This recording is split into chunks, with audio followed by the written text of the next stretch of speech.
All right, we will open up our budget workshop for April 6, 2023, and present our budget. Ms. Kelly Lopez, can you please come down? Madam Secretary, can you do roll call?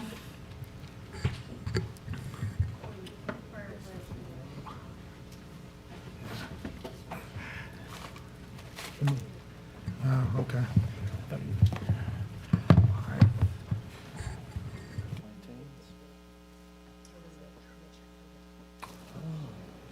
All right, let's, if we could, we'll stand for invocation and pledge of allegiance. School board member Nathan Russ will lead the invocation, and then school board member Cliff Lewis will lead pledge of allegiance. Please bow your heads. Lord in heaven, we praise your name and we thank you for this day. Pray that you will bless this meeting and this evening, that you will fill us with your spirit so that we can work together in your name to glorify you, Lord, to serve our community and serve the children of this parish. In your name we pray. Amen. I pledge allegiance to the flag of the United States of America and to the republic for which it stands, one nation, under God, indivisible, with liberty and justice for all.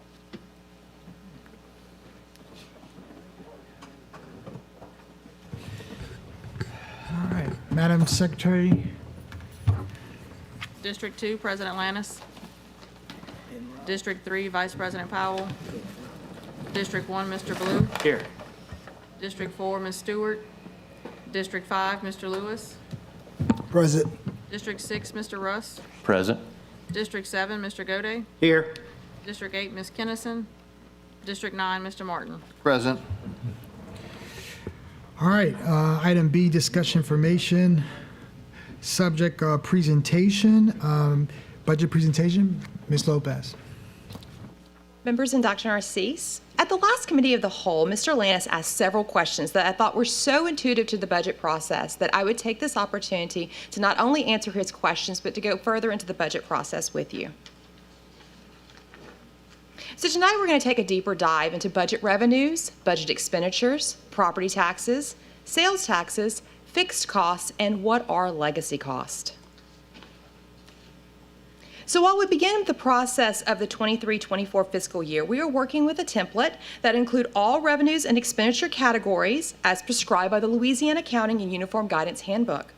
We will also show each of these categories over the past 5 years by separate funding source, inclusive general fund, the propositions, and grants by categories.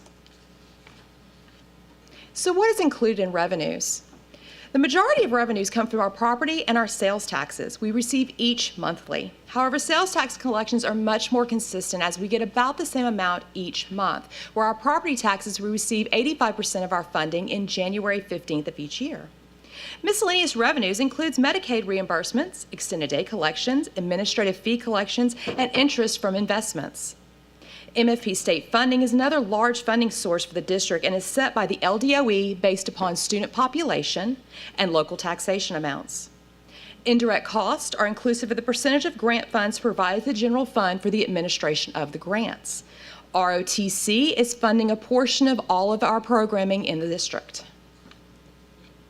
So who receives property taxes? The general fund receives the vast majority of property taxes at 42.73 mils, and the iCare program receives a small property tax of 0.72 mils. While rolling forward of the property taxes, the district saw a significant increase. For the 23-24, we are projecting a 1% increase in property taxes only. This is not inclusive of penalties and interest of $500,000 and the 1% collection of pension funds of $3.3 million. This amount has decreased slightly due to the Breck lawsuit with the sheriff's office right now. In total, the property tax estimates for next year are $197.7 million. So who receives sales tax?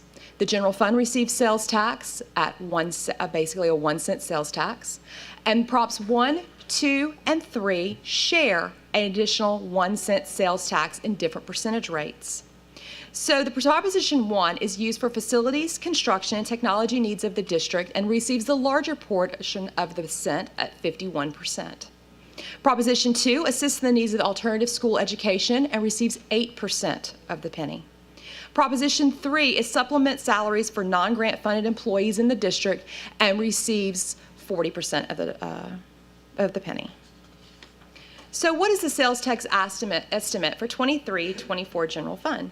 This is the biggest estimation for sales tax. Through the pandemic, we have seen unprecedented growth in sales tax throughout the region. I rely on several outlets to assist me in determining what it should be. Beyond my finance team, I looked to the Baton Rouge City Parish. They used a negative 2.5% of the 21-22 collections as prescribed by Dr. Richardson with LSU. The Louisiana Department of Administration in December of 2022 used a negative 0.7% for 23 and negative 4.4% for fiscal year 24. Both of these groups say that the ongoing inflation and increased interest rates would have an effect on sales tax. With reviewing the funds as both calendar and fiscal year, the finance team is estimating a yearly sales tax for next year of $117.6 million.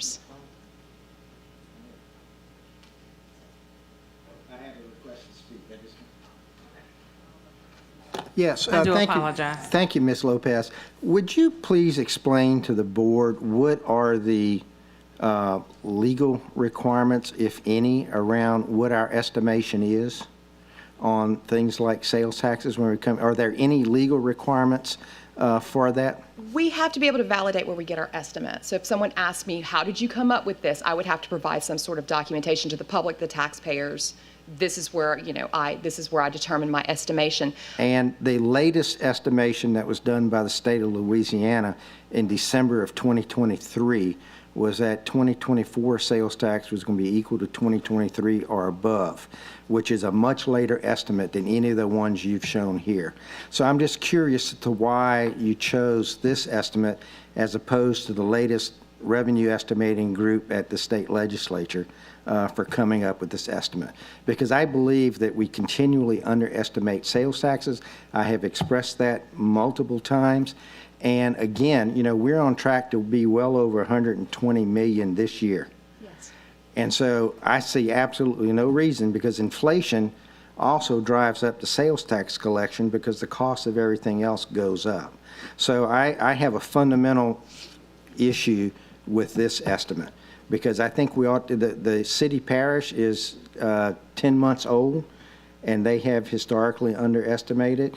The Department of Administration, the one you're citing here, is almost 18 months old, and the latest we have from the Legislative Revenue Estimating Committee would put us well over 120 million. So I ask that you go back and look at that, because I do not think this is the appropriate number. Absolutely, I'd be glad to, sir. Okay, because I think we ought to be careful about making sure we use the latest numbers, because this is a dynamic, like you said, it's an estimate, but it has importance, because as we try to balance budget, if we underestimate by $5 million, that's 50 teachers that we're not having.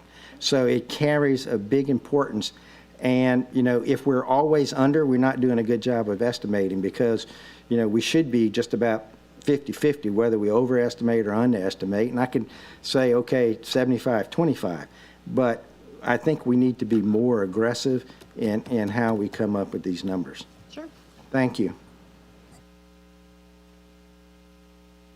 So another question that was raised are, what are fixed costs? Fixed costs are those that exist in order to continue the business of the district. These include our charter school payments, which are required by LDOE, fuel for our buses, technology to allow our students to both learn and take state-mandated tests, litigation, facility maintenance in order to maintain our schools, security for our stakeholders, contracts and tax collections. We must pay all of our approved obligations as well as our portion of the property and sales tax collections fee, materials and supplies, and utilities inclusive of electricity, water, sewage, and disposal fees. So why not staff? Staff is integral. Staff is 75% of the general fund budget. However, staff is not fixed. It is aligned directly with student enrollment and the teacher-pupil ratio determined by district administration. One constant cost with staff is the pension expense. All employees are required to pay 8% of every paycheck to their retirement agency. Our two largest are TRSL and Louisiana school employees. The TRSL employer portion will be 24.1% this next year, and LACER will be 27.6%. Again, I'll interrupt if you don't mind. Can you explain to the new board members why those numbers are so high? They're the right numbers, but why those numbers are so high for lasers and TSRL? Because a typical number would be more like 10%. Sure, So can because you explain to them why it's so high? it's the state unfunded mandate. So the state legislature passed benefits for teachers and other employees without providing the funding to source those benefits. And so and then they passed a law saying that, I think it's by 2035, that all of those unfunded liabilities, meaning benefits that were not paid for, need to be caught up. Sure. So what's happening is the legislature has placed a burden upon our students to pay for the benefits that they gave but didn't fund. So we're paying over 15% extra to all of these funds. Those 15% could be given a 15% raise to teachers if it wasn't for this thing. So I just want to ask everybody to remember that as the state legislature is working with surplus funds in the budget and things like that, that this is a problem they created. And we really need help to get out of this problem because it would help tremendously. And most of you are too young to remember the days of inflation, but if inflation really hits and the cost of our salaries go up, the benefits related to that, which are paid at the very end of the highest 3 years or 4 years of salary, will also go up. So those unfunded liabilities, even though we've been whittling them down, may have a tendency to blow up again on us. So that is a big thing that I think people don't recognize. That is a cost that we have to pay, but we have zero control of. Right. Thank you. It's completely state mandated. So all contracts and supplies are fixed cost. Not necessarily. Some contracts are required. We must have outside counsel. We must do an external audit every year. Others are approved at the pleasure of the board. Supplies can be adjusted. However, some supplies are non-negotiable. We must have textbooks, we must have library books, we must have Chromebooks for our students. Our district currently has 3 types of charter schools, Type 1, Type 2, and Type 5. Type 1 charters are approved by the district and are part of our LEA. Type 2 charters are BESI approved and are part of the LDOE's portfolio of schools. Type 5 are the remaining schools in the Recovery School District. Type 1 charters are having great growth in 5 locations, and Great Hearts of Harveston will be open in August. There has also been an increase in the local per pupil with the increase in tax collections. Further, the state raise will be included in the MFP allotment once the October teacher submission has been completed by all of our charters. Type 2 has shown growth in 22-23. Discovery Health and Kenilworth K-8 are set to open in August. Type 5 has decreased significantly, with Capitol High becoming a district school and Kenilworth becoming a Type 2 charter.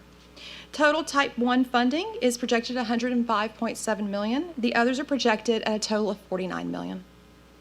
Ms. Kelly, I'm going to interrupt you again. Sure. Can you tell the board what is the charter school funding for this year so they can get an understanding of how much more money is going to charters next year versus this year? Grab my budget book. If I remember right, it's about $130 million. And so this is essentially a $20-something million increase from one year to the next. Because just knowing the total number doesn't really give you the.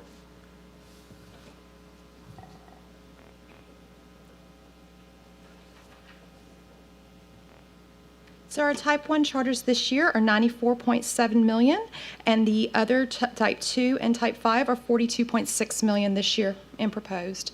They have increased slightly. I do not have my revised numbers with me. They have increased slightly in Type 2. So what were those numbers again? I'm sorry. Sure.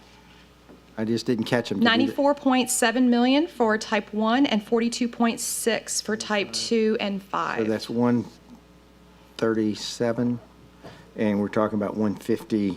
Yes. 153 here, so that's $16 million type increase. Correct, due Okay. to charter growth, and of course, we're opening Harveston. Right. Thank you. So our total fuel is projected at $4 million. With the increase in internships, unfunded mandates for summer school for fourth graders, and national fuel price increases, regular education fuel is projected at $3.4 million. Special education is at $650,000. Our technology-related supplies are projected at $1.9 million. Our technology department is a whirlwind. They have an entire trailer in the back where they replace our Chromebooks, they fix our Chromebooks, they cannibalize old Chromebooks and replace them and put them back together.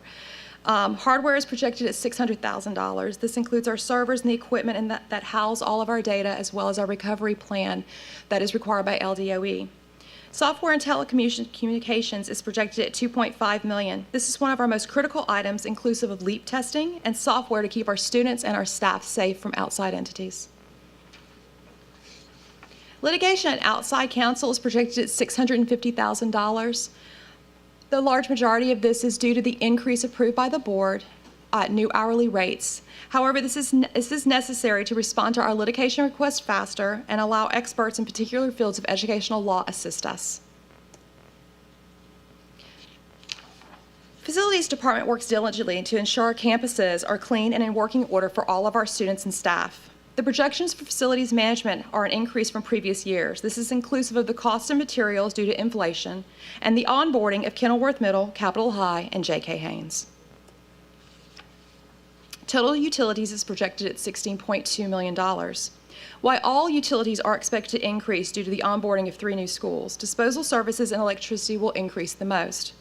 During the 22-23 fiscal year, disposal costs doubled for the district. Electricity has increased by 30% over the last 3 years. Security costs are increasing for every school district in the country. The district has brought on Captain Walker to assist in coordinating of security efforts throughout the district. Daytime deputies are projected at $1.4 million. Nighttime security is projected at $1 million. And athletic security is projected at $130,000. Our technology department continues to work throughout the district to ensure property security cameras are available. This list shows some of the largest commitments of the district. These are either required by state statute, LDOA, or obligations of the board. And this is inclusive of our facilities management, obviously HES, they clean our schools, our student information system, our external auditors. 1 second. Ms. Lopez, Yes. I see Coach Cliff Lewis is inside of the queue. I think he spoke already.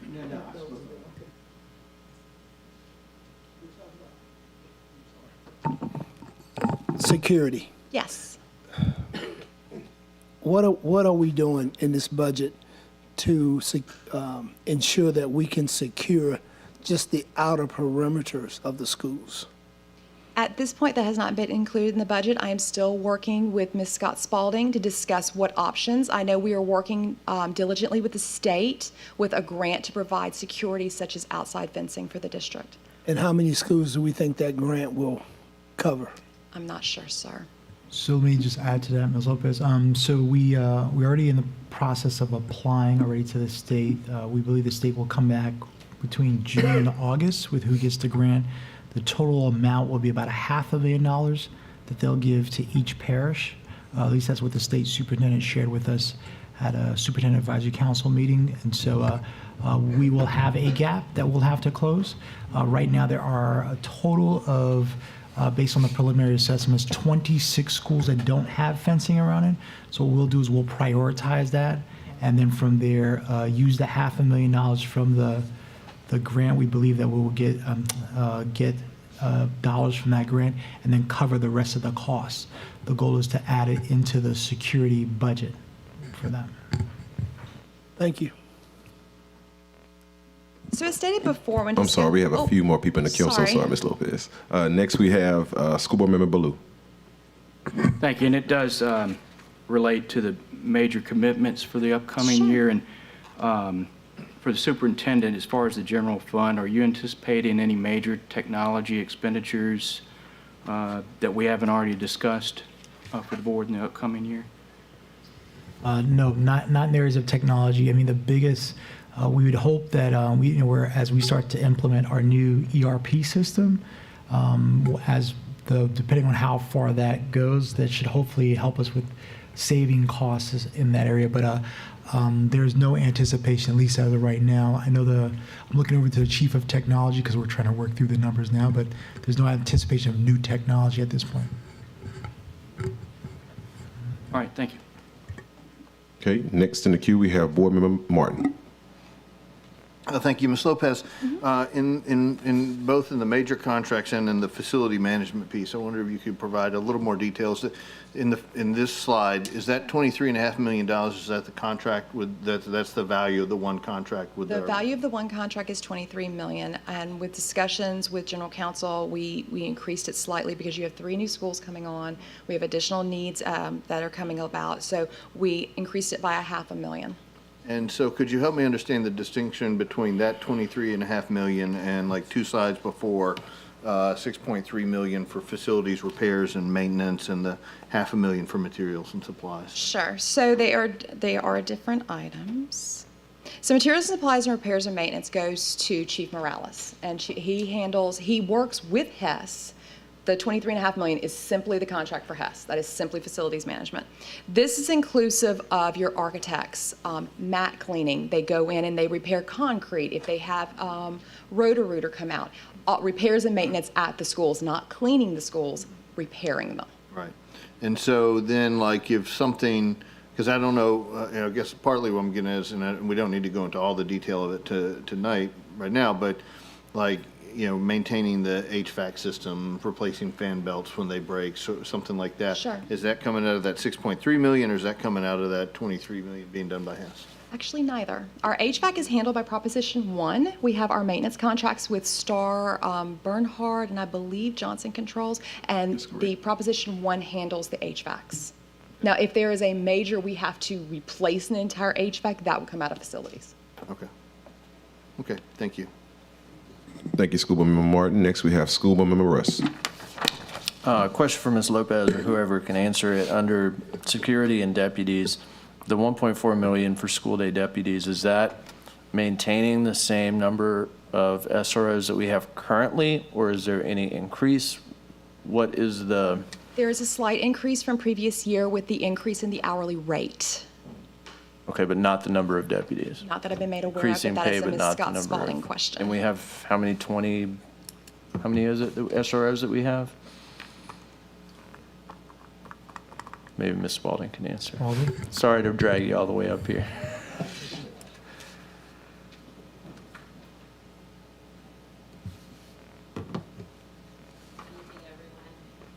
Our goal is 26 SROs for our middle and high schools, but you know that we have, a couple of schools coming on board next year, and so we will need to increase those, the number of SROs. Currently, we're trying to recruit and fill for that. We're not at capacity. We're not at 26, Yes. but we're only budgeting for 26. That's what I want to clarify. Okay, Yes, sir. thank you. If I may, I'm sorry, you're good, Ms. Spalding, but I was just going to add to the conversation. As we go through a lot of data assessing around school safety and new protocols, that's where we came up with the assumption that we will have to, at some point, possibly recruit more SROs, but that can't simply be the end-all, be-all answer to a lot of the concerns and problems that we see happening in our schools as it regards safety matters. And we will be addressing this as we move forward into the next month. You all are going to see some items come forward where we're working with external organizations that are federally trained to help us in that work, that also work with SROs and work inside of schools to help keep a lot of the violence down and help bring some more interventionist practices inside of our schools to help us keep those rates down.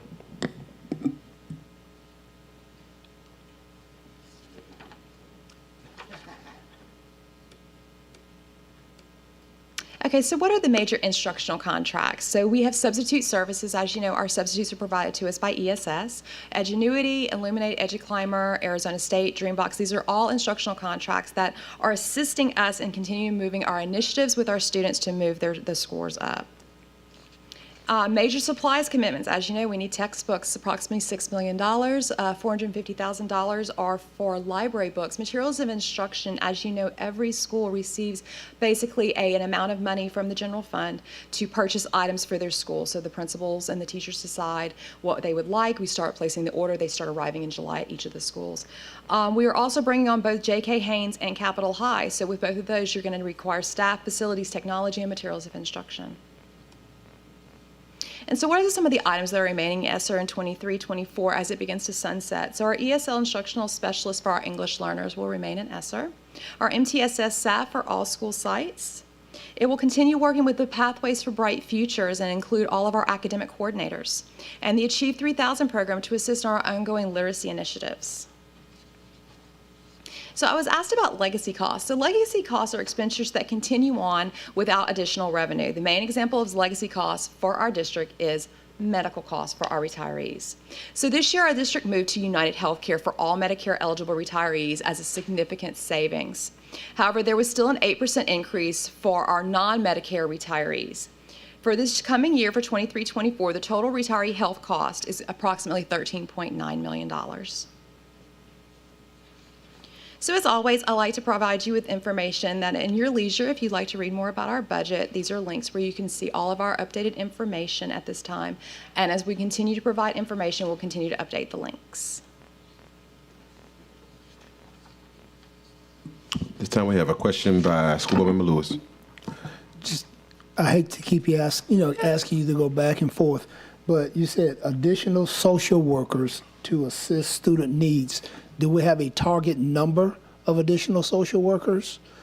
I believe ESSER is paying for 8 additional social workers, and we But also to cover the entire district? well, Only that's 8? that's additional. We have some in general fund. We have some in Proposition 2. We're getting more with ESSER funding. Can you give me a number of social workers? Not off the top of my head, no, sir. But I can find out and let you know. The more the better. Absolutely. Okay. Thank you. Thank you, School Board Member Lewis. Next, we have School Board Member Gode. Yes, thank you. Ms. Lopez, I was just curious about the retiree health costs. Sure. Because this year's budget is like 17.5 million, and we're estimating 13.9 million. Sir. What is the driver behind that decrease? United Healthcare came in significantly lower. We were paying approximately $120 per retiree for their health care, and now we only pay $81. So it That is made fantastic. a huge difference. So while our non-Medicare retirees have a slight 8% increase, we have significantly more retirees that are eligible for Medicare, as well as United Healthcare is such a fantastic program. They did a great job working with our staff, working with our retirees, that we had additional retirees that were Medicare eligible but not willing to take the leap. They took the leap into United Healthcare, which helped the numbers again. And do you have any, off the top of your head, any rough number about how many retirees are receiving health care from the district? If I take a stab in the dark, I'd say approximately 4,000 are receiving health care from the Okay. district. Now, with our new, in January of 2021, the board passed the policy where it went from 10 consecutive years to 20. People don't stay around for 20 years consecutively anymore. It's very rare. So I foresee in the future retiree health is going to decrease significantly because, again, people don't stay anywhere for 20 years anymore. But 20 years is to get full benefits. To get full benefits. They can start getting benefits at 10. Yes, yes, but it's consecutive, which, people just don't stay around consecutively. Okay. Thank you very much. You're welcome. Thank you, Board Member Gode. Next, we have Board Member Martin. You talked about ESSER and it's winding down. What is the plan for all these, positions and things that we filled with this, short-term ESSER funding? What's that transition plan? What's the timetable that we're looking at, and how are we going to replace that? Sure. So I'm working with administration right now, the superintendent, Ms. Smith, Ms. Scott Spalding, and that is what we are working on right now, is determining best options for the budget and for the staff and for the school system. Do we have an idea, can you quantify about how much of ESSER we've used for things like social workers, which are all very good, but are also kind of long-term, we're going to miss them when they're gone. Sure. Kind of funding as opposed to, ESSER was obviously used some for very short-term purposes. So do we have, like, how much are we looking at? I maybe? can't tell you at the top of my head, but I can get you that data, absolutely. Thank you, School Board Member Martin. And School Board Member Gode is in the queue. If I may, because I do have some of those numbers, because we've been working on all this, just to give rough kind of numbers. In this year's budget, we have, as of February 1st of this year, we have 177 positions that are being funded by ESSER. And we have, let's see, in the general, just to give you, and last year that was 202. So we dropped, 30 round numbers. But also you need to understand on the general fund, we went from 4,370 down to 4,273. So we dropped almost 100 there. So it's not like we've been piling on employees. And I really think we're going to be able to manage our way through that for sure without anyone losing their job, because given the right qualifications, obviously, because the turnover and the normal turnover will easily take care of those numbers. But also, I think we're going to be working very hard in the new budget to make sure that we can continue to staff the key people. One of the things that we need to remember about ESSER is part of the ESSER money was meant to be catch-up. So it wasn't necessarily meant that everything we spent ESSER money on would be ongoing forever. Sure. It was meant to, let's get 2-3 years, help people catch up, and then it will go away. So I think the process that they're in right now in the strategic budgeting process is going through that and deciding, hey, this is stuff we need to keep, this is stuff we need to be able to be winding down and that sort of thing. I do not foresee a cliff related to ESSER. The biggest thing is trying to make sure we get the 8% pay raise for the teachers. That's the bigger hump out there as opposed to ESSER. And I think we can do it. It's in process and working through it all. But it's not like we have this big, huge balloon out there of ESSER people and ESSER money that the world comes to an end when the ESSER money falls off.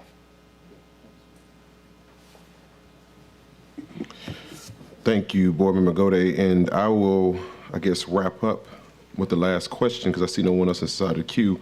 As it regards major instructional contracts, something that I would like to see us do and work towards as we round out our general fund budget is I would like to see professional services assessments, performance assessments, so that we get a clear understanding as a board which programs are working effectively and which ones we need to pivot from and possibly look at looking at other programs that could be more effective for us to hit our bottom line and be more successful. So that's something you'll hear me talking about more. Sure. But we definitely thank you, Ms. Lopez, for all the amazing work that you have done to work through all of our budgetary concerns and getting these reports together for us. I know It's been a daunting task, but we appreciate everything that you do. Anytime, sir.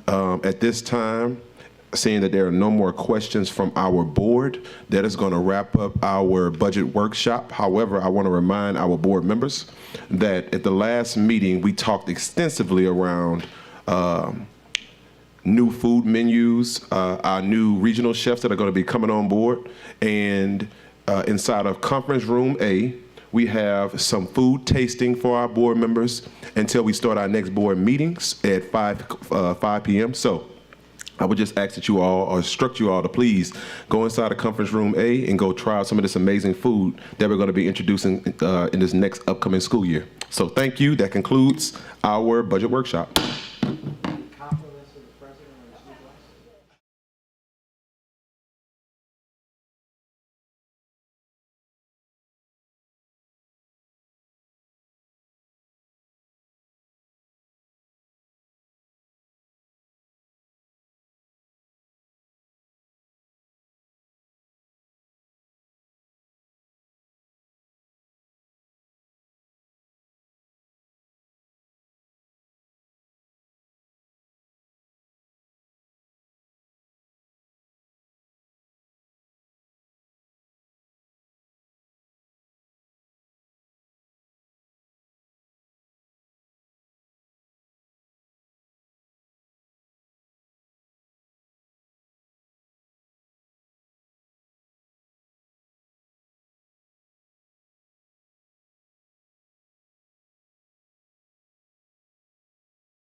5 p.m. If my colleagues will return to the dais, please.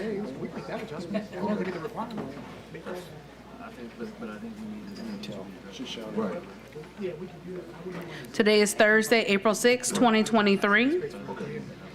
This is officially the Committee of the Whole.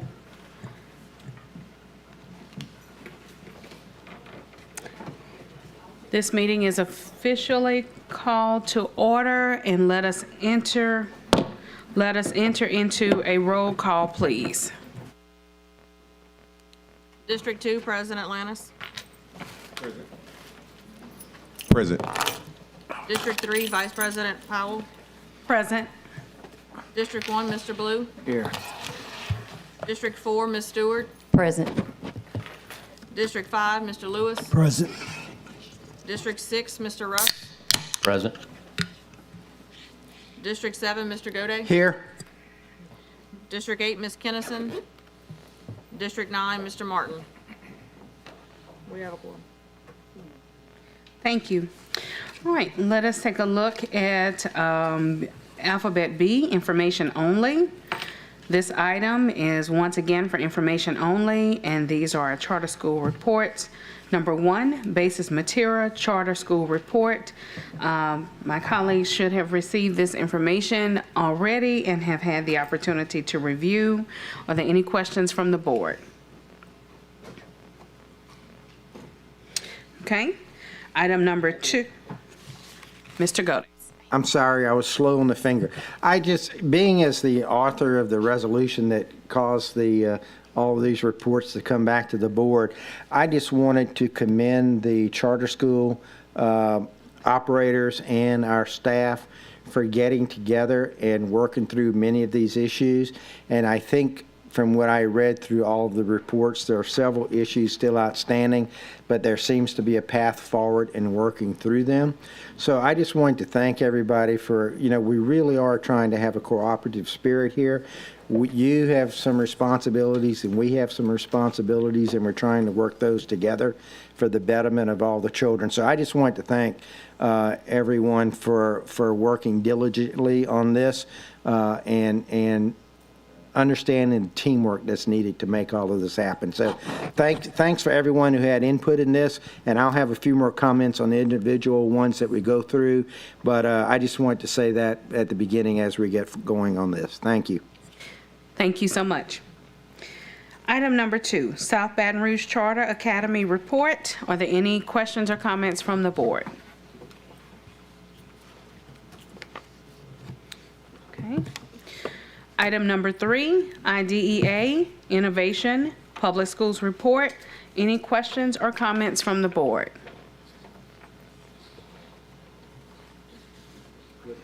Yeah, there we go. Okay.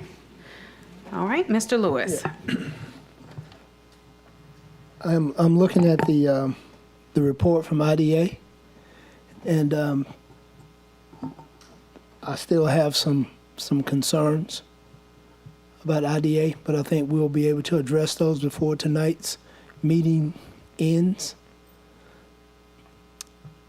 One thing I want IDA to understand is that we're paying close attention to what takes place at IDA. I will personally be paying close attention to what happens at IDA.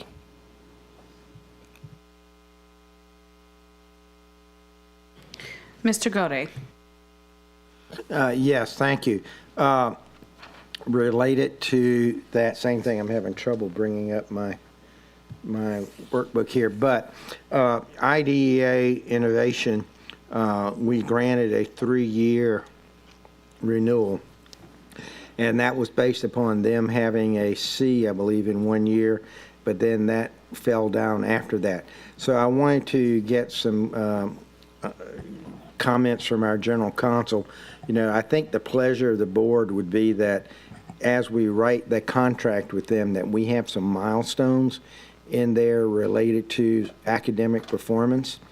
And so I think before those contracts get settled, I think the board would like to make sure we get a chance to see what those are. And my exact same comments are going to go to IDEA Bridge, because 3 years of the performance that are there now is not sufficient. We need to see improvement in each of those schools as we go forward. They're performing below the average of our own schools, and we need better performance out of that. And I would like to make sure that we can put in some performance parameters in the contracts, that if those performance parameters are not met, that then we have recourse with the contract. You like me to speak? Yes. I'll jump ahead and let's Dr. Narcisse wants to speak. We actually met with the superintendent for Idea Schools this morning, and he is actually in agreement to work with us in terms of contract terms around just those issues. And so he's expressed a willingness to do so. He actually gave us some specifics that actually meet many of the requests of the board members, and so we'll be working on that once we see where the board sits tonight on these reports. Thank you, because some of my key areas are around suspension rates, academic performance, and the number of students leaving schools to come back to EBR, particularly right after the October and February enrollment counts. So, I'm sorry?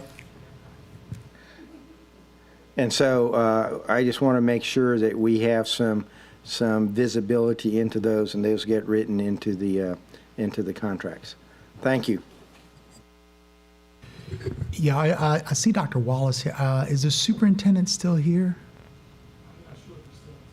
Okay, I didn't know if he was going to come to the board meeting. I was going to allow him to say something to the board, but I think Board Member Shamlin, sorry. General Counsel Shamlin has summed it up. But he did sum it. Is there something you'd like to say? Okay, just wanted to say, pretty much shared with us, we had a very good meeting this morning, and he requested as well around making sure that the contract had milestones, not only for us, but also for them in terms of accountability and those things, and wanting to move forward. I also wanted to share that, our charter office doesn't get enough credit for this. Sometimes there's always this belief system that the office does not work well with the schools, but the reality is that's not the case. Trying to work through these variations of issues, and so just wanted to make sure that we can say that publicly. And since he's not here, I guess I won't refer to him to talk. So, thanks. Mr. Martin. Thank you, Vice President Powell. I just wanted to, I looked over all the reports this morning, and I wanted to commend the superintendent and staff, the charter office, for the work that they did. It's what I was expecting and looking for after our last meeting. So, Superintendent, I appreciate the hard work you and your team put in. Thank you.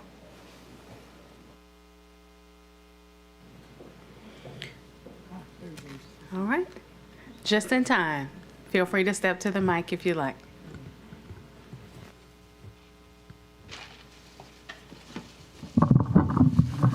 Good evening. Good evening. Appreciate the opportunity to come back before you. I'll share. Obviously, over the course of the last few months, we have dug into some of the data that was provided to us back in January, and I'll just share.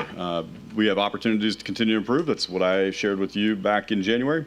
It's a commitment that I'm going to make to you today, again, and that we will continue to quest to be better tomorrow than what we were today and what we were yesterday. There is some data that's baked that we can't actually move. I think Board Member Lewis, you pointed to our suspensions, and some of that data is already baked, and we can't actually move that right now, but it is something that I'll commit to you that will be resolved. We'll also commit to you that we're going to make amends on many different fronts of noncompliance, and ultimately, I'll share with you that having operated in a wide variety of different professional settings, some of which are on the traditional side as a teacher, administrator, and superintendent, and then worked at a state agency shutting down both traditional and charter schools that weren't actually meeting standards. I understand the need to deliver results for kids. It's what we commit to. It's what we made our promise to you and to this community, and we haven't lived up to that up to this point. And quite frankly, I don't believe that we should be in the business of serving kids if we're not doing it well. And that's us or anyone, because schools exist to improve student outcomes day over day. So I'll make my commitment to you, and I'll look at my executive director, Dr. Wallace, and our staff, and I will tell you that in what will be 3 years from now, if we have not seen significant progress, we may not be the best partner to be serving in Baton Rouge. And that's the commitment that I'll make to you today, because I believe in our staff, I believe in our scholars, most importantly, that what we will do is deliver results. But if in the event that in some 3 years from now, we are back before you and I don't have a better data set to rely on or point to that we've seen progress, you won't have me back here coming before you saying, let's talk about an extension. Obviously, that decision is beyond me, right? I have a board. They give me direction on what I am allowed and permitted to do. I execute upon their vision, their values. But as superintendent idea, I commit to you that we will seek that and deliver upon what those expectations are that you've laid out. And we've already committed to do that. Had a great meeting with Dr. Narcisse and the cabinet earlier today discussing opportunities for us to strengthen the partnership that I alluded to in January that needs to be addressed, and I feel like we are on track. I believe that the authorizing the charter division here at EBR has met their standard and really rising to the occasion over the course of the last months, engaging with Dr. Wallace and our staff. And I'm committed to continue forging that partnership, developing the rapport, and delivering upon what we've committed to you, to this community, to the families, and most importantly to our scholars. But again, if we do not have significant progress that we have made year over year over the course of the next years, then we may not be the best partner here. I believe that that will be true, that we will have a better data set to rely upon in 3 years. And that's why I can say that with absolute conviction. What I shared with Dr. Narcisse is this. We'll have one more campus that comes before you in about 10 months from now, in what will be January of 24. My commitment and my request is that actually we find a way to negotiate between council that campus is actually put on the same cycle as these 2 other campuses. Because quite frankly, it's a lot easier to make transitions as opposed to having staggered contracts for staggered campuses. And so we'd like to actually bring that into alignment. And so I think that there's probably a way that in a year from now we can talk about not necessarily a commitment in 3 years, but only 2, and then bring all 3 of our campuses into alignment and operating to deliver results within the time frame of what this 3-year renewal that was awarded in January, contingent upon our reporting back to you this month. So that's my commitment, because I believe in our scholars, and I also believe that schools exist to improve student outcomes, and we will make significant improvements over the course of the next 3 years. And if not, then we'll be having a different conversation, because I recall Board President Lannis, you made that very statement, and it resonates with me. We'll stand in that space and deliver, and if we don't, then we'll step aside. Questions? Thank you. Mr. Lannis. Thank you, Vice President Powell. I'll just say I commend you and your staff and your team for following up with all of the recommendations that we put before you. I know that may have taken quite a bit for you all to get there. And I also appreciate the fact that you understood the concerns that we addressed last time. And I just want to be firm on that.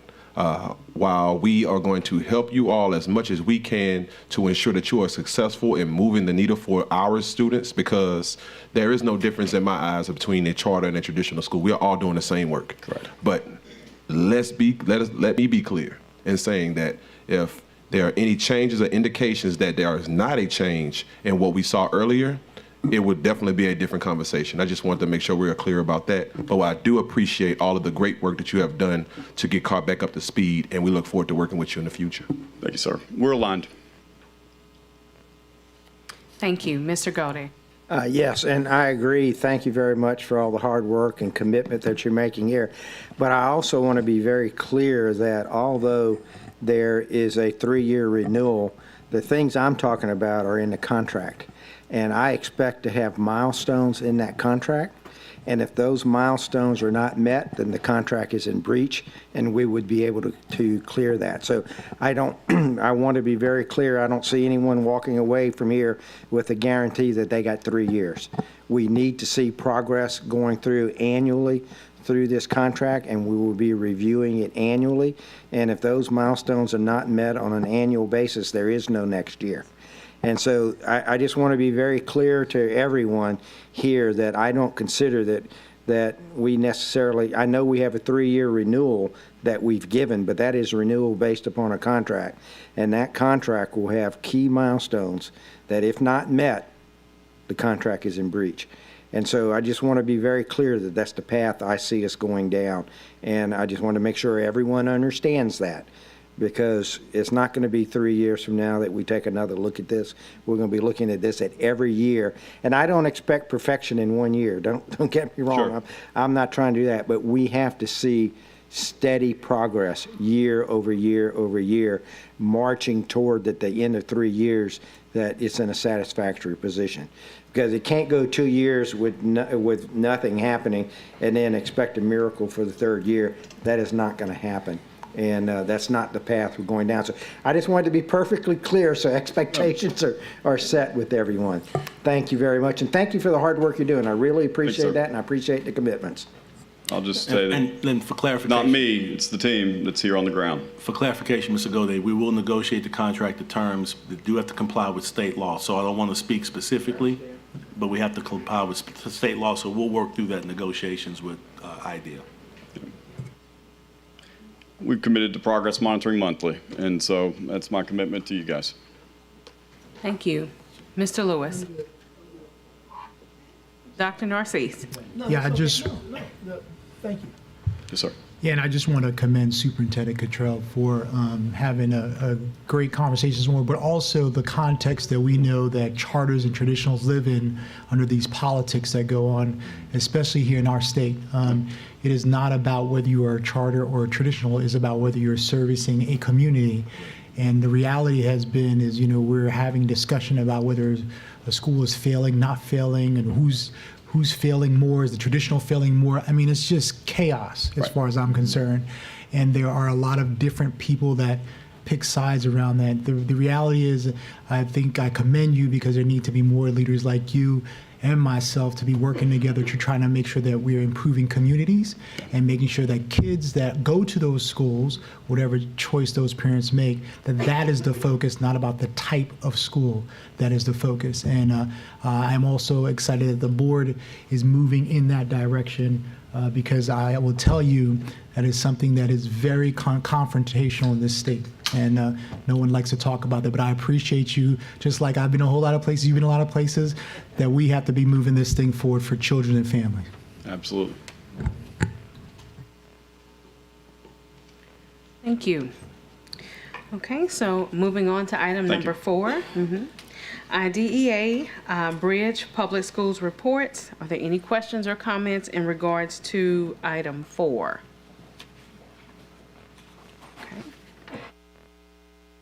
Okay, moving into item number 5, the Emerge School of Autism Report.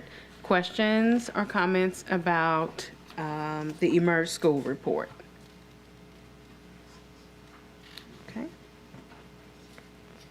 Thank you. Okay, we will now move to item C, items for consideration. Number 1, 2023-2024 school year calendar. Consideration of a request for the approval of the 2023-2024 school year calendar. All right, is there a motion? Okay, it has been moved by President Lanus and seconded by Mr. Ballou. Comments from the board. Mr. Russ. So I've heard some concerns on adopting our calendar, specifically from families of middle school students, having to do with an adopted schedule that does not allow for time for recess for these students, which, as I understand, is mandated by LDOE. So at this time, I don't feel comfortable approving a school calendar that does not take that into consideration. My understanding is that to solve that issue, we either have to lengthen the time or the day at specific schools or add additional instruction days. And I feel that it is important that we commit to solving that issue, as this is something that was implemented last year Parents and students were advised that we would solve that problem this year, and that has not taken place. And I do believe that that is important. So I'd like to present a substitute motion to table this item until the May CAL, so that we can get more information and ensure that we have a plan in place before we adopt this in case we do have to make adjustments to our calendar. Okay, so the substitute motion is to defer this item until the May CAL. Is there a second? Okay, thank you, Mr. Martin. So now, comment from the board in regards to the substitute motion of deferring the item until the May CAL. Okay, Mr. Gode. I'd like to have staff, Mr. Smith, give us an explanation, because one of the things I think was the key here is that in middle schools, we teach high school credit courses. And in the past, because we're not paying attention to our calendar, we were not really giving the students enough time in the classroom as required by state law for the Carnegie units that they qualify, that they earn, would be qualified. So this is not a simple issue, so I really would like Mr. Smith to address this. And I also, there is no state law mandating recess in middle school. There's a state law mandating activity time, and that is a different category. So, Mr. Smith, could you please give us some explanation on this? I know we got a full, good evening, Vice President Powell, President Mr. Lannis, and members of the board and superintendent. We have a packed room. I thought everybody was excited around this time of year because adopting an instructional calendar is probably one of the most important things that a board can do outside of policy and budget. BESI requires every LEA to adopt a calendar with a minimum of 63,720 instructional minutes. Our day, by the time when students arrive at school, we have exactly about 425 instructional minutes a day. We build our calendar basically off an average of 385 minutes. So therefore, there's an hour of non-instructional time that's built into the day. We take into account, because the policy says that you can't include recess, you can't include lunch into the instructional minutes. And so I was a former principal, and I did offer concession at the high school, middle school. So there's time within that hour that schools can fit in that recess or break time for the secondary.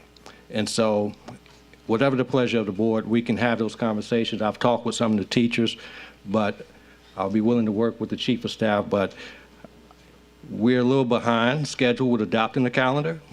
Normally we would come in March, February. We've had this calendar prepared since February. We've totally vetted it. If you looked at the backup, we tried to front load you with much information as possible. We've had just under 7,000 of our stakeholders to respond, majority of those being students. And so I really would encourage you to adopt this calendar and let us have those conversations about how the middle schools fit in that time for recess or concession after lunch.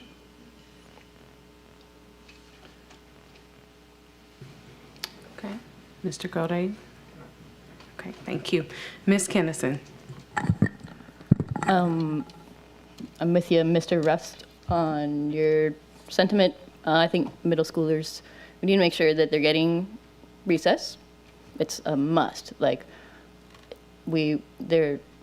our kids are sitting at desks all day. They need a chance to move around. I'd like to perhaps make a friendly to your substitute motion rather than postponing the adoption of this calendar another month, because that's going to cause problems with lots of families. They're making plans with vacation time. Yeah, we are. I agree with you that we're planning professional development for teachers, and so we're really behind a month. Right. So to amend your substitute motion, I suggest that perhaps we push it through to the regular meeting with the language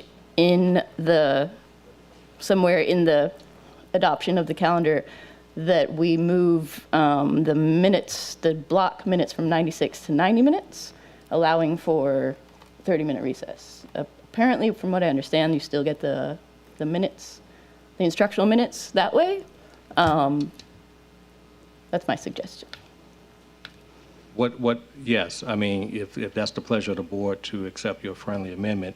But again, we can have those conversations, but again, a middle school student arrives on campus at 7 o'clock and the day ends at 2:25. So that's roughly around 7 hours and 25 minutes. You convert that to minutes, is about 425 minutes. On average, what we say our instructional day is averaged around 385, 390 minutes. Therefore, when we take out lunch, transition, recess, there's an hour that's built into the day that kids are with us that are non-instructional, where the principals, administrators have that flexibility. Lunch is normally 20 minutes, 30 minutes. You have maybe some transition time at the secondary, middle and high. Elementary, you have your recess built in. That has been pulled out of the instructional day. And so it's already built in. This calendar has 1,725 minutes above what the minimum that the state requires, which gives us about 4.5 days, contingency days on instructional minutes when you do the mathematics. And I don't have the PowerPoint, but I could bring it up and share with you. I think I sent it to April if they want to show it. But again, you make a valid point, Ms. Kennison. Families are planning their vacation. We're planning curriculum. Our curriculum department are trying to map out scoping sequences, what we call pacing guides, around how many weeks, minutes, around certain units. And so we're kind of behind the ball. And so we wanted to get this calendar to you in March, but we're behind. Okay, well, perhaps then, not so specifically, but between now and 2 weeks from now, we make sure the middle schoolers have recess back. And I think the chief of staff is committed to have those conversations with whoever. Yeah, if I could just, let us go back, board member Kennedy, we can go back and meet with each individual middle school principal and have a discussion with them, because within the current context of the actual calendar, they have that hour, and we can talk to them to see how to modify that in their in their bell schedule. Yeah. Right now, we always tell folks that the principals, we look at the overall numbers, and the principals have latitude to make different sets of adjustments, and so we can go back and have those conversations with them. Okay, but I think it should be established here that every kid in middle school gets recess rather than leave it up to each school. Should we get a consensus on that at some point? That's it. Thank you. Thank you, Ms. Kennison. I have placed myself in the queue as well, and I agree with my colleague in stating that there should be some type of mandate for recess across the board. As a teacher, I need a break in the middle of the day, okay? At the same time, students, whether they are in pre-K 3 all the way up to age 17, 18, need a break, So when we find that our students have those different breaks that are built in, then it allows for them to be refreshed, for them to, take time to take care of their personal needs and things like that and be able to get back to learning. I think that Dr. Narcisse had answered my question already, because I was going to ask if it was pretty much up to the principals to determine, or at the principal's discretion to determine what recess looks like. And maybe that's a conversation that we need to revisit, though, where we place some mandates on what recess should look like, because we do represent the education stakeholders, we represent the parental stakeholders, we represent the community in this process. So thank you so much for sharing, but I sure hope that we can revisit this. I am also in agreement with the fact that we do need to get the calendar going. I've had some parents to already contact me as well and asking, when will we go back to school in August? Because they're planning vacations and other opportunities for their kids, and they really need this information to be published. So thank you. Mr. Lewis. Mr. Smith, Yes, sir. is physical education, PE, is that considered instructional time or just physical activity? No, that's instructional time. Okay. Any class that carries a standard or skill is considered instructional time. So physical education is instructional time. So PE won't suffice? It's instructional time. I understand. Okay. Thank you. But I think we all agree that recess, that brain break is needed, so. Thank you. Mr. Martin. Thank you. I really didn't believe I was ever going to actually have to fulfill my campaign promise to my daughter to advocate on behalf of recess. But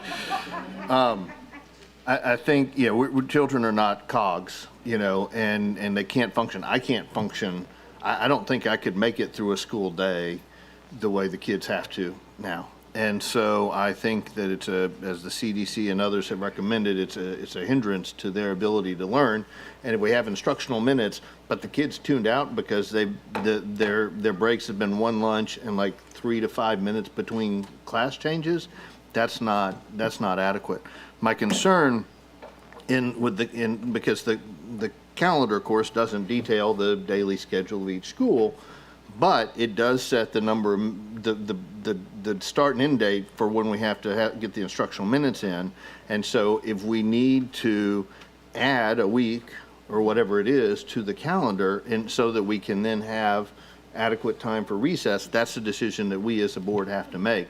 If we set an unrealistic target for meeting instructional minutes such that it can only be met without getting recess, that's not a policy decision I'm prepared to make. So, now in terms of substitute motion, I can't vote to approve this calendar now. If some of these things can be, acted on or some recess found in some way in this tweak between now and the regular board meeting, that would be acceptable to me. I understand the need, but that's an awful lot of work in the next 2 weeks.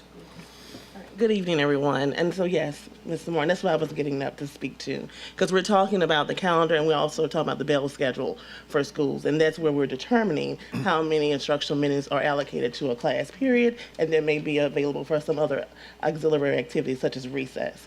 So, yes, one of the things that I think that the motion to let us have time to work before the board meeting to come back with more suitable information, because I'm asking my colleague here to really give me the number of total instructional days for each semester.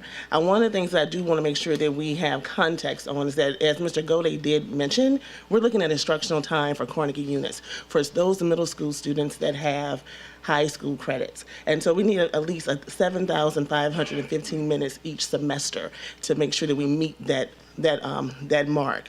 We have to also remember that we award credits here in EBR by semester and not annually. So each semester we have to have an even number of credits, instructional time to meet the half credit mark for those courses.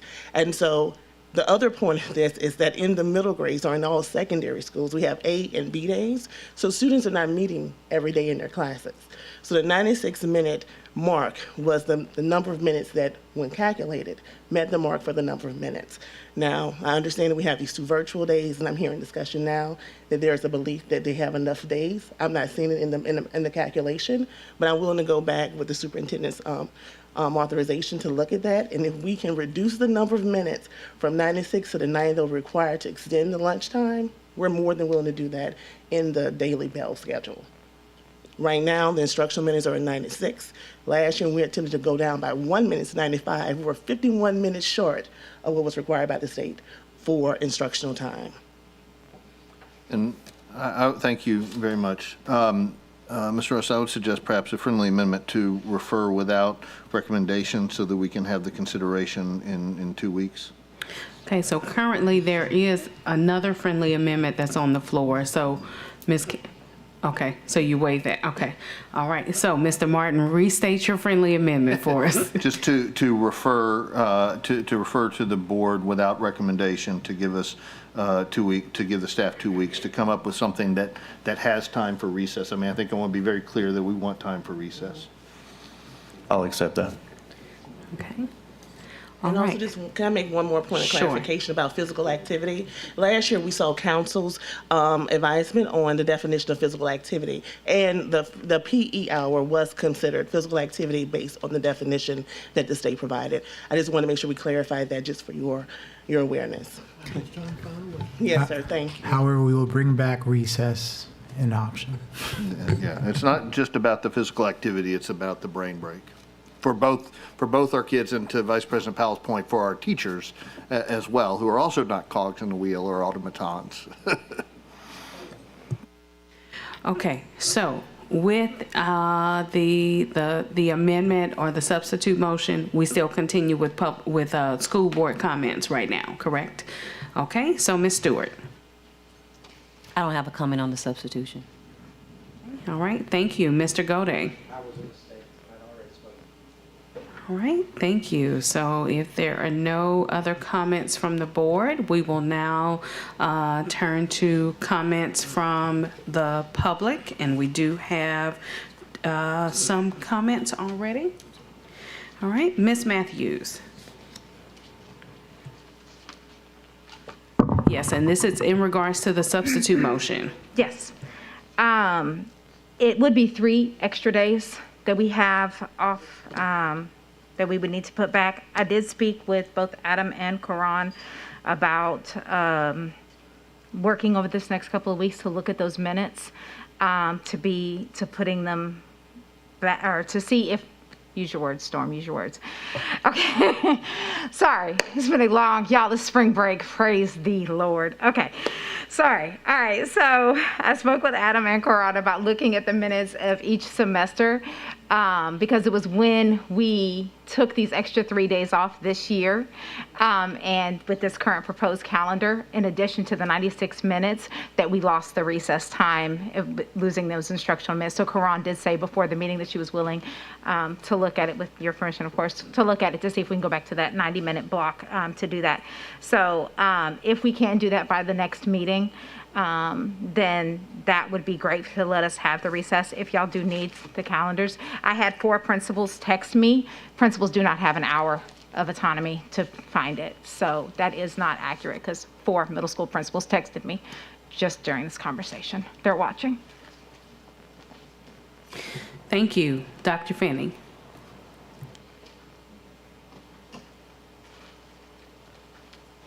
Thank you. I'm James Finney. A couple thoughts on the calendar. It is embarrassing to be at the board meeting of a charter school who says they can't adopt the calendar because their host school district hasn't gotten their act together. It's April, for heaven's sake. This is a pretty basic expectation of the administration. So I guess if you want to give them 2 more weeks to get their act together, great.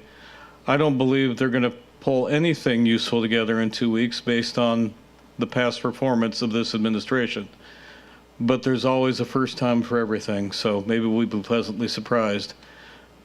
But because this got put off until the last minute, delayed for I don't know what reason, there were a couple ridiculous surveys, questions sent out. I don't know how ridiculous, because I haven't gotten my record request fulfilled yet. But as I understand it, there were 2 unacceptable calendar opportunities presented to stakeholders, and they were supposed to choose, do I want bad choice 1 or bad choice 2? Instead of starting with the building blocks back in October or November or April and finding out what exactly people's priorities are. The most appalling thing I heard in tonight's conversation was middle schoolers starting at 7 o'clock. My kids were young once, and about middle school is when it gets really hard to get up and be awake and conscious and make good use of instruction at that asinine time of the morning. So one of the things you should be looking at is, why does middle school start at 7 o'clock? Why does high school start at whatever time it starts? So you've got a year to get next year's calendar right once you finally pull together something that people can live with for this immediate next school year. You don't have any time to waste. Start now figuring out how not to be in this position a year from now. So absolutely put this off for 2 weeks. Give the administration one more chance to do their job and get it right, and then adopt something so people can plan in 2 weeks. And then start now and figure out, like I said, not to be in this position in 10 or 11 months from now, because there's no way this calendar adoption should ever happen in April again. Thank you. Thank you. Seeing no further comments from the public, we will return to comments from the board.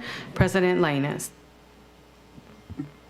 Thank you, Madam Vice President. I want to address something that was just said, because it gives aim towards the administration of East Baton Rouge Parish School System.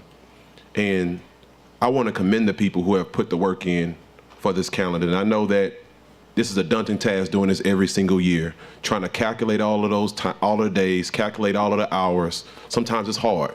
No district gets this right the first time. It has to be modified. I've seen it several times in neighboring districts do the same thing, whether it's Zachary, Baker, Ascension Parish, or whether it's Livingston Parish. They've all done the same thing. And I also want to commend you, Mr. Smith, for your excellent expertise on letting us know the breakdown of what goes into trying to put this calendar together. And just from hearing that alone, the complexity that has gone into this has just been astonishing. And so I just want to say my hat goes off to the administration for trying to work through this. It also goes off to you guys for saying that you are willing to make the corrections right now, from hearing the concerns, not only from the board, but from our community, from our teachers. That's commendable. And I thank you, and I just ask you continue to move the work. Thank you. Mr. Russ. Yeah, just say real quick, thank you to our administration for hearing out my concern, the concern of our families and teachers. I totally understand how vital it is that we get a calendar adopted for all the reasons why. And so I do have faith that we will get this figured out. Thank you. Thank you. Okay, seeing no further comments, we will now entertain a vote of the substitute motion to defer this item with, is it without a recommendation? Okay, to the full board in 2 weeks. To defer or to refer? To send without recommendation. To send without recommendation. There we go. So the substitute motion is to send this item without recommendation to the full board. And on what? I'll read it. I'll read it. Okay, thank you.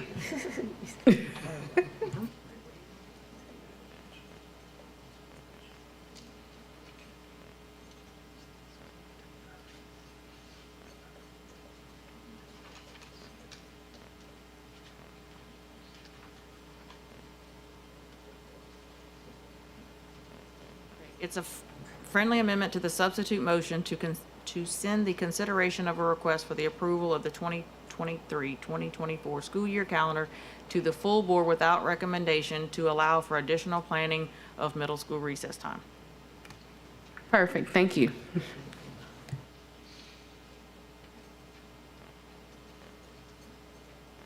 Please vote.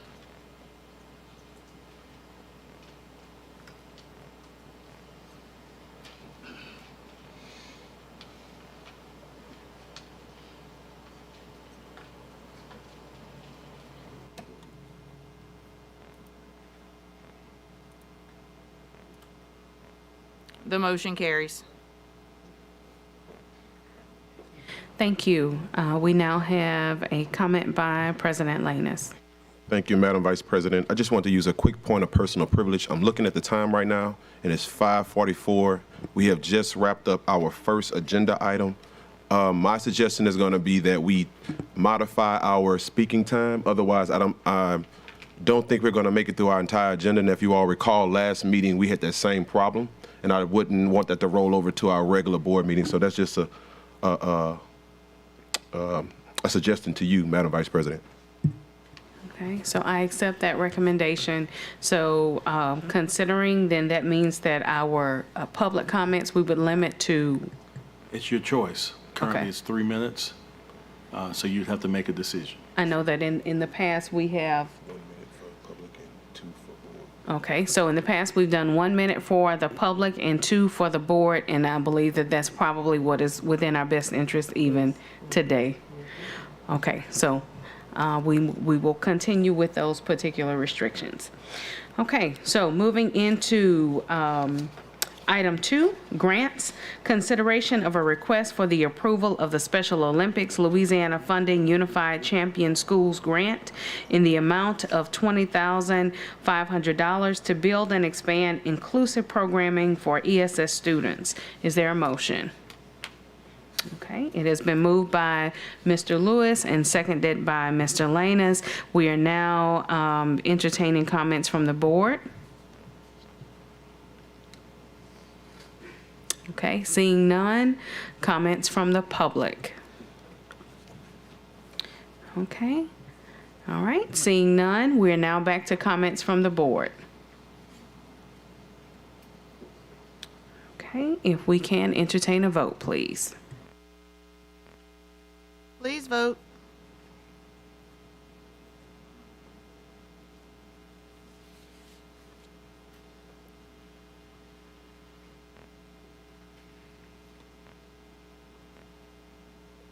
The motion carries.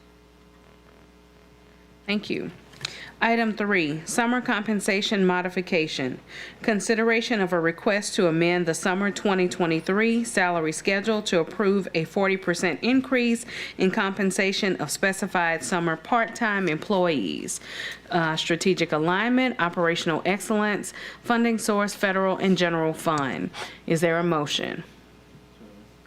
Okay, it has been moved by Mr. Ballou.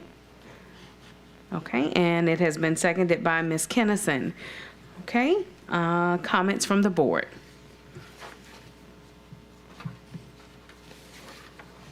All right. Seeing none, comments from the public. Ms. Matthews.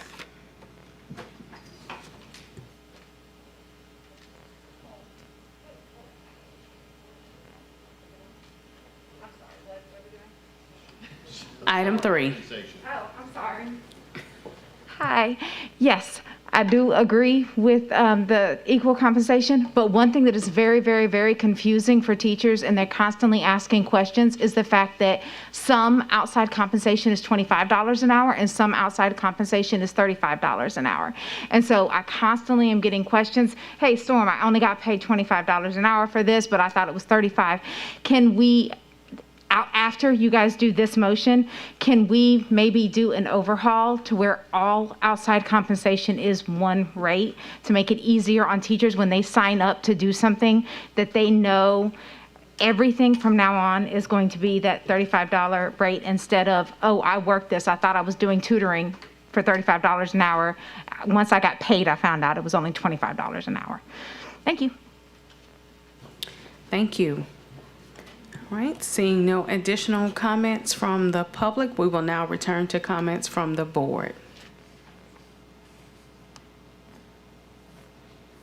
Okay, seeing none, we will now entertain a vote. Please vote.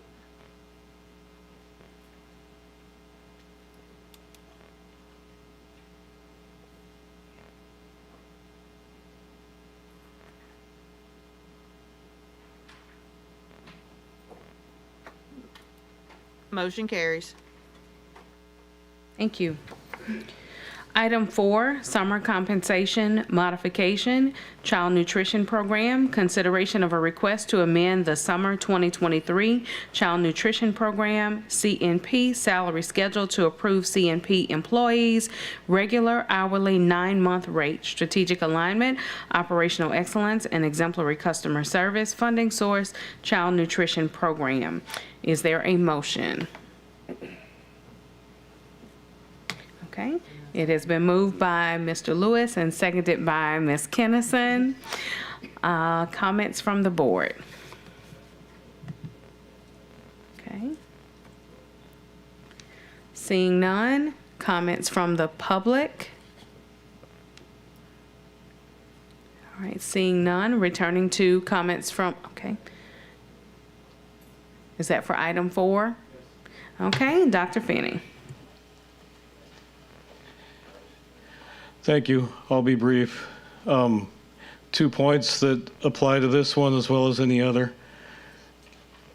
The failure to have an agenda that can fit into 4 hours should not be first taken out upon the public's right to speak. Now, a minute's plenty of time for me. It's not necessarily plenty of time for the person that feels strongly about one topic and isn't necessarily prepared to organize their Dr. thoughts. Feeney, I do apologize. I would love for you to stick to the item that's on the floor at this time. Okay. In consideration of that, I'm going to wait about 15 seconds just so I make sure I use up my whole minute. With this and any other item, there should be a very specific fiscal note. There generally is not.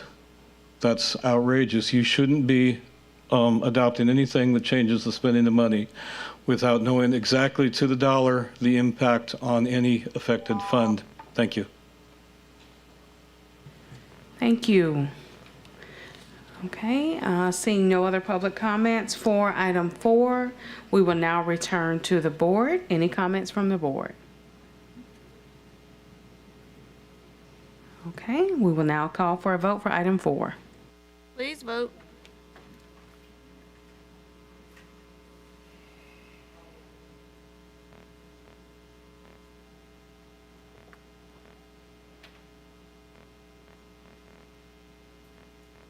Motion carries.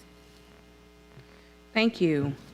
Item 5, Comprehensive Summer Program, Memorandums of Understanding, MOU, Professional Services Contracts, consideration of a request for the approval of the following complementary memorandums of understandings and contracts for the Comprehensive Summer Program between the East Baton Rouge Parish School Board and the following. Alphabet A, Big Buddy Program, MOU. Alphabet B, Boys and Girls Club Metro Louisiana MOU. Alphabet C, YMCA of the Capital Area MOU and Professional Services Contract not to exceed $94,080 to provide summer enrichment programming. Alphabet D, BREC MOU and Professional Services Contract not to exceed $76,800 to provide summer recreational programming. Strategic alignment, student achievement, funding source, Title I. Is there a motion? Okay, it has been moved by Mr. Lewis and seconded by Ms. Stewart. Comments from the board? Coach Lewis. Better yet, School Board Member Lewis. I'll answer to both. Okay. Programs like this help keep our kids off the streets in the summertime. It helps keep them safe. I'm a member of the Y, and to see those kids going back and forth, they're swimming, they're playing basketball, they're playing volleyball, they're going on field trips. It's an amazing thing for these kids in the summertime, and it's also an amazing thing for the parents as well, because I did pawpaw duty summer after summer after summer, taking my grandkids back and forth to the Y. You know, there's no way we can't pass this, and especially swimming. So many young kids don't know how to swim, and it has cost lives because they simply don't know how to swim. Being at the Y will help them overcome the fear of the water, and it gives them an opportunity to grow and to be healthy. I think this is a wonderful deal that we have with all these organizations. Thank you. I have entered into the queue as well. If Dr. Stovall or Dr. Bethley or Ms. Smith can speak to this, my question is swimming included in these programs? Because I know that there are like scholarships and things available. Okay. Okay, so I'm seeing a head shaking of no. But if we could find a way, and if you will, if we could find a way to include that within, or that particular program within the YMCA contract, please do so, because it is a matter of safety. So just wanted to include that as well. Thank you.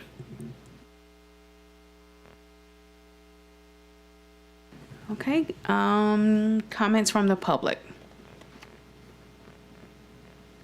Okay. Seeing none, back to comments from the board.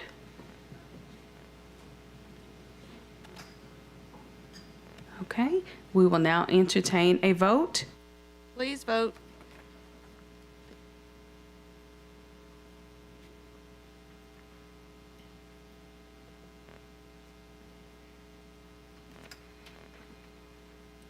Motion carries.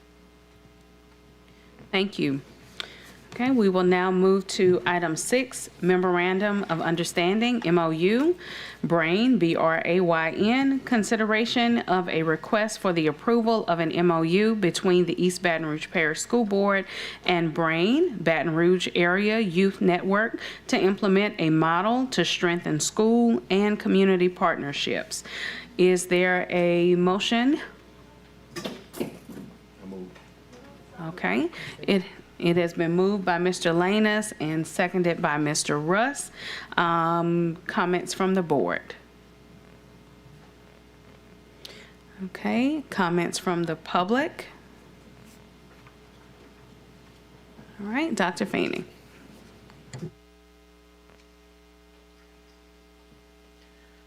First, the good news is that, good news for you, I'm leaving to go play for a church service in a moment.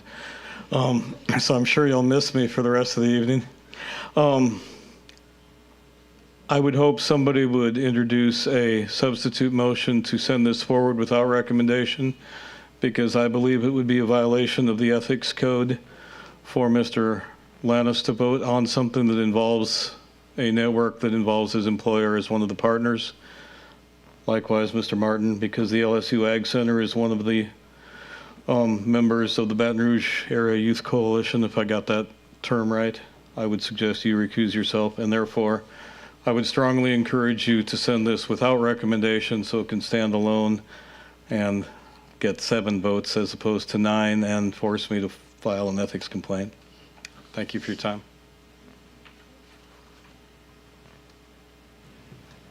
Are there any other comments from the public? Okay, returning to comments from the board, and I have entered the queue. I just wanted to ask, is BRAIN or Baton Rouge Area Youth Network and Baton Rouge Area Youth Coalition, are they one in the same? If someone can answer, please. No, they're not the same. The Okay. Baton Rouge Area Youth Network is where it's a consortium where all our nonprofit partners get together that provide after-school programs, work together to support what goes on in our schools across the parish. Okay, thank you. Mr. Lanus. Thank you, Madam Vice President. I'm going to make a comment, then I'm going to refer to General Counsel. This item in no way, shape, or form speaks towards any individual organization. This is for BRAIN, and any participating organizations are thought partners with BRAIN. So it does not speak towards any compensation, any monetary movement of dollars for any particular organization. But as I said before, I'm going to refer to General Counsel for advice on this particular item. Yes, and I'll just kind of reiterate, this is actually a memorandum of understanding. Generally, we enter MOUs to show the public and to show partners how we'll work with them. There can be an exchange of resources with an MOU. There could actually be a financial obligation with an MOU. In this case, there's not. And so I know that we have 2 board members who may associate with some of the member organizations. There's no financial consideration, but to be certain, between now and the final adoption of the regular meeting, we'll research that to be sure. And if we need to pull the item for recusals, we can do that. Thank you, General Counsel. I appreciate it. Thank you. Mr. Martin. Thank you, Madam Vice President. I wanted to note for the record that the entity listed in the BRAIN membership is the LSU Ag Center. I work for the LSU A&M campus, which is a distinct agency for purposes of state ethics law. And I do not work for the LSU Ag Center at all. So for those reasons and the reasons outlined by President Landis and General Counsel Shamlin, there being no financial entanglements with this agreement, I don't see any need to recuse myself. Okay, thank you. Seeing no other comments from the board, we may now enter into a vote. Please vote.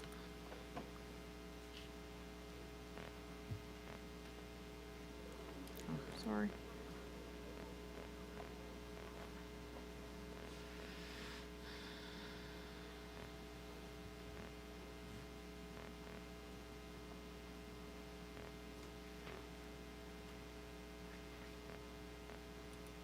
Motion carries. Thank you. Item 7, naming of Capitol High School site. Consideration of the proposed recommendation for the naming of the new school to be located at the Capitol High School site.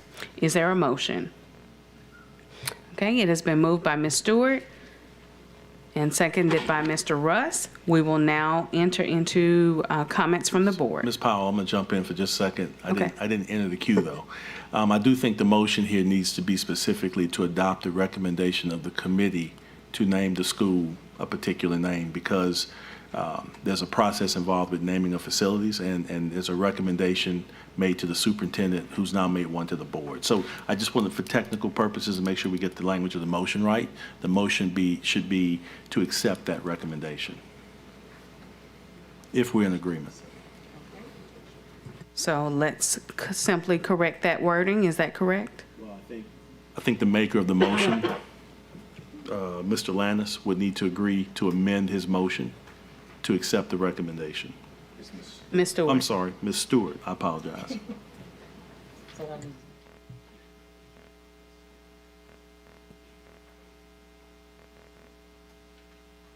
Okay, so the motion to accept recommendation for the naming of the new school to be located at the Capitol High current site. And the naming of that school. And the naming of that particular school of Capitol High School. Yes. It's the new motion. Mr. Russ, do you still second that motion? Okay, all right. Okay, so considering comments from the board, and I will enter into the queue as well.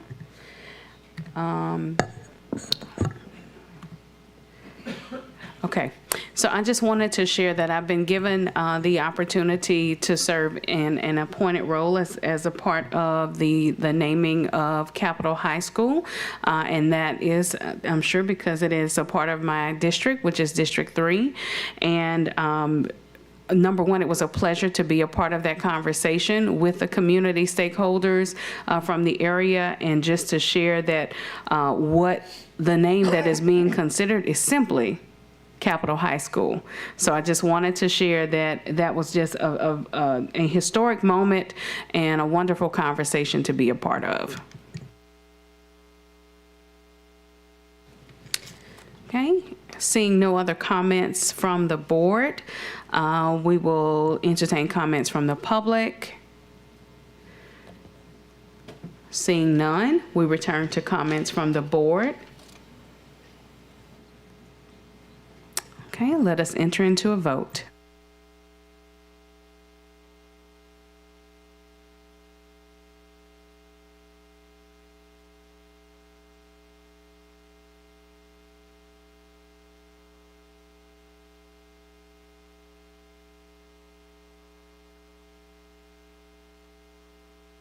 Please vote.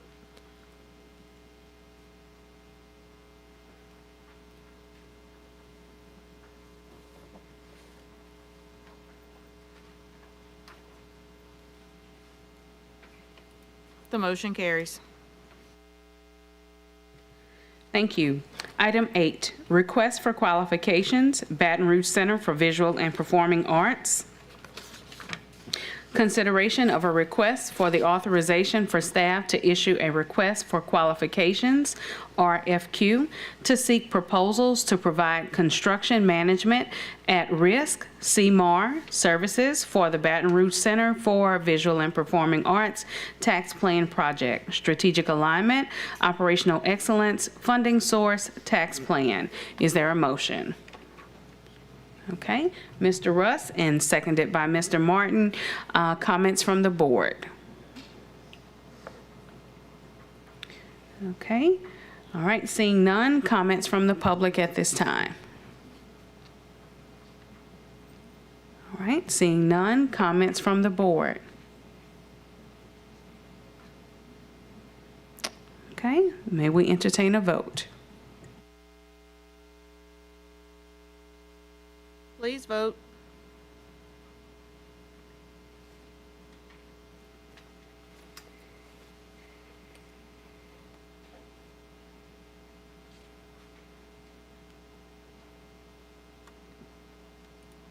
Motion carries. Thank you. Item 9, architect selection, Baton Rouge Center for Visual and Performing Arts.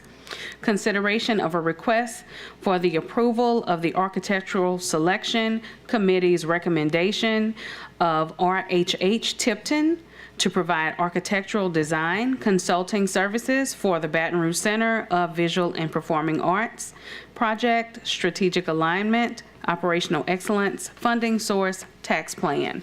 Is there a motion? Okay, it has been moved by Mr. Gode and seconded by Mr. Martin. Are there any comments from the board? Mr. Lewis. Thank you, Vice President Powell. What is the DBE participation with this company? Can anybody tell me that? Can I have that information? Mr. Morales, can you please come up?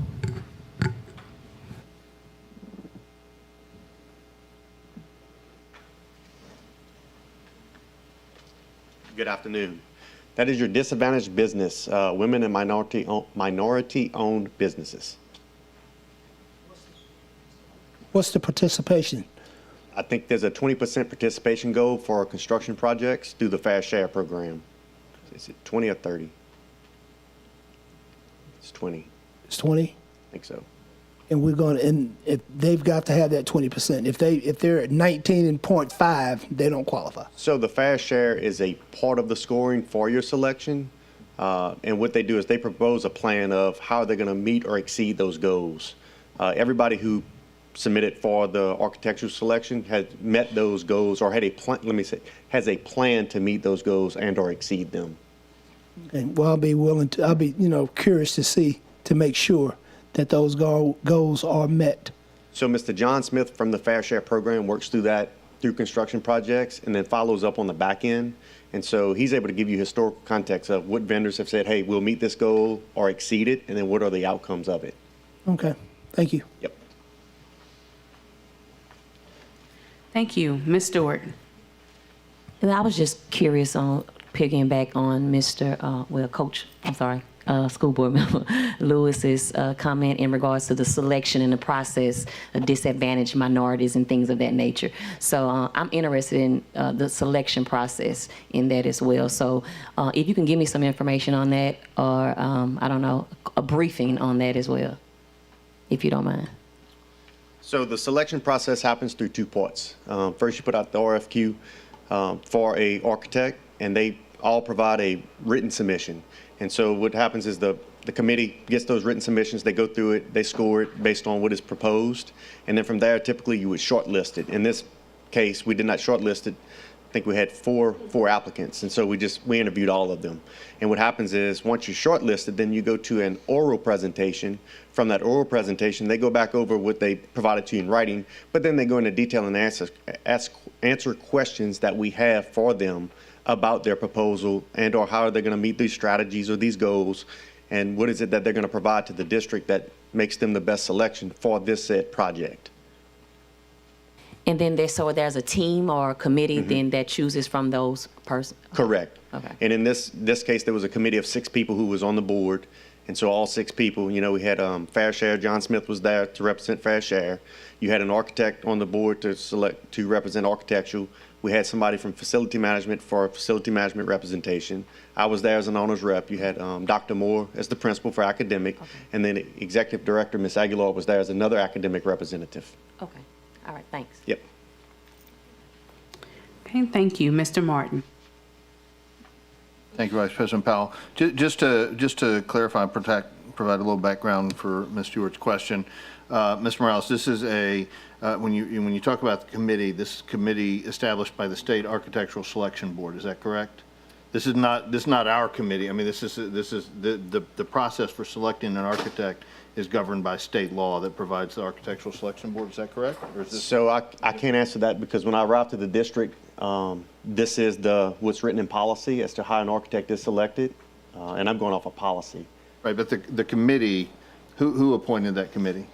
Who selected the committee? Yes. We did. EBR did. We found those people. Okay. All right. Thank you. Okay, thank you. Are there any other comments from the board? Okay, all right, comments from the public. All right. Seeing none, returning to comments from the board. Okay, seeing none, we will entertain a vote. Please vote.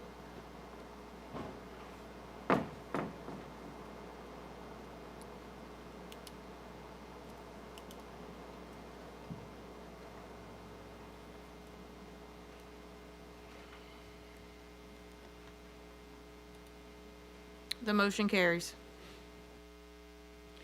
Thank you. Item 10, professional services contract, Great Minds PBC. Consideration of a request for the approval of a professional services contract between the East Baton Rouge Parish School Board and Great Minds PBC in the amount of $22,200 to provide professional development sessions in the Eureka Math Squared Algebra 1 curriculum, strategic alignment, student achievement, and employee development. Funding source, ESSER 2, math incentive. Is there a motion? Okay, it has been moved by Mr. Gode and seconded by Ms. Kennison. Comments from the board?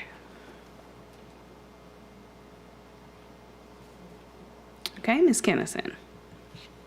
It's off topic, so I'm going to get bopped, but can I make a request that we undo the shortening of the commentary, given that we're blowing through this and there's a couple of hot button issues coming up? Thank you. Totally fine with me. All right. Any additional comments from the board? You said who made the motion? Board Member Golden made the motion, seconded by Board Member Kennison. Yes. And we're going back to the original Timing. speaking time. Okay. All right. Comments from the public at this time? Okay.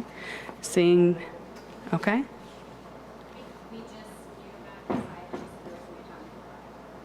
Can we give her one? Okay. All right. Okay, please state your name for the record. Fairleigh Jackson, a member of Board Member Lewis's district, Coach. I support the substitute motion. We do have some very important issues coming up. I think that it was very hasty to limit the public to 1 minute, so I support the substitute motion to allow us for more time. Thank you.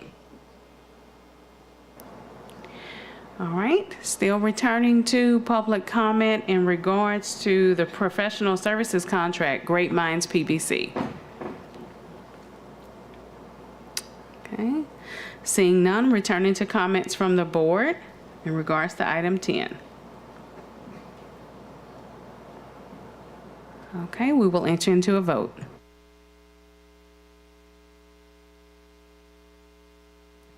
Please vote.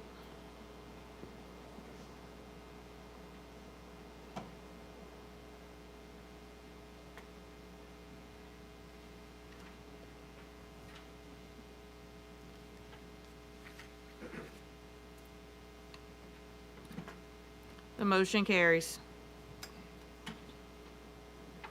Thank you. Item 11, professional services contract, literacy. Consideration of a request for the approval of a professional services contract between the East Baton Rouge Parish School Board and the National Institute for Excellence in Teaching, NIET, in the amount of $231,000 to develop a standard operating process for analyzing district data, improving instructional strategies, and building the capacity of educators. Strategic alignment, employee development, funding source, comprehensive literacy state development grant. Is there a motion? Okay, it has been moved by Mr. Gode and seconded by Mr. Martin. Comments from the board? Okay. Seeing none, comments from the public? Okay, seeing none, returning to comments from the board. Okay, we will enter into a vote.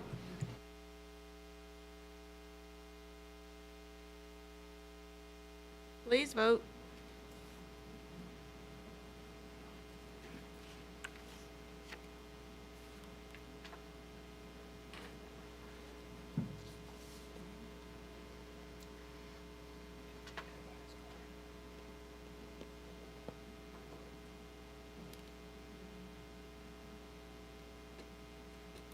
Motion carries.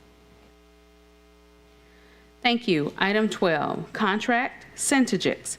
Consideration of a request for the approval of a contract between the East Baton Rouge Parish School Board and Centegix in the amount of $2,345,450 over a 3-year period to provide an emergency response system for classroom and school-wide security.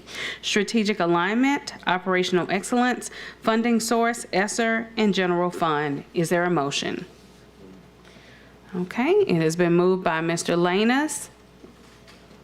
Is there a second? Okay, it has been seconded by Mr. Gode.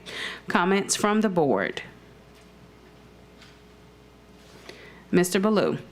Are we going to have a presentation explaining what this system does? Yes, Board Member Ballou likes for Centegix to come on up. Yes. Hi, good evening. My name is Derek Rowe. I appreciate the opportunity here. My colleague Heather is circling in the air. She got delayed in her route here, but I'm happy to be with you and present. So yeah, you're seeing this. So basically, just a quick overview for you of what our solution is. I'm a former K-12 CIO over in Baldwin County Schools over near Mobile. So that's why I'm here. I was able to hop on I-10 and didn't run the risk of error. But I point out my background only because I've been a part of Centegix from the beginning when we created it. And we created it based on the reality of the school world, meaning I'd been there, I'd seen solutions in all types of uses where they look good on paper, but when it comes time for someone to hope that thousands of employees can use it, that it's effective in the environment that is the real world of the school, that it can be left lacking. So what we came up with, and I'll pass this around, you're welcome to, it's kind of all starts and begins with a badge. It's a wearable badge that every staff member has the ability to use. And when I say every staff member, that's the superintendent, the principal, teacher, custodian, cafeteria worker, everybody, because everybody needs the ability to let you know if they need help. You're welcome to let's see it. But so the value of the badge, and I'll show you how it works, but the value of the badge, it's all about decreasing response time, or increasing the time, decreasing the amount of time that passes in an emergency. And it's two things that we're looking at is how quickly can we let someone call for help, and how quickly can help know exactly where they are and respond to it. And in terms of just quickly calling for help, in an emergency or anytime you're kind of afraid, it might be a child having a seizure in front of you or a fight, you lose a lot of critical motor skills. And so that's one of the reasons we went with the badge, is we'd seen, for instance, an app, there are applications you can have on your phone that are out there. It can be very difficult both to just physically use it, but also you just may not be able to get to it in the event of a medical or a physical altercation. It's kind of hard for me to pull my phone out, do the facial recognition, find the app, and use it. So it's all about being quick and easy. It is a wearable, so it's always with them. It can be worn just right behind the ID, like I've got mine here. Not invasive to personnel, as I'll just speak for the district that I used to work at. It was really be difficult to ask people to put an application on their personal cell phone. You know, a lot of the, hey, are you tracking me, that kind of thing, if I'm using this and it's on my cell phone. So very non-invasive to be a badge like that. As a former IT person, what I'd like to point out is we don't require or use your Wi-Fi or cell service. We're coming in and it's providing our own, both the fact that we're not interfering with yours, or we're also getting around the issue that, again, I know most schools have of dead zones in the school where, you know, I don't get a good cell signal or I don't have Wi-Fi. So the badge will work because we come in and provide our own network on that. And then the last thing is just room level accuracy, because again, in an event like an emergency, you have to know that the right people have to know exactly where they need to go. My brother's an assistant principal, and he always used the example of someone having an emergency and in his school, and they had a walkie-talkie, which was great, but she kept saying, I'm by the boys' bathroom. Well, they had 5 boys' bathrooms at the high school. He's like, we had to know which one, and we couldn't, you know, so they're running to all of them. So immediately knowing where you need to go is critical. So just to show you what you can do from the badge, there are 2 things. One button that lets you do one of 2 things. By far the most common use of our badge, of our system, is what's called a staff alert. This is, I need help, I need assistance. I don't need the whole school to stop doing what they're doing. I just need the right people to know that I need help. And the way that's activated is just that one button. I can feel it, it's recessed. I click it 3 times. And when I click it 3 times, what it's going to do, again, this would be for use for these kinds of events, a medical emergency, maybe a runner at your school, a fight, a school violence. But when I click it 3 times, what's going to happen is on the cell phone or the computer of the responders at that school, your responders would typically be your walkie-talkie wearers, a principal, assistant principal, SRO, nurse. Usually your front desk person would want it on the computer just to be aware that something's going on. What is going to happen is it's going to pop up automatically on their phone and on their computer, and it's going to show them who needs help, who clicked the badge, where they are located at that moment, not where they usually are, where they're based, but literally where they are at that moment. We do cover your exterior as well, so this will work if you're in the parking lot, on the ball field, etc. So I immediately know who needs help and where they are, and I'm off and going to them. We are a critical alert enabled solution, and what that means is like an Amber Alert or a tornado warning, flash flood. You know how that'll override your silent setting on your phone? That's what it does for these responders that would have it on their cell phone. So you're not just getting a text message you're hoping someone will check. They're going to know they have something to act on, those key people. And so they know who needs help, and they're off to assist them. So that's the staff level alert. Again, that is literally 98.5% of our usage. I need help, but I don't need the whole school to know. Going into what happens when it is a campus-wide alert. Unfortunately, this is becoming more and more prevalent, as you know, if you watch the news. The ability to mobilize your entire campus in seconds to protect themselves from, God forbid, like an active shooter. We do point out just some findings that were from the Uvalde report in Texas. And that is, that there was an application in use there, a cellular-based application. And all of the kind of issues that I mentioned, the real-world things can kind of be gotchas, is what occurred there. The poor Wi-Fi connectivity had an impact in a delay in the lockdown. Not all teachers were receiving it because, again, it's very difficult to expect everybody to download an application onto their phone. And since you're teaching and not, I don't think anyone would argue that, this is not the best way to teach a class is, with my phone out, so I'm kind of constantly monitoring it. So, that notification wasn't as pervasive as it needed to be to let people know there was an issue. No one on the school made an intercom announcement, but again, that's not the the biggest indictment on those people, because if someone's in there with a gun, it's kind of hard to expect someone to keep their head, and go make that announcement. So the ability to automatically make announcements is critical. And also just knowing exactly where the incident was, or being able to trigger it. If you remember in their incident, someone saw the person before they ever entered the school. And again, that's where it's critical that we're covering the exterior as well, because you could actually initiate a lockdown from even outside of the school. And so what happens with our system, if someone were to want to initiate a lockdown, they see an active intruder, they see a police chase that comes on campus, or again, God forbid, an active shooter, and it's the same button, but instead of 3 clicks, they're just going to keep clicking until they see certain things happen. And so among the things that they will see happen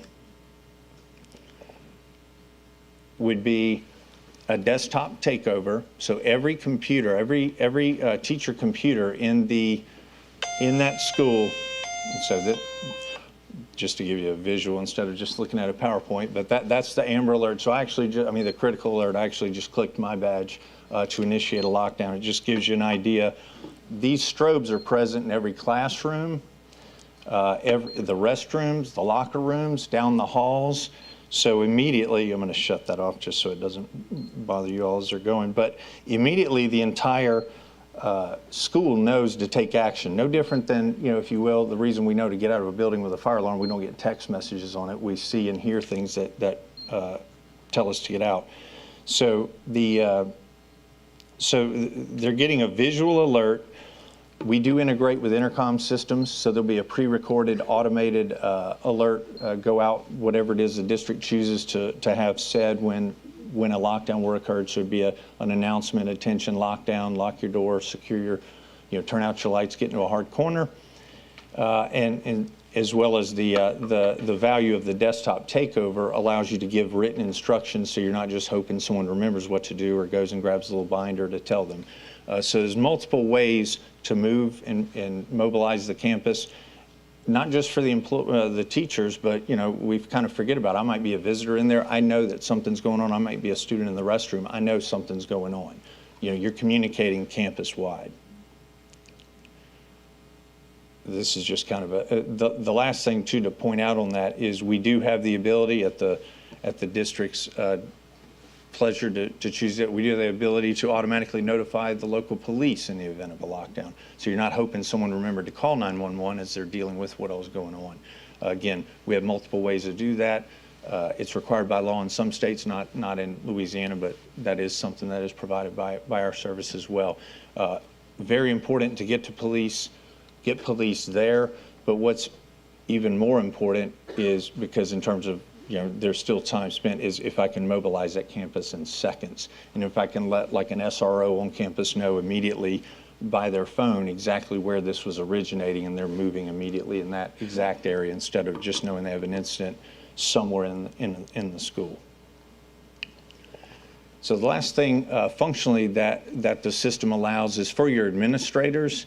So all staff members, if they see an event or I need help, we had a lady in Washington State that had her phone right next to her. This was literally the day after we trained them. They had just gone live, and it's about being easy to use. She had a heart attack in her office. Her door was shut, and she said, I tried to use my phone, my desk phone, and my cell phone, but she lost her vision. She clicked her badge before she hit the ground, and she's fine. But she said, I knew she couldn't use something even as simple as just kind of dialing her phone. So everybody has that ability with the badge. This last piece is only for administrators that you would designate: a principal, assistant principal, head of security, superintendent. This would be the ability to also do a campus-wide alert for other type events like severe weather, or for instance, if you get I was with our superintendent once, he got a call about a robbery in the area of one of our schools, so we called that a hold in place. And instead of just calling the school to tell them what to do, you could literally leverage it by going to your app, choosing a hold in place. Same thing's going to happen, only maybe now. And it's your protocols, your colors, your choices. These are just for example, but hold in place might flash purple. There's a standard announcement immediately to hold in place. The desktop comes up with the messaging for hold in place. So again, the key is you're mobilizing that campus in seconds. It's kind of like I'll call you later to explain why I put you in a hold in place, but at least you know to do that in seconds. And so just to recap the problems we were solving, the one button activation to keep it simple and not have anything I have to download or that is on my personal feature, the fact that it is your total campus, that we are given in the event of a campus-wide one, the multiple ways to notify everybody to take action, not just hoping they're checking their phone. And also, again, the criticality, especially for responders, whether they're just internal to the school responding to a seizure or, God forbid, responding to an active shooter, knowing exactly where that is originated in the school.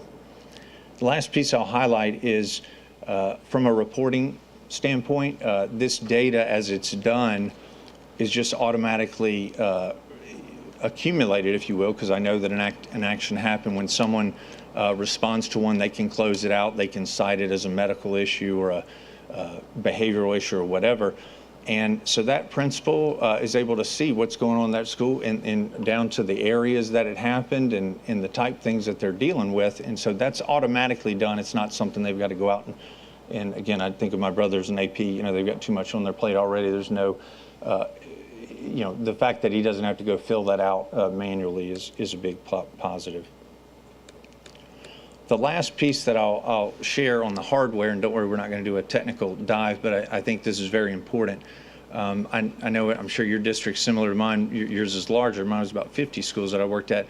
But we had schools ranging from, 60 years old to built 2 years ago. Our physical infrastructure, these devices, there's no wiring required on these. These are battery, multi-year batteries that we monitor, we maintain. But my point is, there is no physical infrastructure required. We've already discussed some of this with your IT folks, but you're not running power or drops in a school to get, with these being in every classroom, there's not going to be panduit down every wall, and we're not in a school for a week to install this. We're typically, we install more than one school in an evening. We're in and out. But again, I think it's very important to realize there's not that, as an IT guy used to see it, where there's an item to be voted on. And then as IT, you kind of had to say, well, hold on, I need to tell you what my cost is to make this work. We're going to spend X number of dollars for infrastructure. So as part of the design of this was kind of my role to make sure we did it in a very unintrusive way. So that, I am not Heather Conley, by the way, but that's the end of that. And those were Heather's slides, but that's the end of the presentation. So certainly open to any questions or comments. Thank you. Mr. Russ. So you answered a couple of my questions. One I have is, you mentioned a couple times that it's not utilizing the school's Wi-Fi. What is the technology that you're utilizing? Right. It's we're using low data rate Bluetooth that's called coded PHY. And the so what to that, when you hear Bluetooth, if you're like, a lot of folks, you're thinking of your car keys in a 50-foot range, if you will. The coded PHY version means I get 800 to 1,000 feet of transmission from this badge. Another reason we use Bluetooth is because it doesn't interfere with your wireless that you already have. We're not setting up a parallel wireless network, which would interfere with. So a lot of good range. The last thing I'll say is part of the value of coded PHY. If you scan for Bluetooth devices, I'm looking for a printer. Again, my brother being an assistant principal, these are the things that I had in mind. I don't want to see our devices. I don't want to see 50 of these show up when I'm looking for a printer. So we're at a different wavelength, 125 different data rate rather. So when you scan, you're scanning at 1 meg. You would never even see our devices. How secure is this technology compared to conventional like retail Bluetooth that can be pretty easily breached? Yeah, so it is a hardened system. It's closed. We don't invite anything to join our system. So again, because it is literally, and that's another advantage of it being at 125K, there are some really smart students out there, and so you almost don't want to dare them. If I'm scanning, I'm scanning at 1 meg, not at 125K, and so that's another reason that we're at that we are. Thank you. So thank you for your presentation. It answered a lot of key questions I had. One I would ask, it's just essentially hypothetical, is assume that the board approved this at our next meeting. What is the anticipated time of rolling out a system like this, start to finish? How long does it take you to install this across 89 sites, I think we're looking Right. at? No, great question. And again, one of the real beauties of it being wire-free, we're in 3 of the top 10 districts in the country. One of them, Clark County, is over 400 sites, Las Vegas, in Hillsborough, Florida. So normally what we tell folks is it's a total of a 3 to 4 month timeline. And when I say total, that doesn't mean we're in your schools that long installing. We literally, Mobile County has it in 90 schools. We did 60 of them installed in, I think it was 2 to 3 weeks. So we're not under their skin, but the timeline itself, most of that time is spent, hey, do you have your protocols? We do on-site training and making sure people know how to use it. But I think 4 months is, and again, this is a little bit where Heather's more in tune with Adam on the solution consulting side, but in general, 3 to 4 months. Okay, so 2 more things. First, I'm hoping that we have some teachers and administrators here that can give public comment on their opinion of this, which I'm sure that we will. Second, I'd really like to hear from Captain Price on what you think about the impact this might have. Is it Price? Walker, I'm sorry. Where did I get Price from? Captain Walker, on the impact that you think this might have on your ability to do your job and secure our schools. Please come on up. And can I add one thing on the teacher side, just because I didn't mention this? This device, this is just important for teachers to know. I don't know where you are until you click it to tell me where you are, just to be clear. So no one has the ability to look and go, hey, where's that teacher, or et cetera. It can't track you. Only when you click it and say, I need you to know where I am, is it now knowing where you are, just because, again, I know that's a key concern among staff. Well, good evening, board members and Dr. Narcisse. I have one question. Maybe I'm a little slow today. How does this device differentiate between an active school shooting and another site, a fight or something like that? How can we tell the difference automatically? Yes, sir. So again, there are 2, and you're not the first to ask that question, I promise you, that's a good question. So there are 2 things that you can do from the button. So again, the most common thing is I'm going to click it 3 times, and all that's going to do is go to the phone or computer of that school's responders to tell them they have what we call a staff alert typically. So that would be the fight, the medical emergency. So that's only to let SRO, nurse, assistant principal, whatever, know I need help and here's where I am. Right. If I keep clicking it, it's when they get at 10 or more, and we'll tell them literally, you can click it 25 times, just click until you see these start flashing. So by keep clicking it, once it gets to 10 or more, that's when lights flash and you now know you have what we would, again, it's up to you what you want to call it, a lockdown, a hard lockdown, an active threat, et cetera. So that's when you kind of know, to your point, if I'm an assistant principal, you're still running towards the person in that active threat. As an assistant principal, I'm not running now at that issue. I'm battening down or doing my protocols because this is different than a staff level alert. Right. Well, my only concern is from a law enforcement perspective, if we get an active shooter situation, we're coming in with long guns and it's more of a military style approach.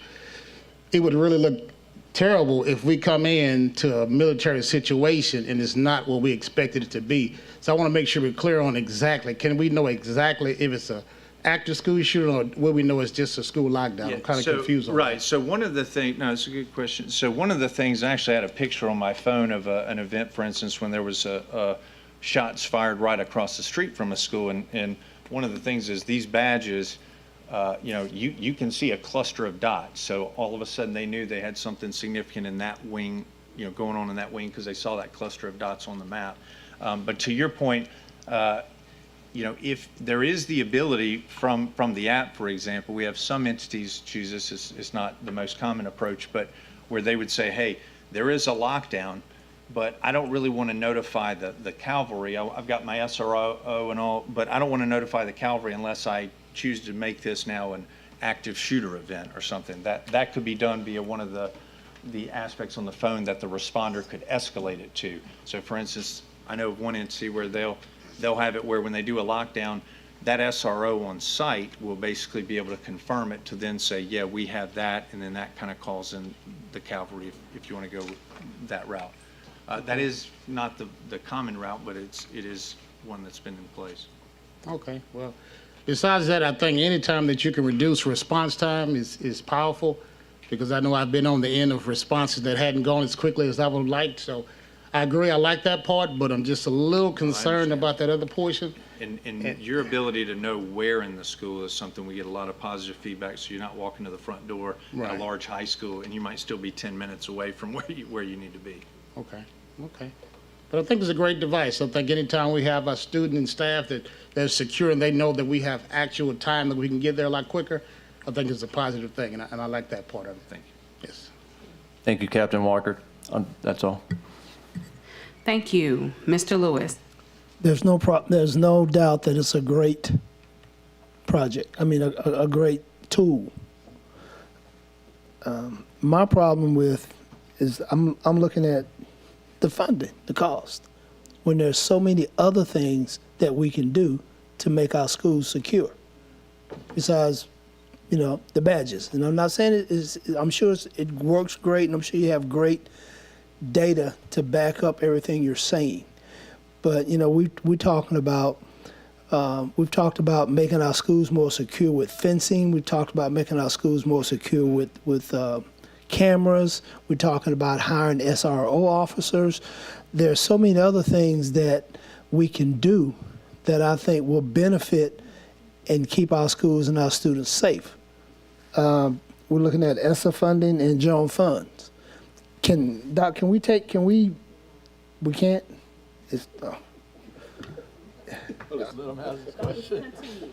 No. You guys reading my mind down there, that's fine. Continue, Coach. I'm just, you can't put a price tag on safety, but I just think that we really need to make sure that we're getting our money's worth with this. I mean, because we talked earlier today about, simple fencing and control access doors and all these different things that we can do. I've got a problem with $2,345,450. When we don't have a budget for next year. We don't know what kind of work for, if, God forbid, if there's a rift. I mean, we don't know what we're going to be facing next year when it comes to budgets. We want to give our teachers pay raises. I mean, there's a lot of monies. There's a lot of things that we need in this district, and safety is one of them.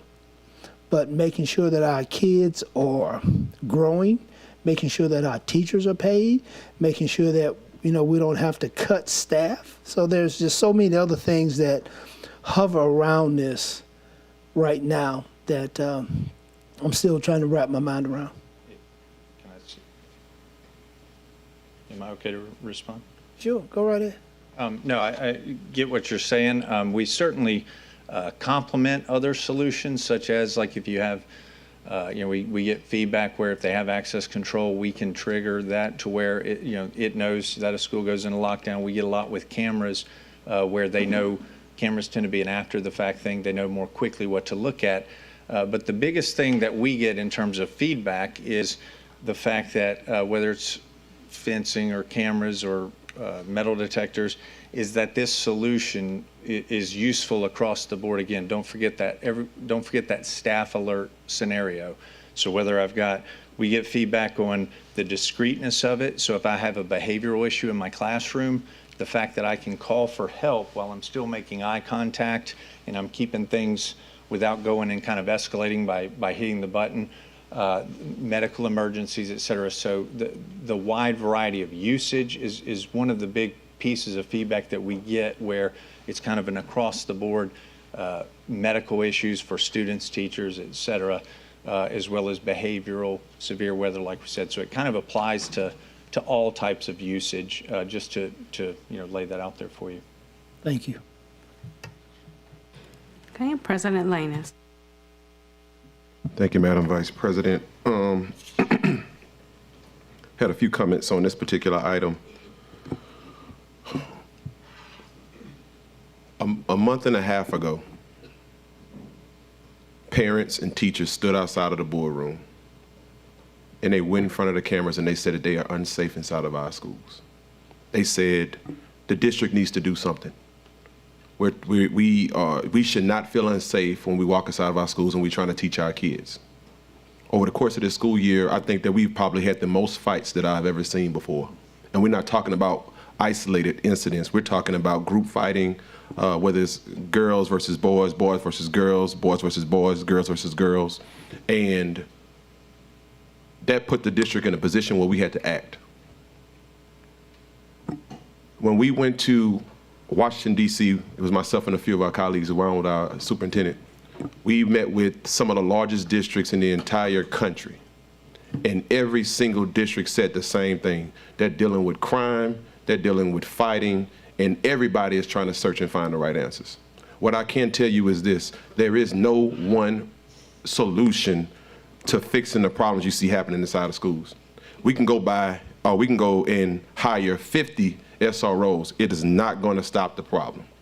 We can put high-end fencing around every single campus, and I'm not knocking that the solution of bringing more fencing on campuses, by the way. I think that we absolutely need to make that happen. But the point is that even if we secured every campus with a fence, it still wouldn't stop the problems that you see existing. Because on one end, you're talking about an active shooter. On the other end, you're talking about fights that are happening almost every single week inside of our schools. And as a district, we have to respond, and we have to respond swiftly. I understand the dollar amount behind this, and at the end of the day, if you ask me, and not speaking personally to this, if you ask me whether or not a dollar amount is going to suffice for somebody losing a life, when you talk to other districts and you see what has happened there who've had those active shooter incidents happen on campus, a lot of them are wishing that they had made the right preventative changes early on so they didn't have to go through that. So for me, I'm going to support this. Because as a district, we sat down for almost 2 hours and we vetted this out. We asked every single question imaginable to see if this is a good fit for our district. And if it's going to cut down on response times, if it's going to add more safety to our community as a whole, I believe that it is the right thing to do. And I just want for our board to understand, this is something moving in several phases. The first phase was, one, hiring a chief security officer so that we can begin to assess the assess the safety questions and concerns on our campus. The second phase of this was to go out and vet community stakeholders that can come in and help us to move the needle inside of our schools, either by safe passage programs, adding community interventionists inside of our schools, so that teachers are not the ones interrupting learning inside of classrooms, but that we have people who are federally trained to know how to do this work, that are associated with the Department of Justice and following those safety protocols and guidelines. The third instance was creating a safety assessment around every high-risk school in our parish. So I say all that to say, this is a highly vetted plan, and we are taking every step possible to ensure that safety is an absolute top priority. Because at the end of the day, the last thing we want to see happen is that somebody brings a gun on campus and somebody's child gets shot. We saw this happen at Brookstown. Security Chief Walker, you were there. A gun almost made it on the campus. Somebody dropped it on the ground. We couldn't even identify who had gotten it. But imagine if nobody had found that gun and a student picked it up and walked inside of the campus with it. The devastation we would be talking about right now. And the thing that you don't hear about as a community, how many guns are attempted to be brought on campus on a regular basis. Because I can promise you, if you understood what that number was, you would have every single concern right now for what we are doing to make our schools safe. In fact, one campus had 2 guns that were brought on campus: an automatic assault rifle, an AK-47, and a revolver. Nobody caught it. This is the reason why these types of mechanisms make sense to me. I can't tell anybody else how to vote on this particular item, but I will say that I support it because I support school safety and I support putting our teachers' safety and our students' safety first because we have an obligation to do so. Thank you. Thank you. Mr. Martin. Thank you, Vice President Powell. I certainly agree with President Lannis that we need to do something. There is definitely a feeling of a lack of safety by our teachers, by our students, by the families that entrust their children to our care. And so I certainly agree that we need to do more things like this, not just for the major dire circumstances, the school shootings, the guns on campus that President Landis mentions, but also, and I very much like the fact that just this 3-button press that says, hey, I'm a teacher. I don't feel comfortable intervening between 2 burly high school students who are getting into a fist fight in the classroom. You don't need to alert the whole world. I think that's very valuable protection to our teachers in the sorts of situations they're facing every single day. I've got a couple of concerns and questions, and one is, what was our procurement process for doing this? I understand from your comments, President Landis, that you that you and some of the leadership in the superintendent's office vetted this, but I don't know that I haven't heard anything that we followed an RFQ or an RFP process. And so I have a question, perhaps Mr. Shamlin can answer. Have we, what is the legal procurement process required for this? I guess I'll start with that question, Mr. Shamlin. Yeah, so per our policy, for professional services contracts, there are requirements, at least internal requirements for our board in terms of RFPs and RFQs. This is a little different. It's outside of, I think it's a little different from a typical professional services contract. And so I would say, without looking into it further, the board would have the option of an RFQ process. They would have to request, they'd have to order that by vote of the board, but it's something you could consider if that's a direction you want to go in. I'd have to have our procurement people speak more specifically to any other requirements beyond that. But within our policy, it's something within the authority of the board if you so choose. It would concern me that we would spend this much money without having had an open, fair competition to see what all the possible solutions are. This sounds great. I mean, you have a great presentation. It's clearly a great product. But I don't know what other options are out there on the market. I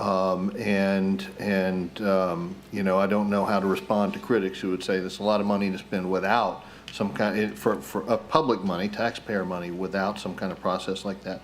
A question for you is, what are the ongoing costs? I know we've got this 3-year contract, extension for a couple of years. It's about $600,000 a year. If we stay with that, is that ongoing in the future, and that's roughly your general price point, or is this an introductory rate to get us hooked, or what? No, good question. Yeah, it's treated as hardware as a service, and so basically that is kind of like your monthly cable bill or whatever, and so that is what you get. Now, as part of that service, the aspect of it is all of your, everything is covered. So, for instance, these badges, they don't require charging. They last about 5 years. But if you've got badges that in year 4 need to be, they're running low battery, you would know that. We would also know that. But that is all covered by us as part of when you're under contract, you get everything done by us, not by your team, and requiring them to go out and do it. But we would just ship additional. We actually start you with additional ones, where you would just be able to hot swap those, and we would, at no charge, because that's part of your contract, replace those with additional spares. Same with any of the devices. So that is basically, there is no hidden cost, if you will, that, it doesn't include, that amount is everything. Now, I think it's important for clarification. I don't mean this to be combative in any way, but as I read the contract that was presented to us, if something happens, if your system fails in some way and doesn't summon help when help is needed and somebody's pushed the button, then we're obligated to indemnify your company for any lawsuits that come about because of that, and your company has no liability for the failure of your system to perform as you've promised it will perform. Is that an accurate summary of your contract language? I'm not overly versed in our legal aspect, but I do know if the system, I know there's language in there that if, like, to protect us if people don't react either quickly enough or whatever, there is language in there if there is a quote, I think failure or negligence or whatever. I think it allows recovery of, like, the cost of that, like that contract. In other words, you can get your money back for that if it didn't happen. We've never had that happen. That's part of the reason I'm not overly versed in that. Certainly can take a note and give you more language on that. That's just an area that I've not personally dove real deep into. Okay, thank you. I've got concerns about spending this much money for some of the reasons that Coach Lewis said at this time without a more comprehensive procurement process. Thank you.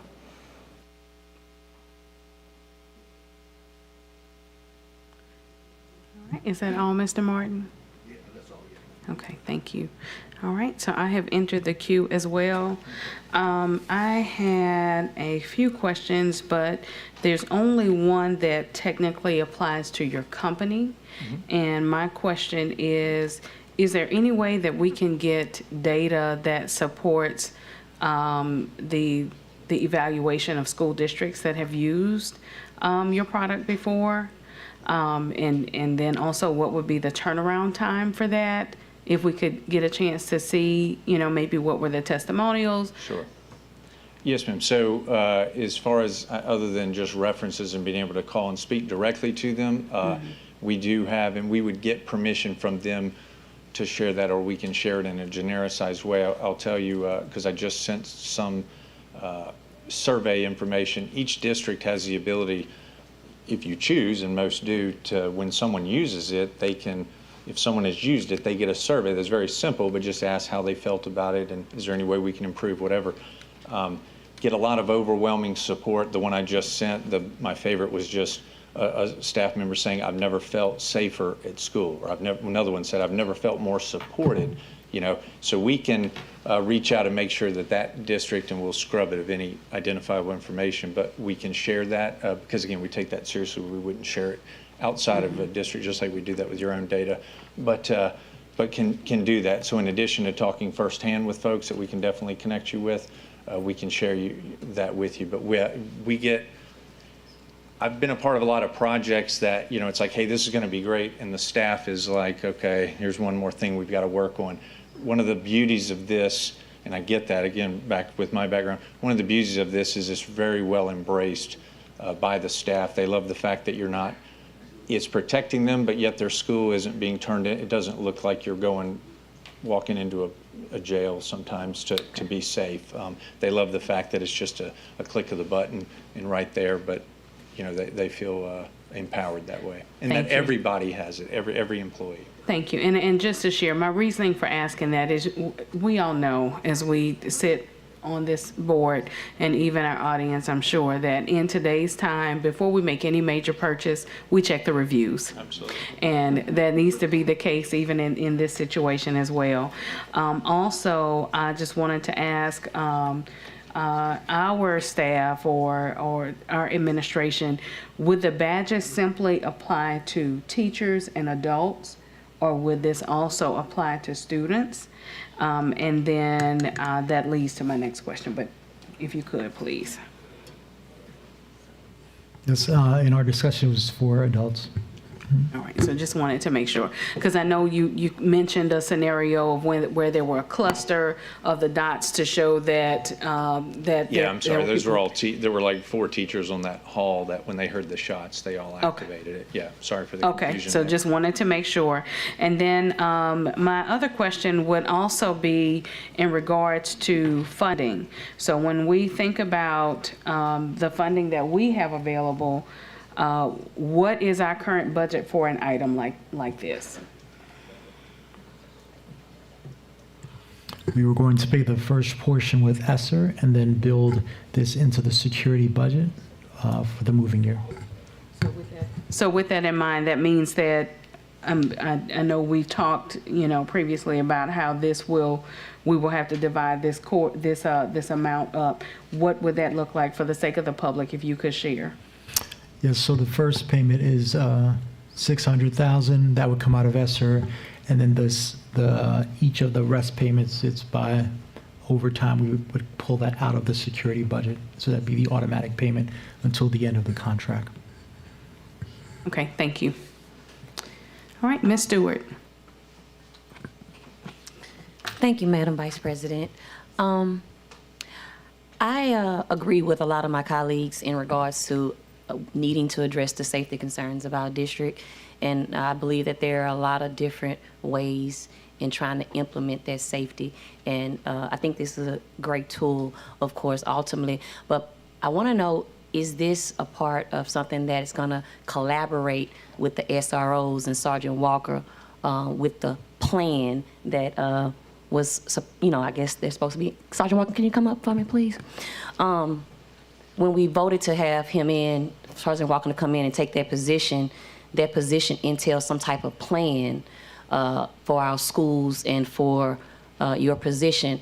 And I'm not sure if that plan has been generated yet, but can you tell me if that plan is supposed to kind of tie in with other safety mechanisms? Because I hadn't seen it. I think I did request to get some information about that, but I'm curious to kind of know how that will tie in, or if that's going to be some type of collaboration with SROs, or SROs going to be at all schools, because when you hit the button, who's coming? Right. Well, any type of new devices that comes in, we would have to be trained regularly. Every SRO will have to know exactly how this equipment works, test it to make sure we're capable of using it. So I would think, yes, training would be most important. So we would actually put that into our training sessions regularly. So you're saying this is something that has been discussed to implement with your plan in regards to the safety with the SROs? Well, once it was mentioned, of course, I thought about the training. We talked about the device and how it would be used. So, of course, we have to be trained first before we can actually put it out. So any type of device, again, that comes in, we have to know how to use it instantly. We don't want to wonder, one press, two press. We need to know exactly what the presses are. So we have to train with it. Yeah, and I get that. I understand the training, but this has not been anything that has been implemented into your plan as far as collaboration existing. That's what I was. This is new, so we're just learning about this. Right, right. So, but with that being said, with the plan that you have implemented, is that something that you feel like can be implemented, or that you guys need, or something in addition? Because we're trying to create something safe, and it is going to take several, I think, things to kind of compile together. And so with your existing plan, is this something that you think that will, I guess, benefit? I mean, we would say yes, but at, the rate, we want to just make sure that we're getting our money's worth, right? So for what I've heard so far and just what we've discussed, I think it can be very beneficial. I know we have to look at some reviews to make sure that what's being said is actually happening. Right. So before we can actually put it into our plan, we have to make sure that it does what it says it's going to do. Okay, that's what I just want to kind of get some kind of brainstorming going in regards to what we have, what to be implemented, and what can be added to it. Yes. Thanks. Yes. And just 2 comments on that one for you, officers. One of the things that we do is, when I mentioned the implementation, is we don't show up with protocols and say, here you go, we show up with saying, what are your protocols and how do you weave it into this to complement what you're doing? Because each district is different. So the names of the alerts, or what you want, or who you want notified, that's driven by the district. We don't, which makes my life a lot easier and better. And so, no, I did want to point that out. And then the other thing is that training we learned after the first year. We show up and do that on site for all responders at every campus, because it's a pretty straightforward system. But you know what? In something like this, we want to make sure when we leave, literally everybody's phone, the responders, hey, did you get it? Are you getting it? Is it going off on your phone? Do you see how to do it? And they use the badge themselves. So again, we're very attentive to that detail. Thank you. Okay, so Mr. Lewis, I'm going to need you to. All right. Okay, Ms. Kennison. Some questions for you. How long have you guys been doing this? 2018 was our first year. And it's in how many schools? Right at 4,000 schools across the country. Okay. And for the last 5 years, how many incidents have you guys fielded successfully? I should know that. I mean, I think it was like 85,000 last year. 85,000 alerts last year were processed. It's on a slide somewhere. I'm sorry, I don't know. But I would tell you the average school generates 2 staff alerts a week, typically, 2 to 3. So if you do running probably 8 to 12,000 a week at 4,000. Okay. And I'm technologically challenged, so this is like a simple question, but you said in your presentation that Wi-Fi and internet can be an issue but then when you describe how it works from button to, like, it does require internet, Wi-Fi, or, Yeah, well, something, right? Right. So we, the gateway at the school, we provide that. We'll use the network connection to get out to, that's how we get out to send our signal. We actually provide a cellular backup. It's sitting over there, that's why mine went off. So that if your network goes down, it does go out via whatever the strongest cell signal is from the 3 major carriers. So that's how we kind of protect that. But the key is all of your employees and like your areas, like your stairwells or whatever, this badge isn't using Wi-Fi or cellular to get out. It's using the network that we create, and we're able to dynamically see as we create it to make sure that there are no dead zones in the school. So that, but for like one of the 3-click incidents, if there's no internet. Oh, for there's the no- responder on their phone? Yeah, so. Yep. So, good question. So again, it's kind of a numbers game where, in other words, when we do the training, that's part of it where we'll have, and I'll use a real example. We were at a school in, I won't name them exact, but it was in Alabama, and they said, hey, we're in this area and this is a dungeon right here. We get no cell coverage. Everybody looked at their phone, there's nothing. We click the badge and the principal standing next to me goes, see, nothing. But immediately his walkie-talkie is going off because the front desk person's saying, I see you have an issue. Where, what do you need? The SRO showed up because he's there and the assistant principal showed up. And so as part of our training, we make sure you're not going to get other folks to either join the Wi-Fi or whatever, but typically these responders are ones that either have issued phones or it's easier to tell them and get them to, if they need to join the Wi-Fi as opposed to trying to get every employee to do so. But you're saying it is fail-safe as far as a larger incident, that it would, if the internet were down at a site, it would still go to Absolutely. the police. Okay. That's what the cellular backup is there for. And the strobes would still flash. Your campus would know to take action even if the network dropped. Okay. And then, what was my other question? Just to clarify Mr. Martin's question about the cost. When that is fulfilled, the 2.3, do we lose the service or do we continue it? Continue the service at the annual rate. Which is? The contract that I'm sorry, the $600. $600,000 a year? Okay. Okay, around that, okay. Okay, I have a couple other comments not directed to you, so you can breathe. I think this is a wonderful tool, but just there's so much more that we need to be doing. This is a great reactionary solution, but it doesn't take into account proactive measures. That there's lots of them that we need to take. Fencing is one of them, but it's a pretty big amount of money that we're being asked to just say yes to.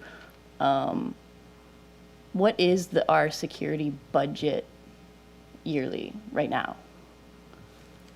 Do we have that? Ms. Lopez, do you have that exact number for Board Member Kennison? It's what? Three. And while Ms. Lopez comes up, just wanted to be able to share, we're also increasing that budget. You'll see that in our proposal as we continue to add more components of security across. Okay. Proposed budget currently for this current year is $2.8 million. Okay, thank you. Okay, so it's a big chunk among dozens of schools that need a lot of help. So it's something we should definitely consider. One last question for you. Do you guys offer, or would you be willing? Ms. Kennison, I'm sorry. You got your 30 seconds overtime. So you want to come back and ask after we go through public comment? What? I have 30 seconds? Or I don't? I'm done? All right, so hold your question. Okay, thank you. Yes, there will be another opportunity as well. All right, Mr. Gode. Yes, thank you. I guess some of this, I almost feel like it's the question, have you quit beating your wife yet? Because how can you vote against security and safety and that sort of thing? So I'm all for this. I think we need to do these kinds of things. But, in talking, I actually have a relative that's a security consultant and expert and stuff like that. One of the first things, the rules of the security is to secure your boundaries. And, I think it would be, there's just been a lot of conversation going around on this. I know there are some grants potentially out there, and hopefully I think we might get $500,000 from the state. But I think as part of this, I just get the feeling that we're doing this a little bit reactionary and piecemeal. Not that I'm against this at all. I think it's a wonderful program. But I think for the next meeting, I'm going to vote for this and pass it forward. But I would really like to see us come, if not with a plan, at least estimate of what it's going to take to secure our buildings and secure our schools with fencing and that sort of thing. I know Ms. Lopez talked earlier about we're going to have more money in the budget for fencing. We're going to have more money in the budget for cameras. And it's the kind of thing, I recognize maybe we can't do it all in 1 year, but I'd like to know, look, if we're going to put fencing around all of our schools, is that a $500,000 issue? Is that a $1 million issue? Is that a $2 million issue? I have no idea of what that number is. And can we do it realistically in 1 year? Can we do it realistically, and it's going to take us 3 years to do that? I just feel this is a good program, but I just feel we're going at it a little bit piecemeal. And to me, one of the key things we need is secure boundaries of our schools. And that includes fences, it includes locks. And so I guess I'm not asking Mr. Superintendent for a full-blown plan, but I think we know enough that we can come up with saying how big is the bread box. And, hey, look, we think over the next 3 years, if we spend $3 million, $1 million a year, after 3 years, we'll be able to have relatively secure schools. That would be a great part of information for me in voting for this. And just as it relates to the numbers, I know $600,000 is a big number, but just to put it in a little bit more personal perspective, it's $20 a student, or it's $100 a teacher, if you want to look at it at teacher side. So it's not overwhelming numbers when you think about it in that way. To spend $20 a year per student to secure our students, that's not a number that shocks me, okay? It really isn't. And so I think we also need to look at it in that manner. But I really would like to have, again, I don't want necessarily a full-blown plan. 2 weeks is not time to do that. But I think we ought to have some kind of strategy about this is how we're going to go about. In addition to this, these are the other things we're going to do and how we go about doing this and over what period of time. Because if we get this $500,000 grant, what are we going to do with it? If we get, and does it, again, I'm not opposed to coming up and say, look, it's going to take us 3 years. And if we spend $1 million a year with the grant and other money, we'll be at the place where we want to be. I just don't know what that path looks like. And, a long time ago I was told, if you don't know where you are and don't know where you're going, any road looks as good as any other one. And I kind of feel that's a little bit of where I am right now. This looks really good, but I don't know what the full-blown path looks like. And that's what I'd like to see. So I'm a vote for this to refer it, but in the next 2 weeks, I'd like to see if we could come back with some sort of more information given to the board about how all of this ties in together and plays together with the whole program. Thank you. Thank you. Seeing no further comments from the board, we will now turn to comments from the public. Mr. Robinson.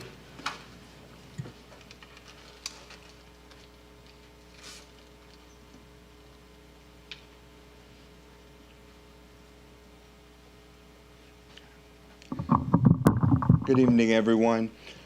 First off, let me say, when I first got here at 5 o'clock, I was completely against this initiative but after seeing the presentation, I saw some key issues to where it could be a good idea. However,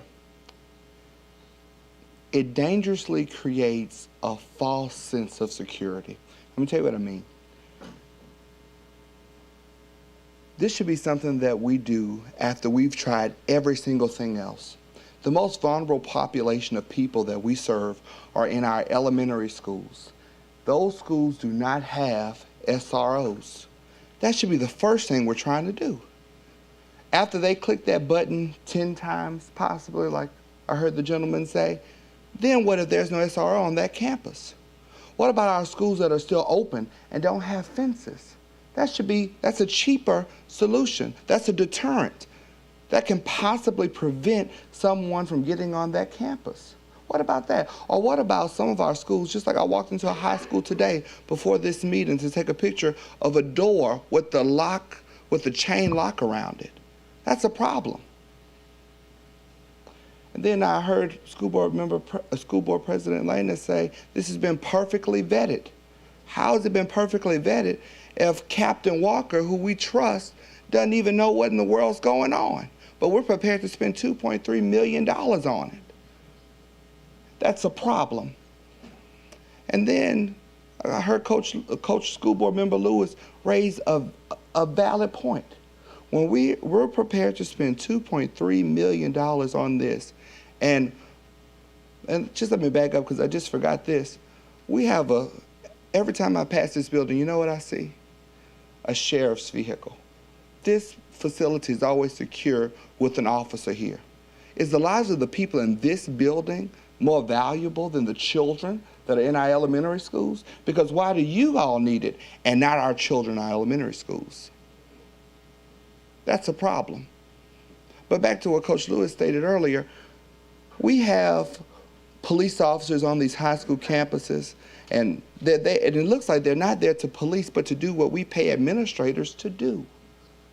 That's a problem. This does nothing for the immediate issue of making sure that our children are safe from outside threats. This is a frivolous way to spend money when we have not yet exhausted every other option. Let's do a better job.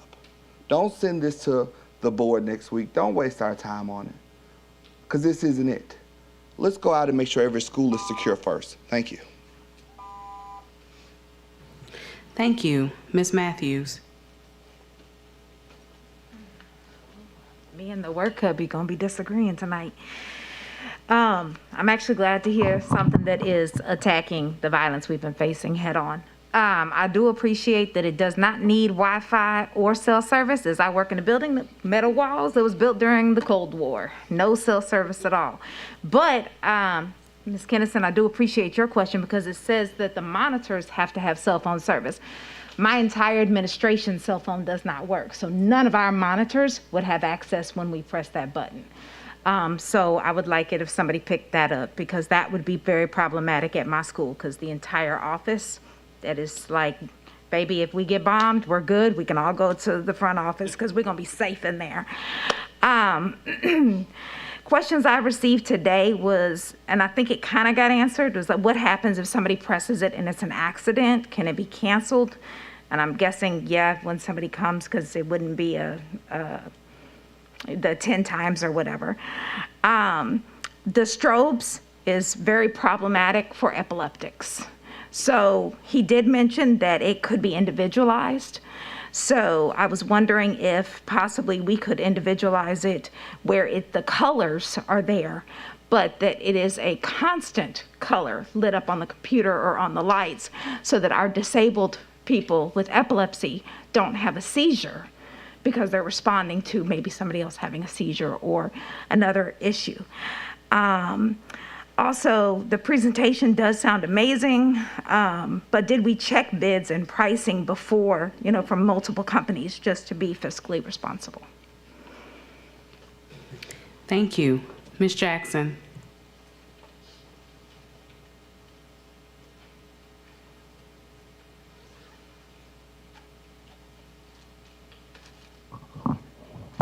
Hi, thank you, Fairleigh Jackson, resident of District 5, Coach Lewis's district.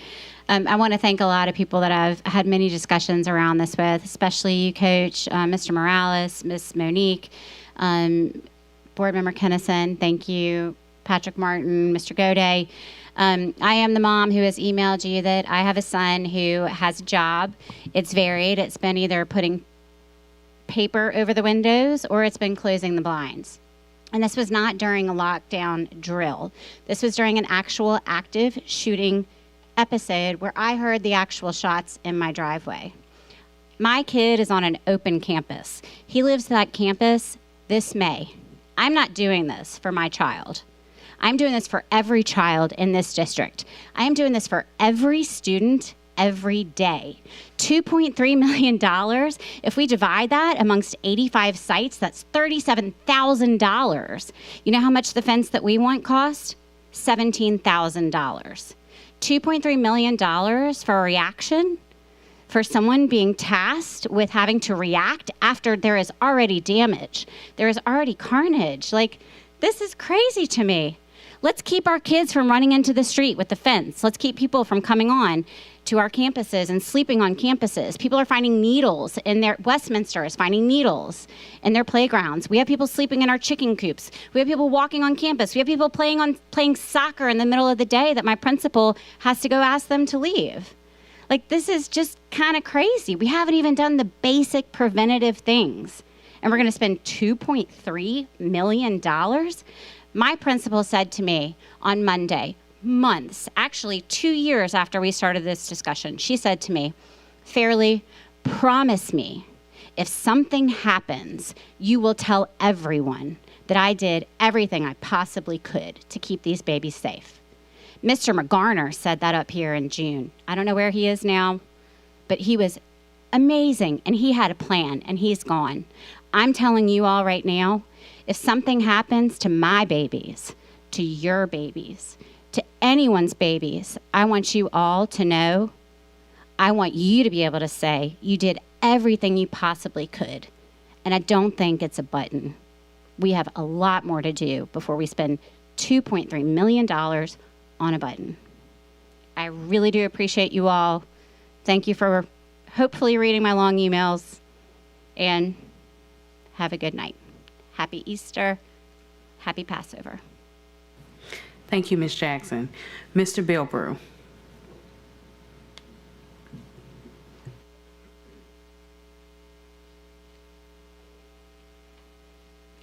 Good evening, everybody. Thanks for this opportunity to speak to you. My name is Craig Bilbrew, and I'm a teacher here at EBR School District, and I've had the opportunity to teach at several of the schools within the district over the past few years. I've also taught in Mississippi and Texas. This is not an isolated incident. This is not something that we're just dealing with at EBR. We're not just dealing with it in Louisiana. We're not dealing with it just at my school. However, I would like to start off by letting you all know I work for one of the best principals that I've ever met before in my life. She wore heels for a presentation or award ceremony or whatever, and everybody was shocked because she has to wear tennis shoes all the time because she's running throughout the campus, putting out fires and solving problems and doing everything within her power to make sure that the educational process continues. She eats lunch at around 5 o'clock in the evening after the last student has left because she's running around doing so much to try to make sure that we have a safe and productive learning environment. And I said all that to say, because we keep talking about money, money, money, money, money. Oh, and it's something that I forgot to say in the beginning. I would like to thank the school board for considering this for the simple fact that we have been saying for so long that we don't feel safe in the classroom. We don't feel safe in the classroom. And finally, they're trying to do something. They're trying to do something. This is not saying this is the end all to be all, but it is something. It is a step in the right direction. And no, this button is not going to save every problem, but it will save some of the problem. Because the thing about it is, we're looking at it from an outward saying, oh, somebody's going to get into the school. But what about the children that are in the school? What about the teachers that are being physically assaulted by the students that are already there, whose names are on the roll? And the thing about it is, I want you all to think of these 3 words: discretion, accountability, and safety. Discretion is if I see some boys or I know that some boys are smoking weed in the bathroom, when I push and say, call for security, they can do away with the evidence or they can disperse and make it more difficult. But if I can push that button silently and they don't know that security is on their way, then we can catch those bad apples and get them the help that they need, or at least get them away from the other ones. The accountability measure is if you have a school where that button is pushed 7,000 times in 1 week, then you all know that we need some help at that particular area as opposed to them. One thing I complained about us pushing a buzzer that's in a classroom, and I was saying that, man, the secretaries are ignoring us, until the secretary was out with surgery and all the teachers had to work at that desk for 30 minutes to cover that 1 8-hour shift. And let me tell you how many times that button is pushed. She cannot answer all 11 calls at one time. So if I'm buzzing you because there's a fight in my classroom and the teacher next door is buzzing you because of asthma attack and somebody else buzzing you because it's a fire, how many calls can that one person answer? But if we all push that button, it's okay. $2.3 million is a lot. I'm not expecting you all to pass it tonight, but I would like for you to do the due diligence and try to investigate it and see if this is a possible solution. And that's from the inside. Thank you. Thank you so much, Mr. Bilbrough. Seeing that there are no other public comment cards at this time, we will return to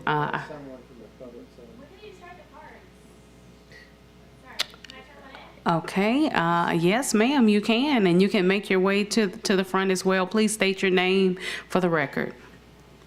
Sorry about that. Came in late with the kids and I missed the cards completely. My name is Colleen Kissel. I'm a parent here. Happy spring break. I agree, and I'm glad you're thinking about security because the country is broken, and every time there's a school shooting, I get closer to becoming a hermit and pulling my kids out of school and living in the woods. But I don't think Life Alert Grandma is the answer for our district right now. There's a number of logistical problems with this. I would love to see data from them on how many false alerts they have from adults just sitting on the button. And I appreciate that it's multiple pushes, but I've set off many a false alarm in my time. Or how many, with younger kids, you have little kids, if it's on the teacher, kids love buttons, my kids will push any button. Or older kids knowing that if they push the button a bunch of times, that they can get out of a test or an assignment because they know the button stops stuff. And then a question about if the cops of the city are prepared to get to sites quickly, that they know that this button works, and if they have the capacity, if say 2 schools on the same day have a button, are they prepared with where they're gonna go? It does not sound like this program has talked to the cops at all yet, based on earlier questions. And then I just don't see how 10 button pushes is easier than calling 911, which is 3 numbers. I think we should use this money better to fix the cell signal in our schools so that teachers actually can reach out and text out, train them how to talk to 911 about where they are in the building and what's happening to them immediately.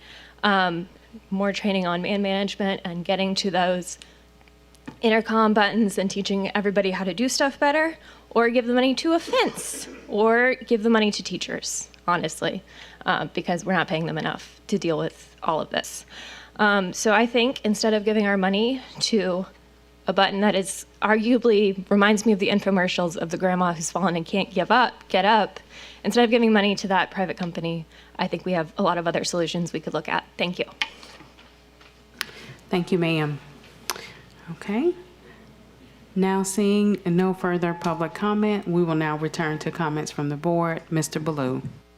Thank you. And Superintendent Narcisse, either you or somebody from your staff, I just want to know when you were looking at a need for an emergency response system, can you walk us through what your needs, what the district's needs were, and what technology you looked at, and why you decided that this was the right solution for the district, and price and everything else? Yes, Board Member Blue. The first thing we did was we looked at the assessment on issues on early response, and that dealt with active shooters. We looked at the assessments around what happens in the community, because as you know, even in some of our schools, we will have some incident that would happen in the school. Somebody can run on the yard or run around those places on lockdowns. We looked at Also, incidents that happen in the schools. As you heard from a teacher today, there's variations of incidents. We looked at how we went through our response protocols. And we also looked at how do we help work with what we call it passages, safe patches for kids who are coming through challenging neighborhoods, or as you know, we had also parents who came up and fought on campus. So we looked at multivariate facets of things, and there wasn't one solution to resolve all that. Then, as you all recall, I went to, after talking to Board Member Lannis and Vice President Powell, went to look at what were some other solutions that urban, large, complex districts were doing in terms of trying to solve the same set of issues, because this is happening across the nation, especially in urban districts that are similar to ours. We noticed that many of those districts were using this Synergix technology to help resolve their problems. Even when we were in Washington, D.C., Vice President Powell and President Lance got to talk to other superintendents, as well as we also had all the board members that were there at our legislative meeting to discuss what were some of the complex issues from variations of cities. One thing that we that was very clear is, one, we were not the only city going through it. Two, the cities that were trying to get a good handle use multiple sources of ways to try to figure out what to do. So those are the things we're doing, such as working with Safe, Hope, and Healthy, partnering with community partners, getting involved with what their initiatives were around trying to keep safety in schools. And then the biggest response when it came to staff was emergency response. If you look at, there actually was more than just the Nashville shooting. Denver also had a shooting in their high school, Denver Public Schools. And the number one comment that was made from staff was, like, how do I not just only lockdown protocols, but they also talked about how do you notify police quicker or to get when an intruder come in. None of those companies, if you look at the intruders that came to shoot in the schools,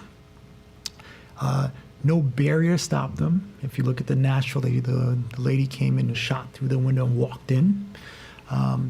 And the number one thing that was very clear was the response time that they can notify police authorities to come. Some was 3 minutes, 5 minutes. I think you had even Uvalde. Uvalde had if I'm not mistaken, they used the phone app, and they noticed that did not resolve. Even some of those schools had also their version of SROs with guns, because I remember we've had a long conversation with that. And so it's a much more complex facet. My biggest component was to sit down and identify what those areas were and how that matched to us, and then looked at what some of the just as complex school districts we were doing. I think you guys are in 3 of the largest school districts in the United States. Is that correct? And those are districts that are like 12 times larger than this. I say, think of Baton Rouge on steroids. And they worked with their police chiefs and all those things. And we had an opportunity to ask their superintendents, how did it work with your chiefs and all that? And what was very clear was this type of technology helped in areas of not worrying about cell. I think there was some questions, board member, I think either Kennison or Russ, one of you guys asked about whether it was Wi-Fi and those things. Their technology was much more advanced than that. And we also noticed, because of incidents that happen in the schools, more districts are actually trying to come on board to try to solve that. We do have a challenge, and I know we're going to be talking about even surveying staff around things that are happening. But from a technology standpoint, this, based on the references that I was able to get in talking to other superintendents and some of their board members that were at the legislative meeting. My time's up, so I'll let you finish. This was the leading technology. So I just want to give you like a wide range of context. So we did not just do this just like that. And I want to go back, which I'm glad that I think Vice President Powell asked about references. Some of these much larger, complex school districts than us that are way bigger they went through their vetting process as well, and they've spent the same amount of dollars. So. You can count those extra 30 seconds toward Mr. Lewis's time. Thank you. Mr. Lewis. and Mike just walked out, and I really wanted, to say to Mike, I really appreciate how he broke that down. $20 a kid a year, $100 for a teacher.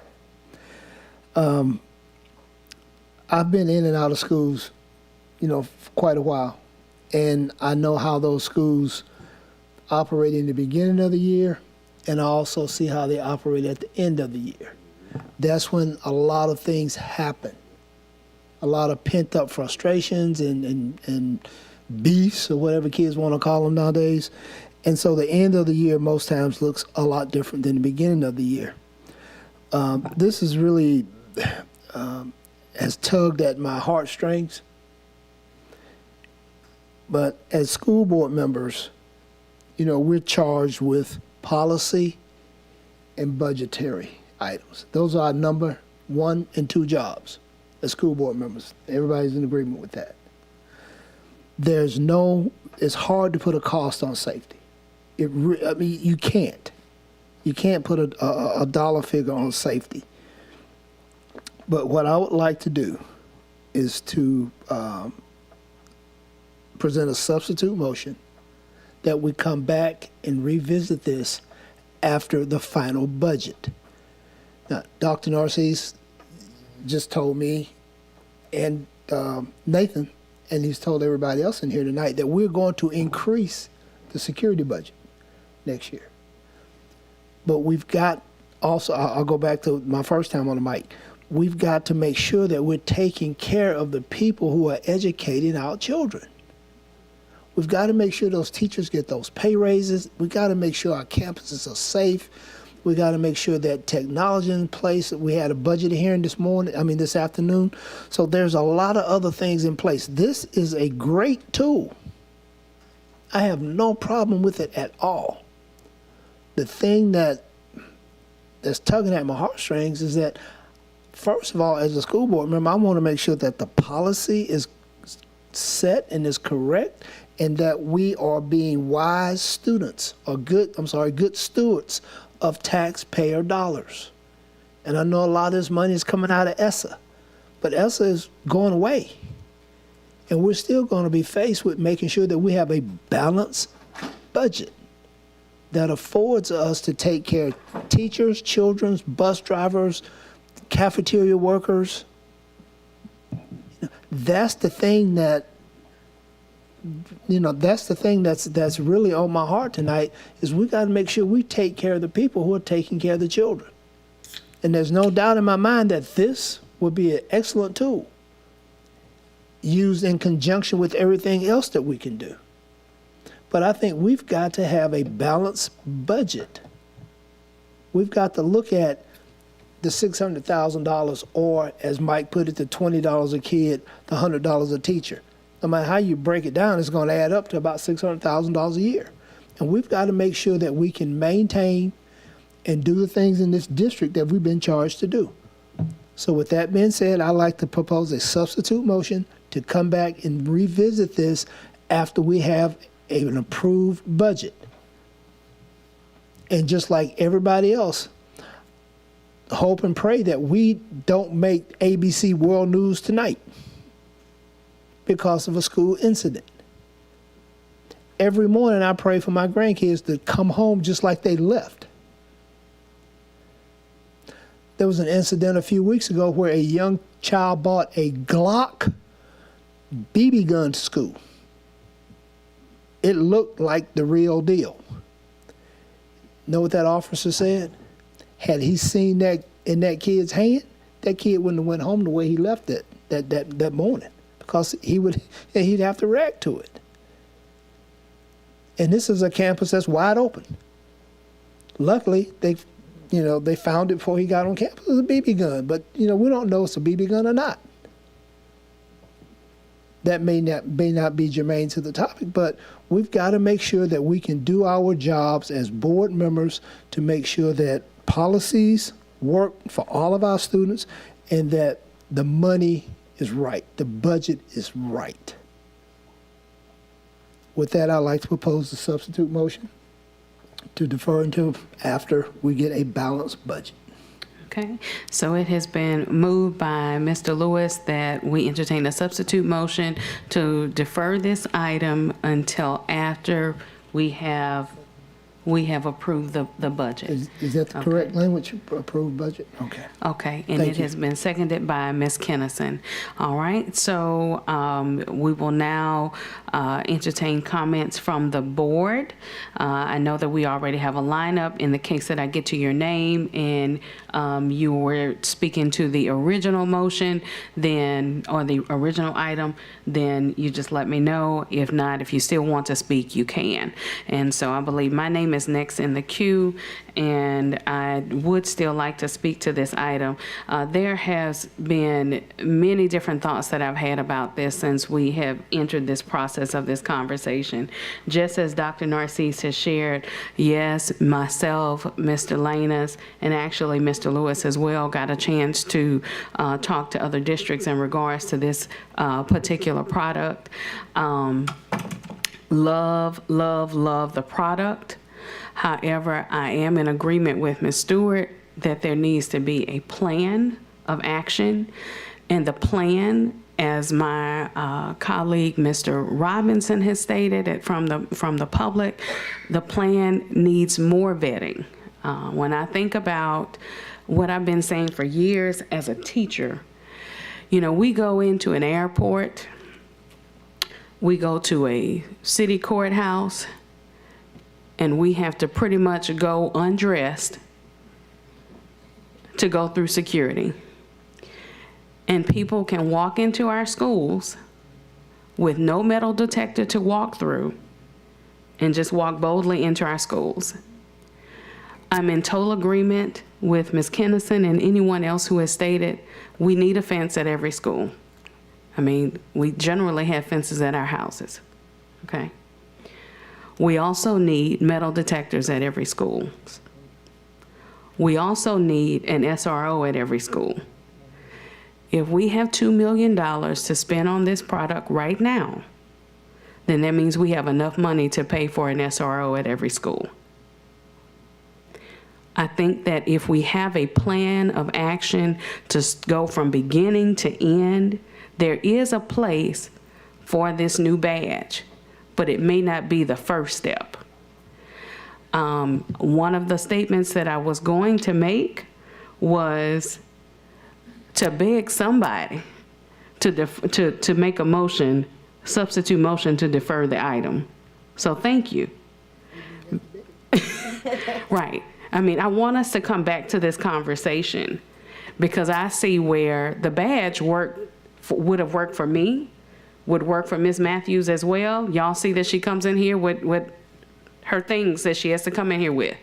I've shared with you all before that I'm a type 2 diabetic. I've had situations in my classroom before, and I would have benefited from the badge.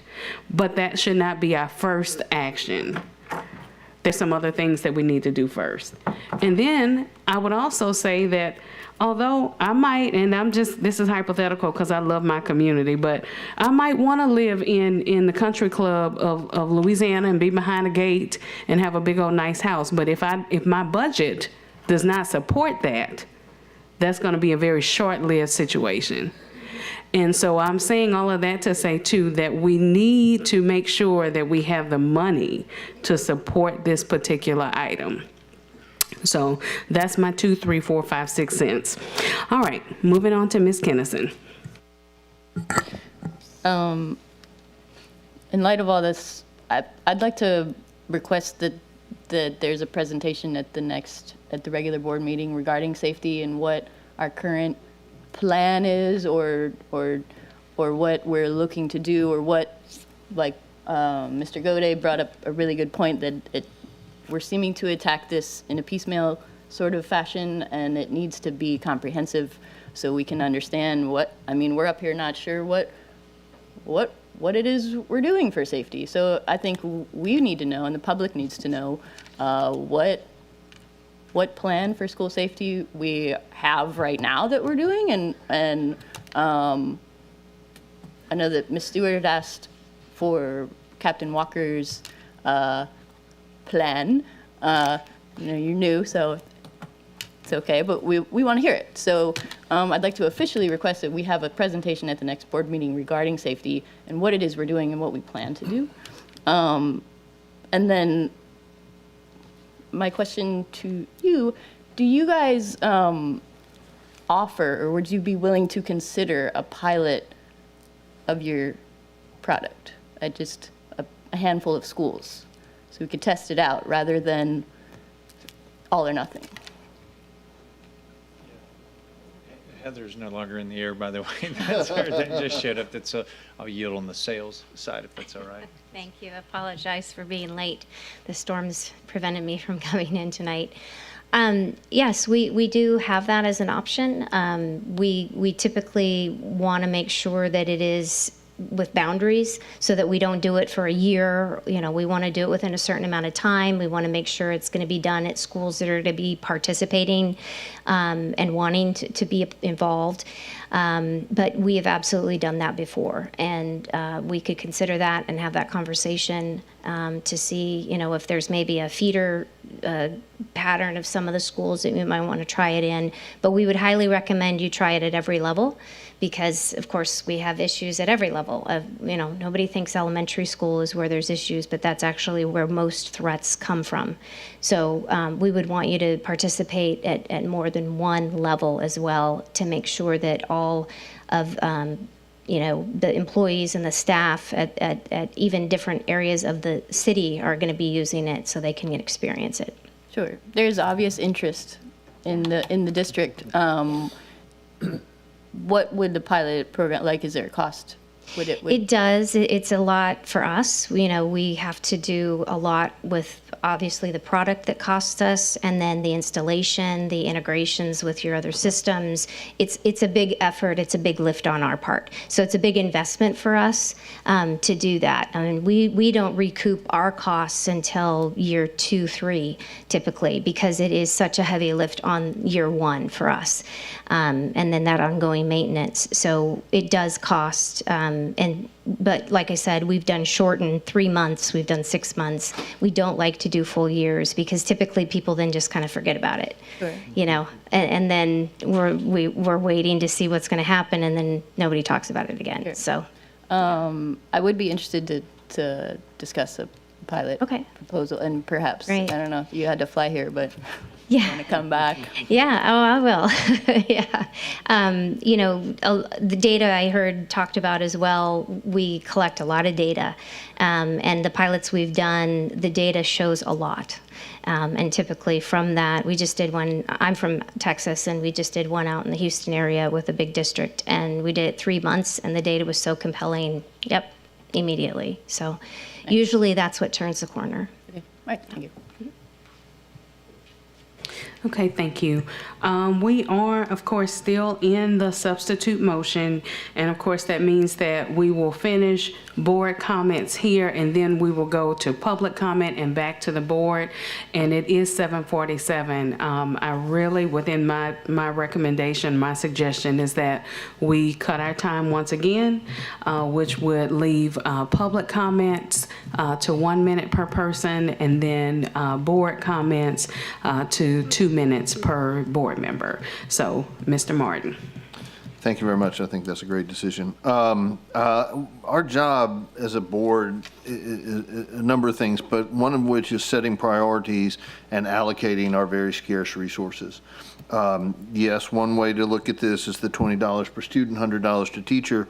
Same time, it's 40% of the current budget that Ms. Lopez showed us that we've got set aside for school day deputies. You know, $1.4 million, $600,000 gets us, as you point out, Ms. Powell, a lot more deputies and a lot more schools. What's the best use of it? I don't know, but we haven't seen what is the cohesive plan, what is the proposal to balance all of these different competing interests. It's hard to put a price tag on anything that we do, right? How much money is too much money to spend on educating the child? How much is too much money to spend keeping them safe? But we don't have all the money in the world. So I think that this is a good idea. I would also, the substitute motion is an excellent idea. I would also encourage that we make sure we're following the most appropriate procurement path when this does come back up, assuming the substitute motion passes. Even if leadership and superintendent determine we don't need a formal competitive process, an RFP process or something like that, I want to see like a checklist exploring other options that were considered and why we think this is the best one of all the options. I think it sounds great. It sounds wonderful. I particularly like the data that it could provide to us to understand how many incidents are really going on in our schools every day. I don't think we have a good data-based insight into that. And so there's an awful lot I like about this, but I think that I don't know. I haven't gone out and researched all these potential solutions myself. And so I think it's incumbent upon us to ask for more of that. Thank you. Thank you. Mr. Rust. So I'm really struggling with this item because I think the technology is incredible, what we have that we can do now that we could not do many years ago. I think that, well, I believe this, a good plan executed swiftly is better than no plan at all. As we stand, ostensibly, we have very little plan in the way of how we are going to improve safety in our schools, tangibly speaking. We have a limited number of SROs. We've very successfully hired on a professional onto our staff to help us with that. But you know, since I took office, I've been asking for, when are we going to get fences? How are we going to hire more SROs? Ding, ding, ding. And I was excited to see this item because it was at the very least, a solution to a problem that we're seeing, that we need better response to incidents in our school. We need to have our teachers feel more empowered and safer in our schools. And I'm really struggling with this today because there was an incident that happened today in which an administrator was severely injured at school today. And I have to wonder if that person had this tool, if that would have went differently. And I think that while we have a clear responsibility to do things in context, to know as good stewards and elected officials, you know, how does this fit into our budget? What is the big picture?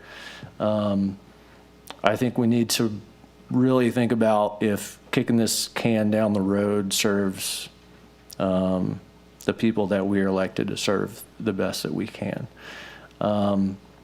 I think regardless of the outcome of this motion, it's entirely possible that if this does get approved down the line, it's still possible to see this technology in our schools by next school year.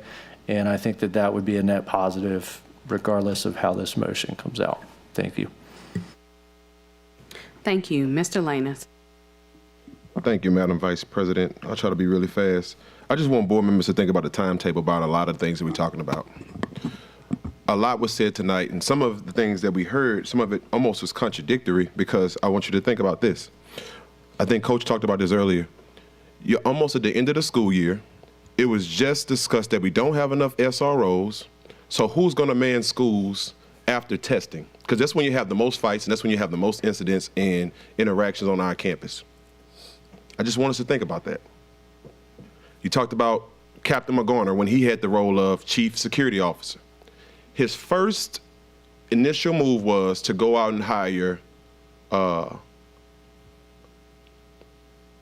school security that were not a part of police department, any police department or law enforcement, but they were going to be armed. The community came back and said, no, we don't want that inside of our schools. Then we came back a few months before that and we said we wanted to hire more SROs then. The community came back and said, we don't want to over-police our schools. When we had conversations with myself and the rest of the staff and Superintendent Narcisse, one of the things that came up in the meeting that we talked about, Captain Walker, was let's go out and get more metal detectors. What was the response we heard? We don't want our schools to feel like they're being overly policed. Now, when you look at everything that we have talked about doing, let's just run down the list. Increase the school safety budget, hire more SROs, because clearly we said we don't have enough. Purchasing more cameras inside of our schools, working with local organizations that can give us high-density cameras inside of high-risk areas, implementing better programming around anti-violence, community intervention with Core 4 partners. We created the School Safety and Violence Prevention Committee, and we said anybody could be a part of this committee, whether it's a board member or a community member. Apply for more safety dollars, which the superintendent and staff are already doing in the amount of $500,000. Training programs, which I think that was Attorney Shamlin that brought that up. There's a training program we did in the past around school safety for our teachers, so we talked about bringing that back up again. So I don't want anybody to think that this is just simply reactive. This is just the space that we're in right now. And we have the close of the school year. Now, I hear and I understand us waiting until we get through the budget, but I want us to understand how long it's going to be till we get through the budget. That's going to be almost June and July. That's 4 months from now. What do we do in terms of school safety now? Guns are attempted to be brought on campus. School fights are atrocious, the rates that we're looking at right now. Students are being put out of school, meaning that they're not learning. They're being sent to our alternative school sites, and when they get there, fights are still happening there. And when they fight an alternative school site, that means they're now expelled out of our schools altogether. So then what in turn happened to those kids? They're on the streets and they're doing things that they shouldn't do. I appreciate the substitute motion, but for me personally, I cannot vote for it because we have to do something now because we are obligated and we have a duty to. I'm willing to work with anybody that's willing to work through this process. And yes, I do think that we need a plan, and we talked about that. But we can't rush Captain Walker to come up with a plan in 1 month for school safety. That is not sufficient, and what it's going to do is going to put him in a bad place because what's going to happen is he's going to come up with a plan. If he rushes that plan and then something happens, he's going to be left to blame. That's not right. He needs at least 3 months to build his plan out, which was the course in place to begin with. But I say all this to say we have to come up with some type of solution. And kicking that can down the road is not going to help us because every single time an incident happens, it's displayed on the media, and everybody in our community feels as though our schools are not safe. And when they feel like our schools are not safe, they're not choosing our schools or our school system as an option. They're choosing to go elsewhere, which in turn hurts everything that we're trying to do in terms of our strategic plan around school safety, around customer service, and how we deliver services to our students, our teachers, as well as our community as a whole. And I'll just stop there. Thank you. Ms. Stewart. Thank you, Madam Vice President. And I agree to an extent with President Lanus in regards to us being proactive and trying to implement a measurement. And I agree with that. But I would like to say, in regards to my sentiments before, there needs to be a plan. And at this moment, I don't believe this is it. And the reason why I say I don't believe is it is a tool. I think it's a good tool, but I don't think that we have enough information and another collaboration with it to say that it's gonna work at this moment. I think that it can have some implementation as far as things added to it. And when I asked the question in regards to the plan, in regards to our SROs, my questioning with the plan and even the duties and responsibilities was the existing duties and responsibilities of the SROs. What are the roles and the duties of those existing officers and what are they doing now? And with the implementation of this, how is that added to what we have going on now? That's what I wanted to know. And so the plan that, I guess, with the new implementation of Captain Walker's position is in addition. What I was speaking of was what was already in place in regards to their duties and their responsibilities as far and how the implementation of this would coexist with that. And that is nothing that has been brought to our attention that has been added to that. And so that was my comments for this. And like I said, I don't think that this is a bad idea. It's just that I don't feel that approving this within the monies in the budget right now would be a good economic decision in regarding to fix or try to initiate in fixing our safety plan. And so with that being said, we need to come up with something else. Thank you. Seeing no further comments in the queue, we will now turn to public comments, and this is still on the substitute motion to defer this item until after the approval of the budget. So, Mr. Bilbrew.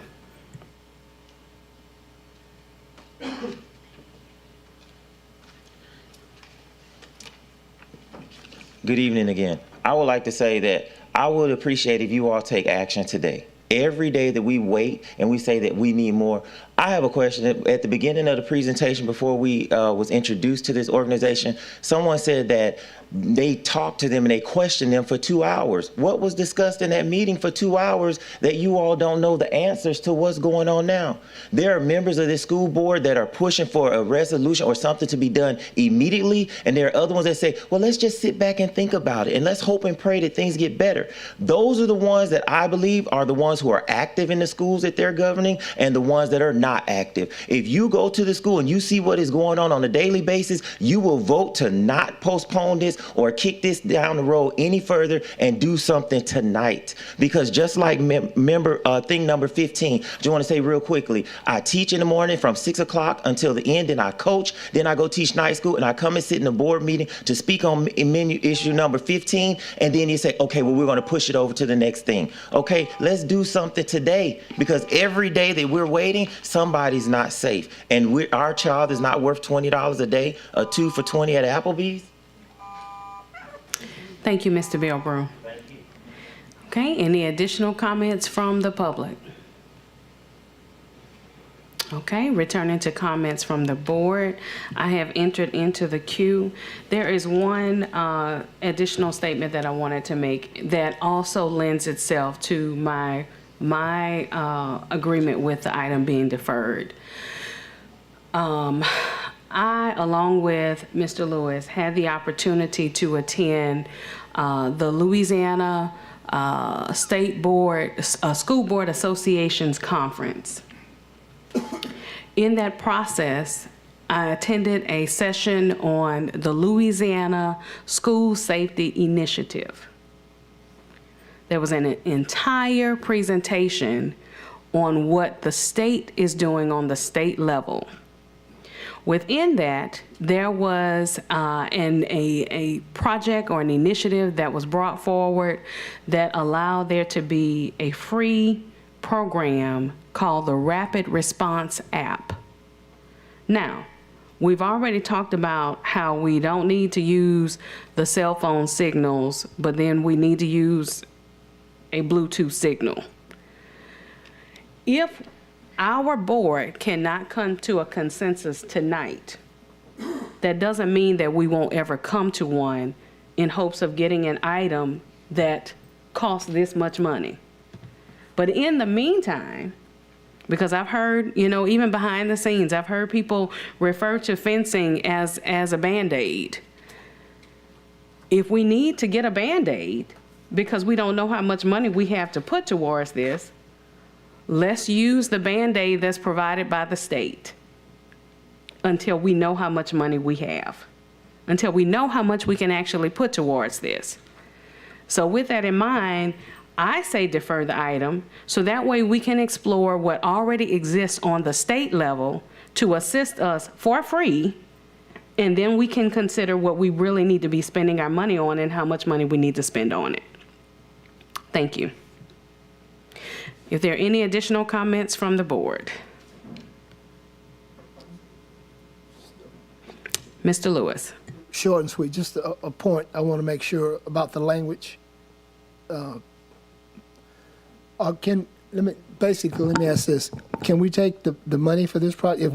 If we want this, can we take this money and make it a part of the budget? We can put the 2.3 in the budget. Sure. Yes. Okay. Then let's make sure it's worded that way. On the substitute motion, yes. Yeah. Do I have to do So, that? Mr. Shamlin, what should that look like? Let's read the current motion on the table for you, for everybody to remind us where we are. I think that needs to happen first. You want to do that? That's all.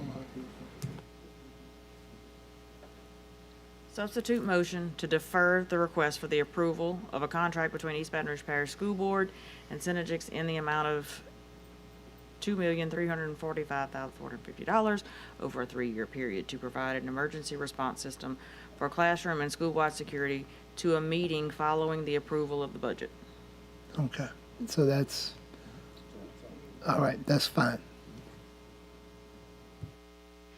Thank you. Are there any other comments from the board at this time? Seeing none, we will go for a vote on the substitute motion. If you could read it one more time for the people in the back.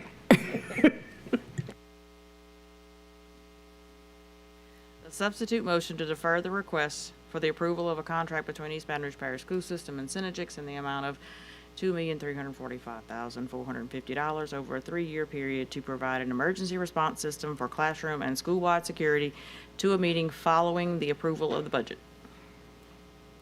Thank you. We will now entertain a vote. Please vote.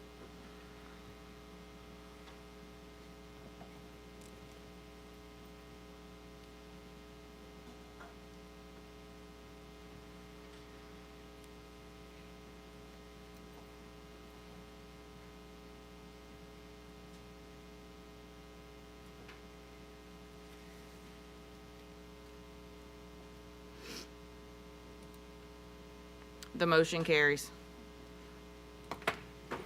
Thank you. Okay, considering our time, it is 8:04. So is there room for us to shrink our time even more? I believe public comments to 1 minute, right? Right. We're already there. We went back to the abbreviated time. Yes. Yeah. Mhm. Sorry, I thought we stepped before that. Oh, Okay. All right, so we are now on item number 13, litigation.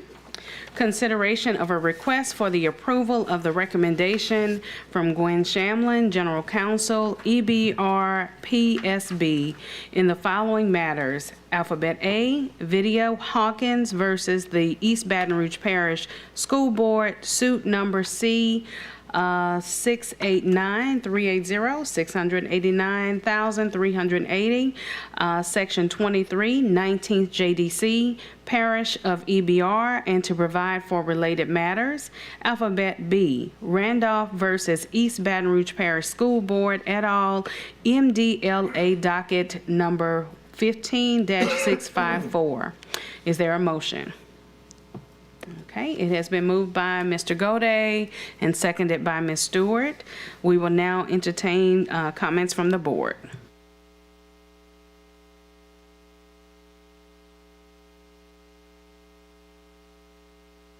Mr. Martin. Is somebody going to explain what these are, just generally? Yeah, so I have to be careful, Mr. Martin. We tend not to talk about the cases in specific, and the reason for that is one of these cases entails a personnel matter. The other includes the medical history of one of the claimants. So the first is a bus accident case. The second is a something called a COBRA matter. It's related to health care coverage following exit from the system. But what am I being asked to vote on? You're being asked to approve the payment of a settlement in one case and a judgment in the second case. Okay, and did I miss something in the materials that says how much that oh, it's right there. I apologize. That's okay. My bad for not reading that far. That's all right. Okay, thank you. Yes, sir. All right, any additional comments from the board? Okay, comments from the public? Okay, seeing none, returning to comments from the board.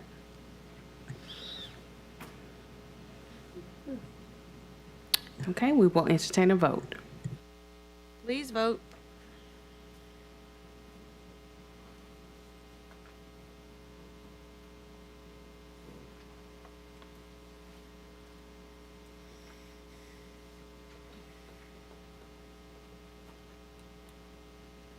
The motion carries. Thank you. Item 14, resolution, magnet enrollment application.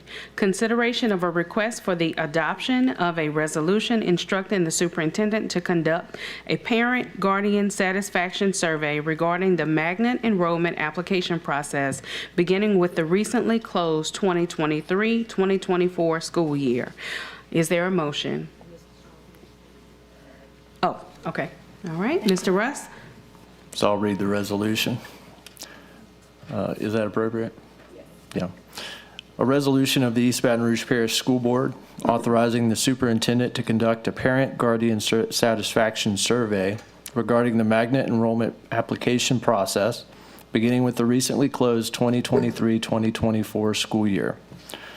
Whereas the priority and winter pools of the 2023-2024 school year magnet enrollment periods have closed, and whereas 9 of the top 10 performing schools in EBR are magnet schools, and whereas the average household of magnet school students is disproportionately more affluent than the average household in traditional schools, and whereas the magnet enrollment period begins 10 months before the start of school, and whereas magnet application and enrollment is a multi-step process that in some cases requires visiting school buildings during regular school hours. And whereas it is the responsibility of the EBR School Board to ensure that each family in its jurisdiction has the same access to a high-quality education. And whereas student achievement, exemplary customer support, and operational excellence constitute 3 of the 4 cornerstones of the district's strategic plan. Therefore, be it resolved that the East Baton Rouge Parish School Board authorizes the superintendent to conduct an annual anonymous survey at the close of the winter magnet enrollment period of parents and guardians who access the magnet application system during the enrollment cycle to collect input regarding their perception of the application process, and to provide a report of the survey findings coupled with internal data on demographics, counts, etc., to the school board at a public meeting. The survey should minimally collect input on the following areas: satisfaction with the district and school level application processes, difficulty and ease navigating the district process, difficulty or ease navigating the school level process, number of schools applied to, difficulty or ease in technical access to the application, assistance that would have been helpful, etc. So moved. Thank you. Okay, so it has been moved by Mr. Russ and seconded by Mr. Lewis. All right, comments from the board.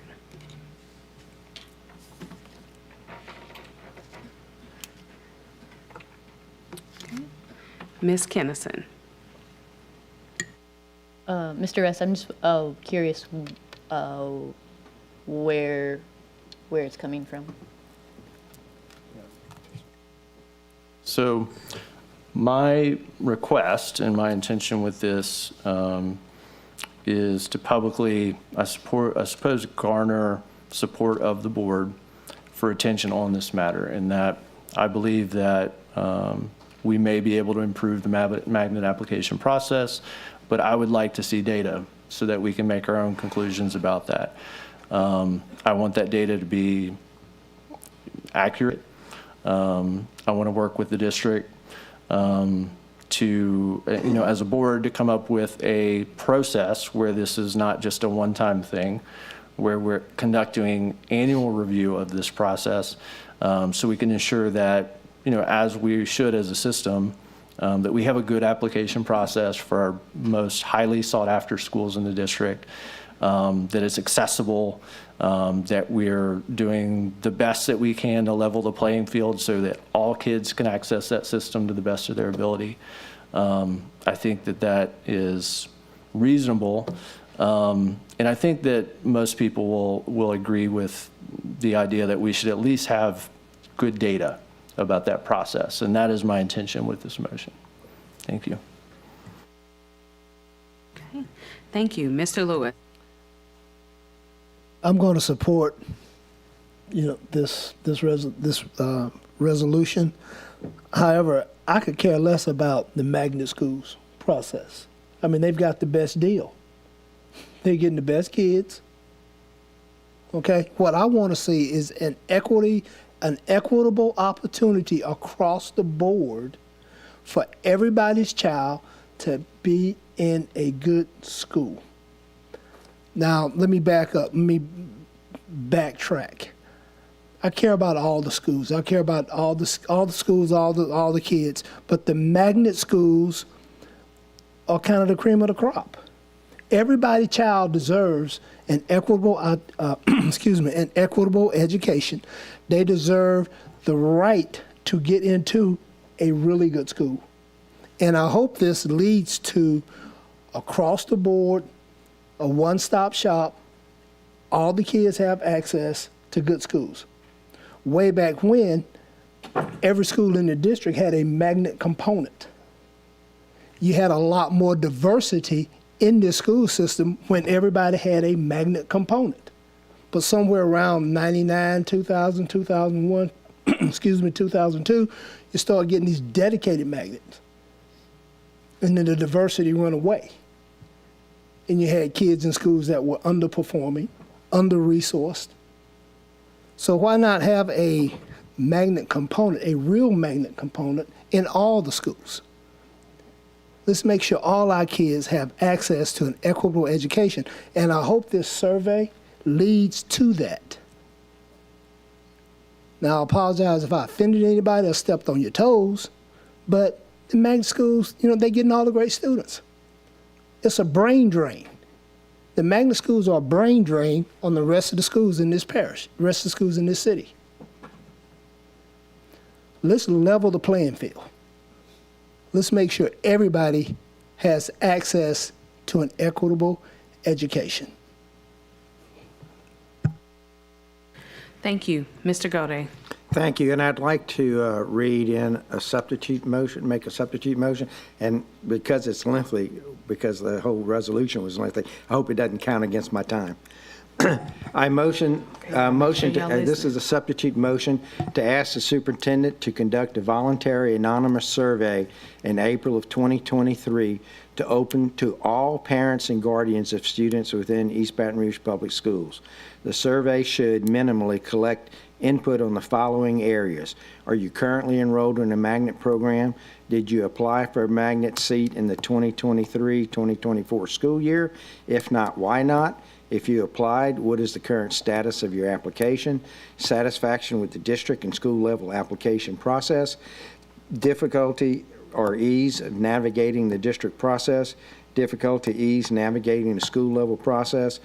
Number of schools applied to, difficulty and ease in technical access to the application, assistance that would have been helpful, etc. Results of the survey, along with the review of our magnet programs, including enrollment and demographic information for 2023-2024, to be presented to the board at a future public meeting as determined by the board president. I'd like to make that substitute motion. And do I need to, can I comment and then ask for a second? Mr. Shamlin? I think we need to take a second first. Okay. All right, so first of all, Ms. Armand, did you get the word? I'd sent it to her ahead of time. Praise the Lord. Okay. All right, so anyone to second his motion? All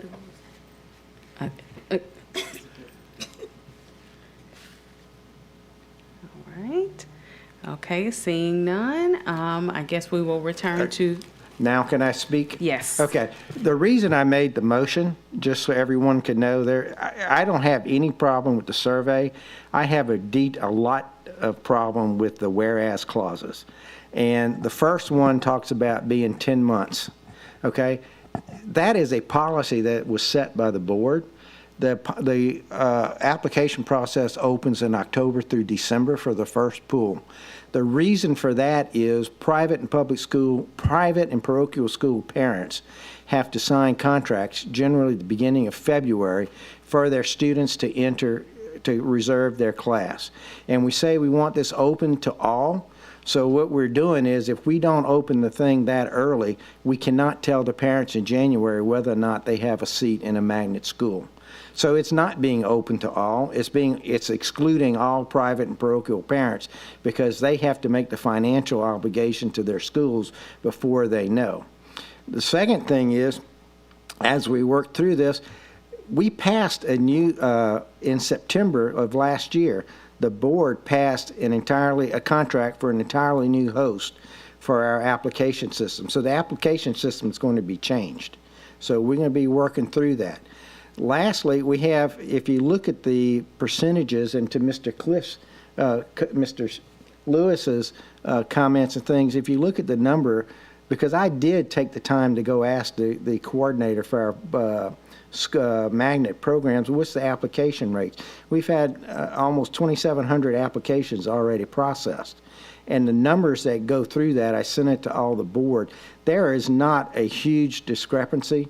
It's more, there are less in the black category and a few more in the white category and a lot more in the Asian category. But if you look at the population of our parish, it much more mirrors the population of the parish as opposed to the population of our school district.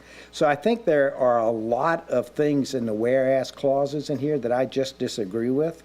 And I think it would be a mistake for our board to go on record passing a resolution and stamping that with the official imprint of the board, having all of those whereas clauses. While some may be factual, some are opinion, but I just don't feel is a proper thing for us to do to pass that kind of resolution with all those whereas clauses. I have zero problem with doing the survey, but I think the whereas clauses are very misleading, and I don't think they really give a true picture for what's happening. We have a staff that is doing a great job. And, you know, if you go October 3rd or if you put in an application December 2nd, the application's treated exactly the same. There's no first come, first serve. We've had pools set up. And so I think those clauses were written without really understanding what happens and how the process works. And so I'll get off my soapbox, but I think it's a very bad idea for us to pass this kind of resolution.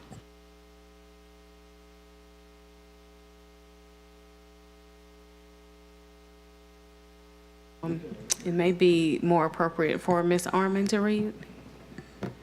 Okay, all right. You didn't get a second, so it's dead. You can remake it, and I can second. So Ms. Kennison, add yourself to the queue, because I know I let Mr. Gode go over by about 3 minutes. Thank you. Okay, and I waive my right to speak. Mr. Martin.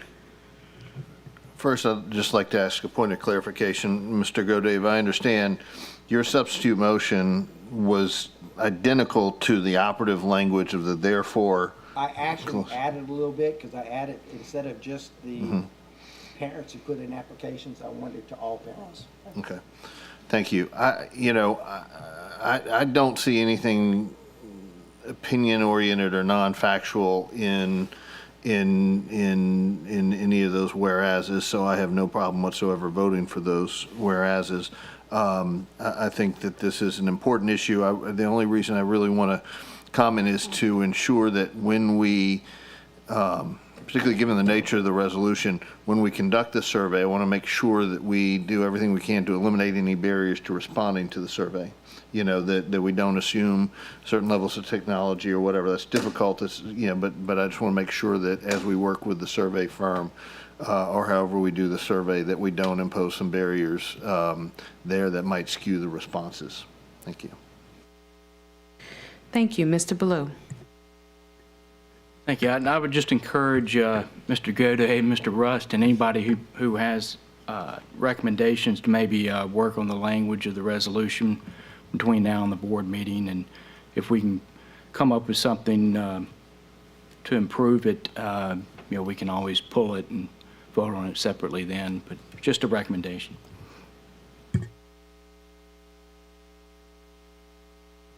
Thank you. Ms. Kennison.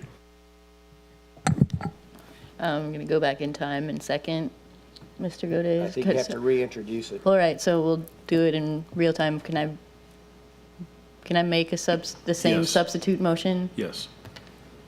Do I need to say it? Does she need to restate it? I'll say it quietly. No, Just say ditto. but you do need a second. I second. Okay, so it has been moved by Ms. Kennison and seconded by Mr. Gode. And Mr. Gode, will you please read that motion for us? I think that we need. Why don't you let the board secretary know she has it? All right. Yeah, it's the same thing. All right, motion to ask the superintendent to conduct a voluntary anonymous survey in April 2023, open to all parents, guardians of students in East Orange Parish School System. The survey should minimally collect input on the following areas. Are you currently enrolled in the magnet program? Did you apply for a magnet seat for the 23-24 school year? If not, why not? If you applied, what is the current status of your application? Satisfaction with the district and school level application processes. Difficulty ease navigating the district process, difficulty ease navigating the school level process, the number of schools applied to, difficulty ease in technical access to the application, assistance that would have been helpful, etc. Results of the survey along with a review of our magnet programs, including enrollment and demographic information for the 23-24 school year, to be presented to the board at a future public meeting as determined by the board president. Okay, thank you. Any further comment, Ms. Kennison? Okay. All right, so we are now operating in the substitute motion. Comments from the board. Mr. Russ. All right. Well, thank you, Mr. Gode, for your comments, and I certainly respect that you don't have to agree, with everything in this motion. I want to point out a couple key things in the substitute motion that, in essence, changes not only the spirit but the function of why I presented this motion. Two key changes that is presented in this motion are it opens the survey to all parents of the system, which is not what I'm asking for, and I don't think is useful information to the board in this context. What I am trying to get this board is factual information, data from people that access the magnet application. That doesn't mean that they had to get a magnet seat, but they access the magnet application. Opening that to all people of the entire system does very little to give us clear information about that process. Second, it strips the responsibility of this system to conduct this on an annual basis, which is also, I believe, important, that we should have a standing responsibility to analyze this process, with the very least a survey of the people who are using it, to ensure that we're doing a great job at what we're supposed to be doing with this application process. Last, in reference to my quote-unquote whereas statements, they simply serve to illustrate the complexity of a system that exists and why we're drawing attention to it. In some of the comments that Mr. Gode has made, I think that there is a fundamental misunderstanding that this resolution is somehow an impeachment of our system. And while I'll reserve my opinion of magnet schools in our system for another day, there's not a single whereas statement in here that is infactual. We can sit around and debate about why it is that way, the history of this system, the history of the facts that I presented here. But out of that context, there's simply a statement of reality. So I encourage the board not to get hung up on rhetoric and get dragged into an argument about the efficacy of an entire system that exists that none of us created, and instead understand that this is a very simple motion, that I'm asking for an annual survey to be conducted of people that access our magnet enrollment application system, so that this board can make good decisions about that system. Thank you. Thank you, Mr. Russ. Mr. Lanus. Thank you, Madam Vice President. The more I read this resolution, and I had discussions with both Mr. Gode and the author of the resolution, School Board Member Russ, and the more I had the conversation with School Board Member Russ, I got the understanding that these concerns were not just his, these were the concerns of parents who were having problems with the current enrollment, and they just wanted questions. And I don't foresee this as a problematic resolution.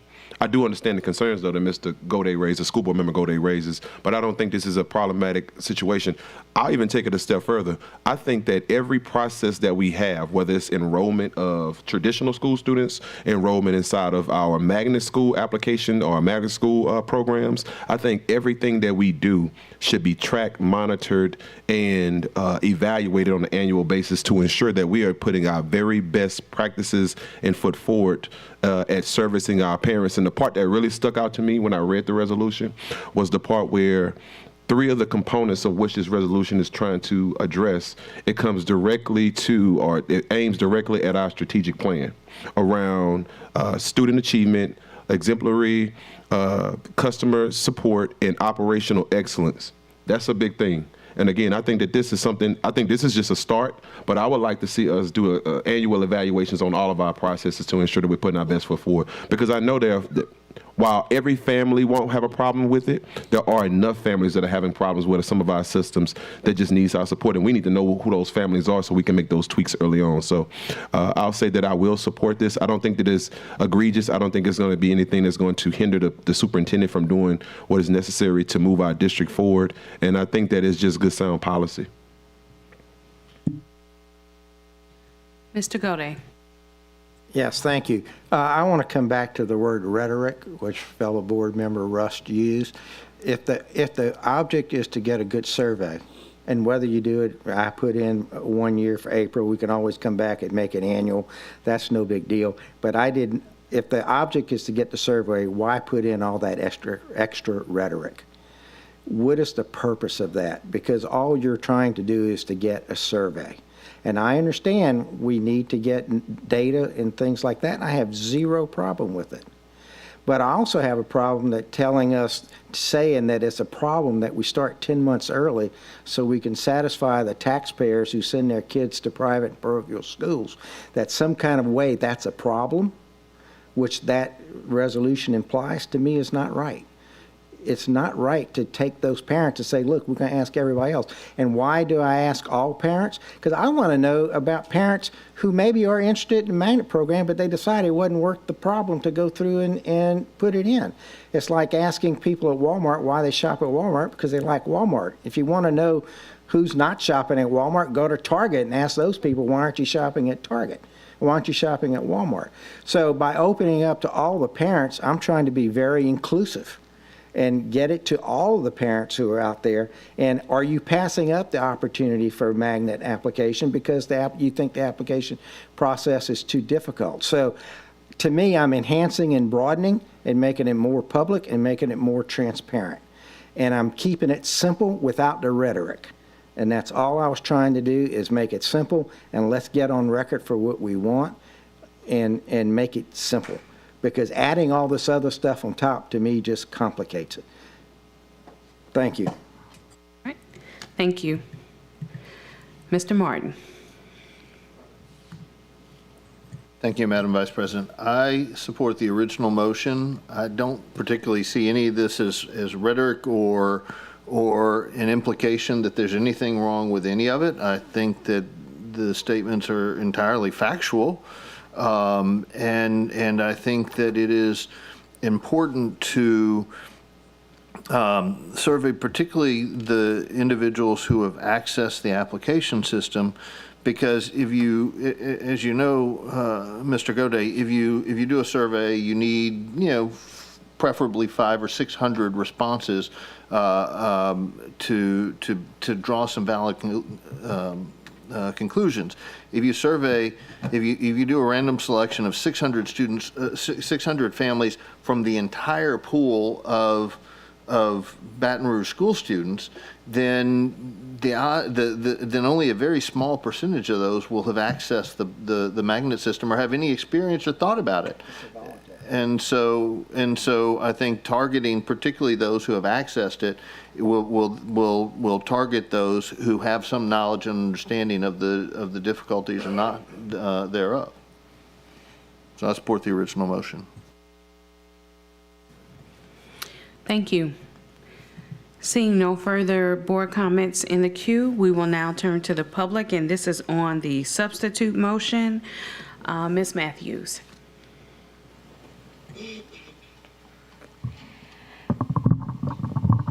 It's been a long time since my son that's going to graduate in, I think, 43 days. Not just a little bit excited. Since I applied the first time for magnet school for him, it was very daunting, and I've been teaching in a magnet school since he was 18 months old. The process has come a mighty long way since then, but I do like the original motion. But I would also like if, and this may be in the plan, if the school level could get a copy of the results as well. I know that, particularly at my school, we are very focused on making sure that we do a good job and we, make sure the parents have what they need and everything like that. So I know that other schools as well would be very interested in what needs to be improved on our end. There are some aspects that don't have anything to do with us, but the part that we have control over. Oh, fiddlesticks. I don't like this 1 minute thing at all. No, make that go away. Okay, I support the original motion. Thank you. All right, seeing no other public comments, we will return to the board. Any comments from the board on the substitute motion? Okay, Mr. Russ? Last thing I'll just say about this substitute motion, you wouldn't ask people who have never shopped at Walmart how their experience at Walmart was. You're not going to get very accurate data. So again, I want to encourage the board to return to this original motion.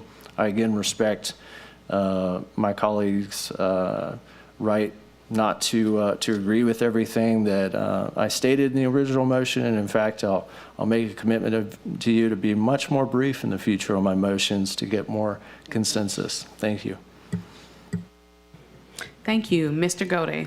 Yes, and just 2 quick points. I want everyone to understand that I sent this with explanation to all board members prior to this meeting, so this is not the first time anyone, and Mr. Russ and I have had conversations, very agreeable conversations, where we discussed the details of this.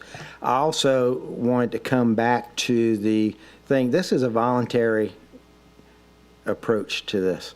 So there's no target audience. There's no getting around how many people are going to be this. We're not going out and trying to get X% of folks. This is a totally voluntary thing. So by adding parents who might want to comment about not being able to access the process or delaying or not participating in the process for whatever reason, I think is valuable information. I really do, and I don't think it's going to skew the results. 99% of the people who didn't apply to magnet school won't bother replying to the survey. It is voluntary. There's no target audience and no percentages or anything. We're not going out and asking people to do this. It's totally voluntary. So thank you. Thank you. Mr. Lewis? Tie a bow to this conversation. I really don't have any problems with magnet schools. They do a great job of educating our students. We just need all schools too. That's all. Thought I'd kind of close this conversation out and separate. Now we may have to move you over here, Nathan. Let me. Okay. Okay. All right. All right, thank you. So now we're about to vote on the substitute motion, and we will now entertain a vote. Please vote.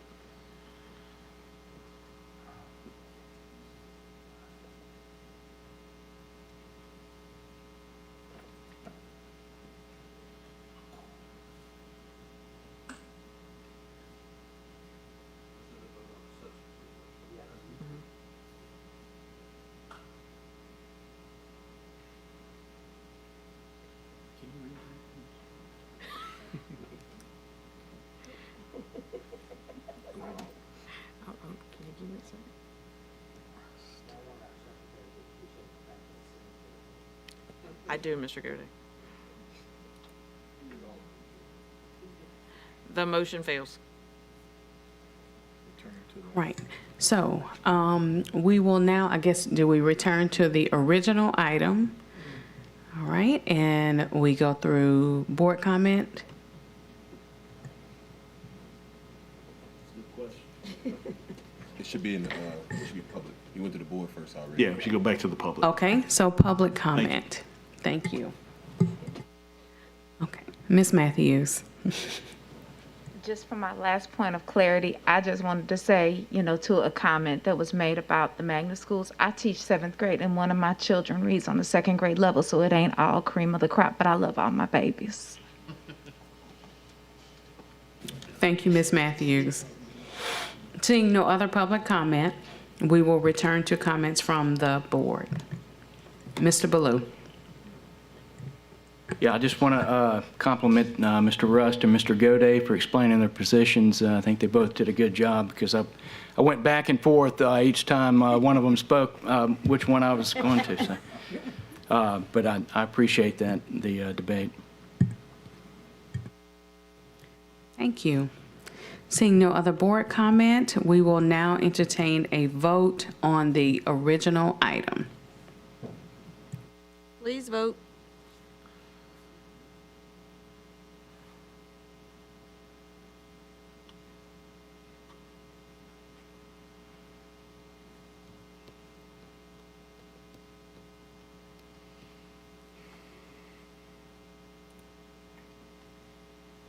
The motion carries. Thank you. I will now take a point of personal privilege. I need to excuse myself. So President Lanus will be carrying the rest of the meeting. Happy Easter and spring break to all of you. Well, well, well. I look forward to having y'all in here at 10 o'clock at night. Okay, back to the agenda. We are now on agenda item 15, C15. Resolution for School Safety and Culture Survey. This is a consideration of a request for the adoption of a resolution authorizing a district-wide safety and culture survey on behalf of School Board Member Patrick Martin. Can I get a motion? I got to read the resolution first. You go ahead and you read that in order. I will. But when this crazy long meeting finishes early, she gets credit for it. You're coming in as the closer, but she gets credit for it. I'll take that. She got us through the rough part. All right.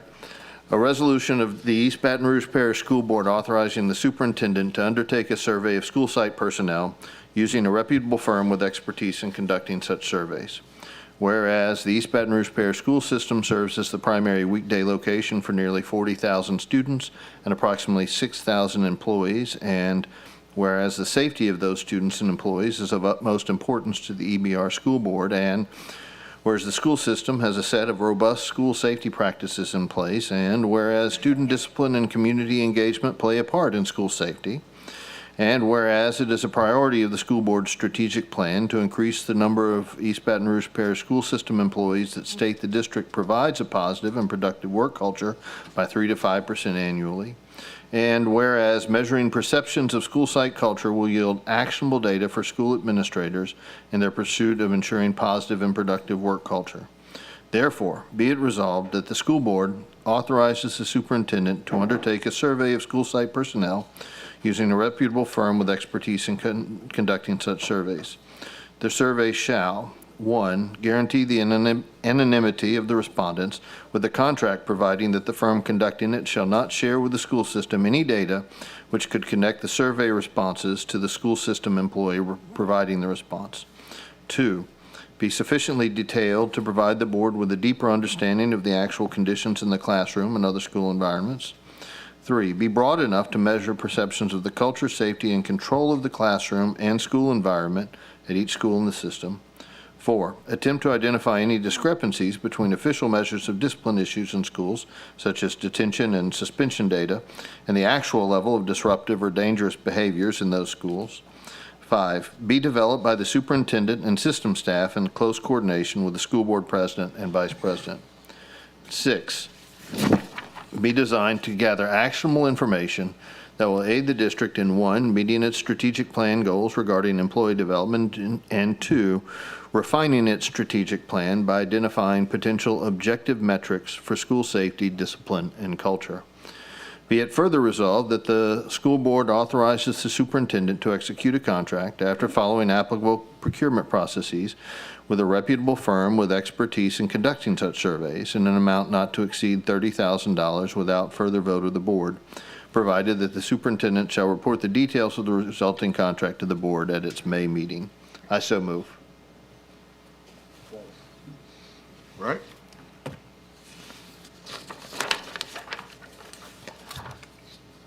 Right.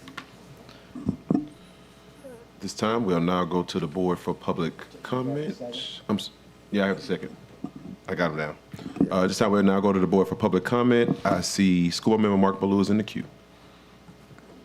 Yes, thank you, Mr. President, and thank you, Mr. Martin, for bringing this item. I think it's a great idea.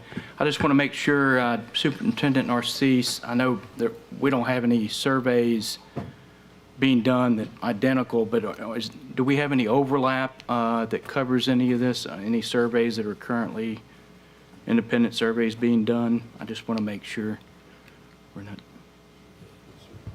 I mean, we do have surveys that we do, but it's mostly we send out either through email. We were going to be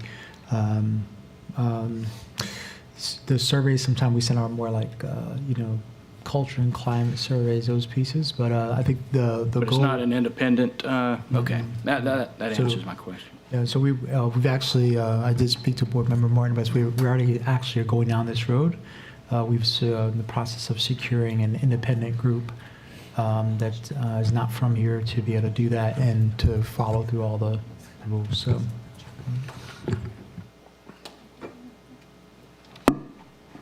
That wraps up your question, School Board Member Ballou. All right. Next, we have School Board Member Patrick Martin. Yeah, no, thank you. I appreciate your support, Mr. Ballou, and I just wanted to thank the superintendent. He has been very supportive of doing this. I think this is an important move to let us have some insight into what's, we all have heard the stories. We've all had people call us or show us videos of disruption in the classrooms and whatnot. But for me, I don't feel like I have good, solid data on which to base the conclusions. We all know there's safety a problem, disruption's a problem, but I think a survey has the potential to give us some good actual data that we can act on. Thank you. Next, we have School Board Member Katie Kennison. I think this idea is wonderful, and we should get more information, but I'm not sure why it can't be done in-house or why we need to pay $30,000 for it. That's a lot of money to gather information that we should be able to manage with what we've got already. So, question? Thank you. Yes, sir. Thank you. The 30,000, Ms. Kennison, is not intended to be the cost. I think the superintendent indicated to me he thinks that it will be under $10,000. I wanted, but because we have these procurement rules that require any contract that comes over $10,000 to come to the board, I didn't want to delay it if after the full resolution with all the details, the survey came back at like $12,000. I didn't want it to be delayed. So this is not saying pay $30,000 per survey. It's just authorizing him to do it, and he'll report back to us what it is. But I don't anticipate being anywhere close to that amount. Thank you. Seeing no other names in the queue this time. Oh, I'm sorry. School Board Member Nathan Russ. Yeah, I just want to add to that real quick because I know I spoke to Patrick about this, that I think a key part of this is that we want to ensure that we get good response and good data from teachers, on and on, anybody that's going to be included in the survey. And whether we intend to or not, there can be times where employer-employee relationships where people can hold on to their opinion a little bit. And so I think the intent that Patrick had, especially about having someone come independent to do that, is we maybe get better, more accurate data. And I think that that's a smart idea. Thank you, School Board Member Russ. Seeing no other names inside of the queue at this time, we'll now go to the public. Are there any public comments? Ms. Dawn Matthews. Darn minute. Okay. But I would like to hopefully be a part of the conversation when you guys do find the independent group, because if I can be and if I can understand it fully, then I can talk to the teachers and help them understand that they can trust it, because otherwise they're not going to fill it out. Much to what Mr. Russ was just speaking to. If you want to have an idea of how many trust the surveys that come out, there were 2 that came out maybe last month. And you can see, like, they were all stormed. Do I fill this out? Do I fill this out? Do I fill this out? And I'm like, I filled it out. I don't care. You know, I'll tell Superintendent Narcisse to his face what I think. You know, we have a good relationship, right? All right, we're good. You know, they're like, well, we're not you. And like, okay, you know, so they're scared. They don't want to fill things out. They don't want to do that. So I think that that is a good point. But I would be happy to work with you to encourage them to fill it out. Thank you, Ms. Matthews. Are there any other public comments at this time? Seeing no further public comments, I go back to the board. Are there any board comments? Seeing no names in the queue, Madam Secretary, please call for the vote. Please vote.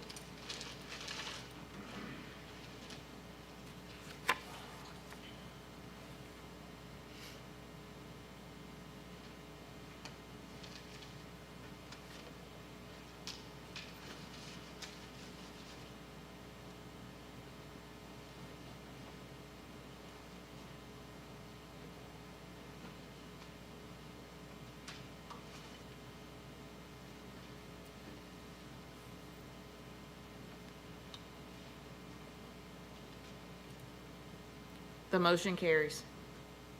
Thank you. Seeing now that the time is 8:50 per school board policy, I am going to move that we extend the meeting to 9:30. I don't think that we'll go to 9:30. However, I don't know how long it's going to take for us to get through the last item. So I'm going to stand on the side of caution. So I am going to move that we extend the meeting to 9:30. This is going to call for the entire board to vote in support of in order for us to extend. Well, as chair, you'll need to entertain a motion from another party on the board. I shall so move. Okay, can I get a second? All right, Ms. Kennison. All right, this time we're going to take a vote, Madam Secretary. Okay. Yes, please. I'm going to introduce an item next month to update our systems because they're just too slow. Ooh, you just got to look. Right. District 1, Mr. Blue. Yes. District 2, President Lannis. Yes. District 4, Ms. Stewart. Yes. District 5, Mr. Lewis. Yes. District 6, Mr. Russ. Yes. District 7, Mr. Goday. Nay. District 8, Ms. Kennison. Yes. District 9, Mr. Martin. Yes. The item fails. So hopefully we get through at 9 o'clock. So let's go back to the back to the item. All right. Next, we're going to move on to item C16 moratorium.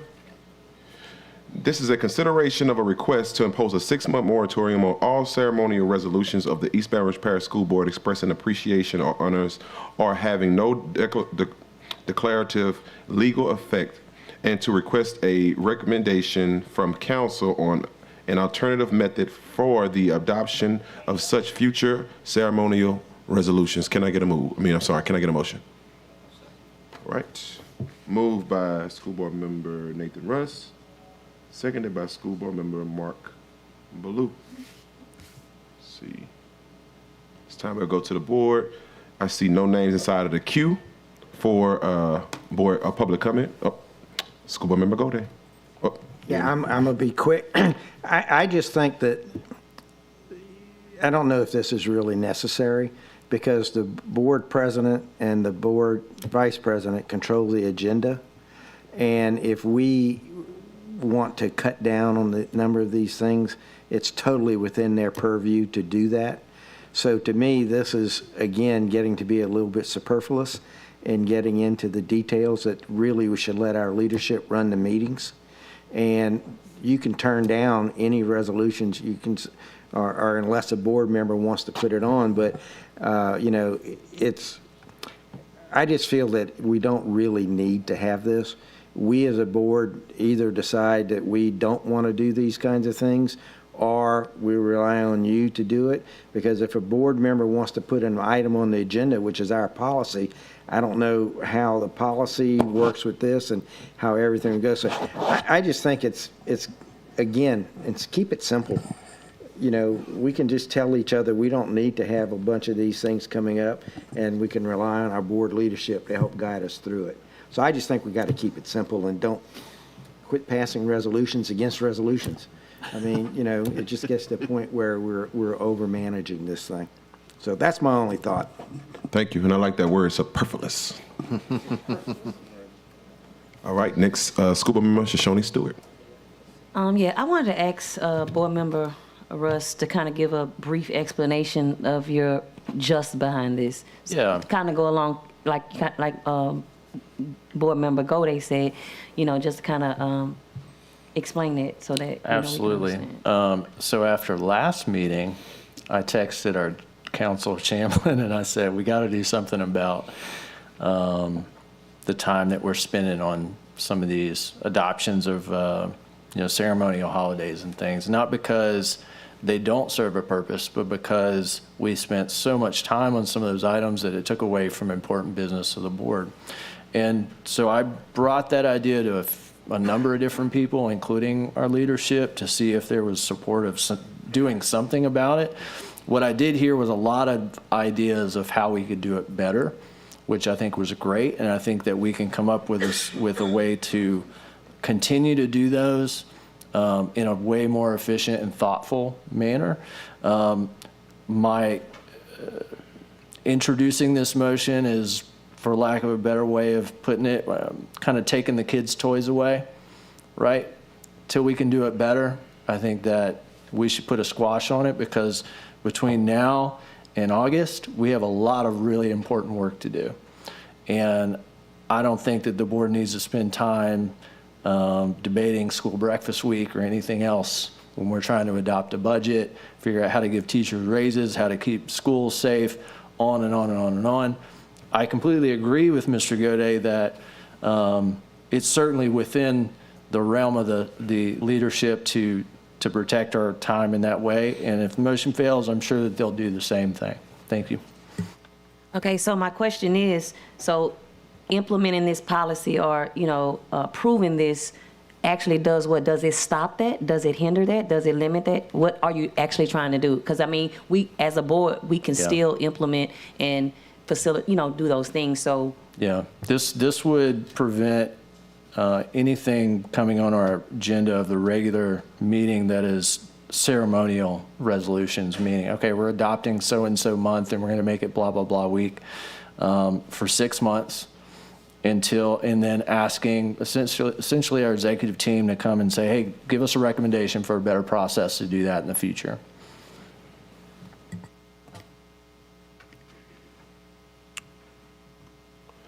Next, we have School Board Member Patrick Martin. Thank you. The only concern I have with this is I don't know what all ceremonial months we have coming up, right? If we had adopted this in January and then suddenly the board was unable to adopt a resolution on Black History Month, for example, or March for Women's History Month, then I think that would, you know, as much as it's lip service to many things, a lot of people find it important that the board reaffirm some of those fundamental principles. So I think we don't handle them well. I absolutely agree with Board Member Russ that we do not handle them well, and we should not have spent an hour debating two entirely, you know, simple ceremonial things. But I think there's probably a better approach, and I would encourage leadership to work with council to perhaps before the next time we have to consider those, a new policy that could shorten the debate period for those items to 5 minutes, or something like that, so that they don't detract from the very serious business at the board that Member Rust alludes to. Thank you, School Board Member Martin. I'll be really fast. I see we only got 2 minutes left. So from board leadership end, we have tried to exhaust every single possibility for how we can cut down on so much talking and back and forth whenever we're introducing resolutions.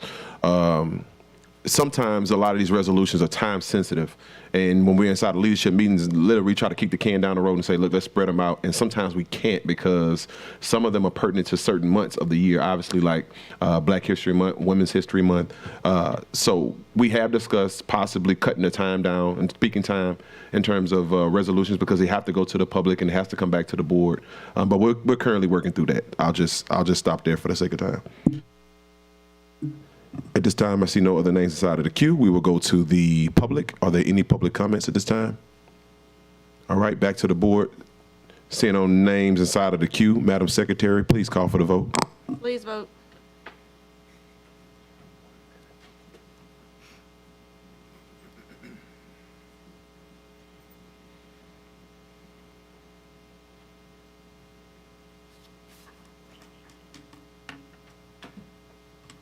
The motion fails.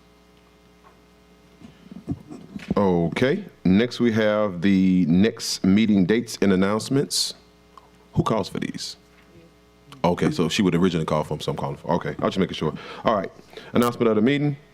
Announcement of meetings. Oversight Committee meeting to be held April 17, 2023 at 4 p.m. at the Central Office, Conference Room A.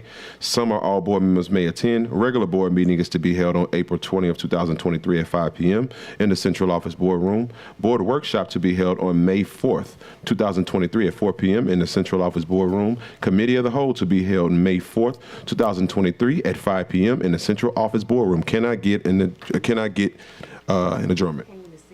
I know, right? I'm trying to get out of here fast. We can go.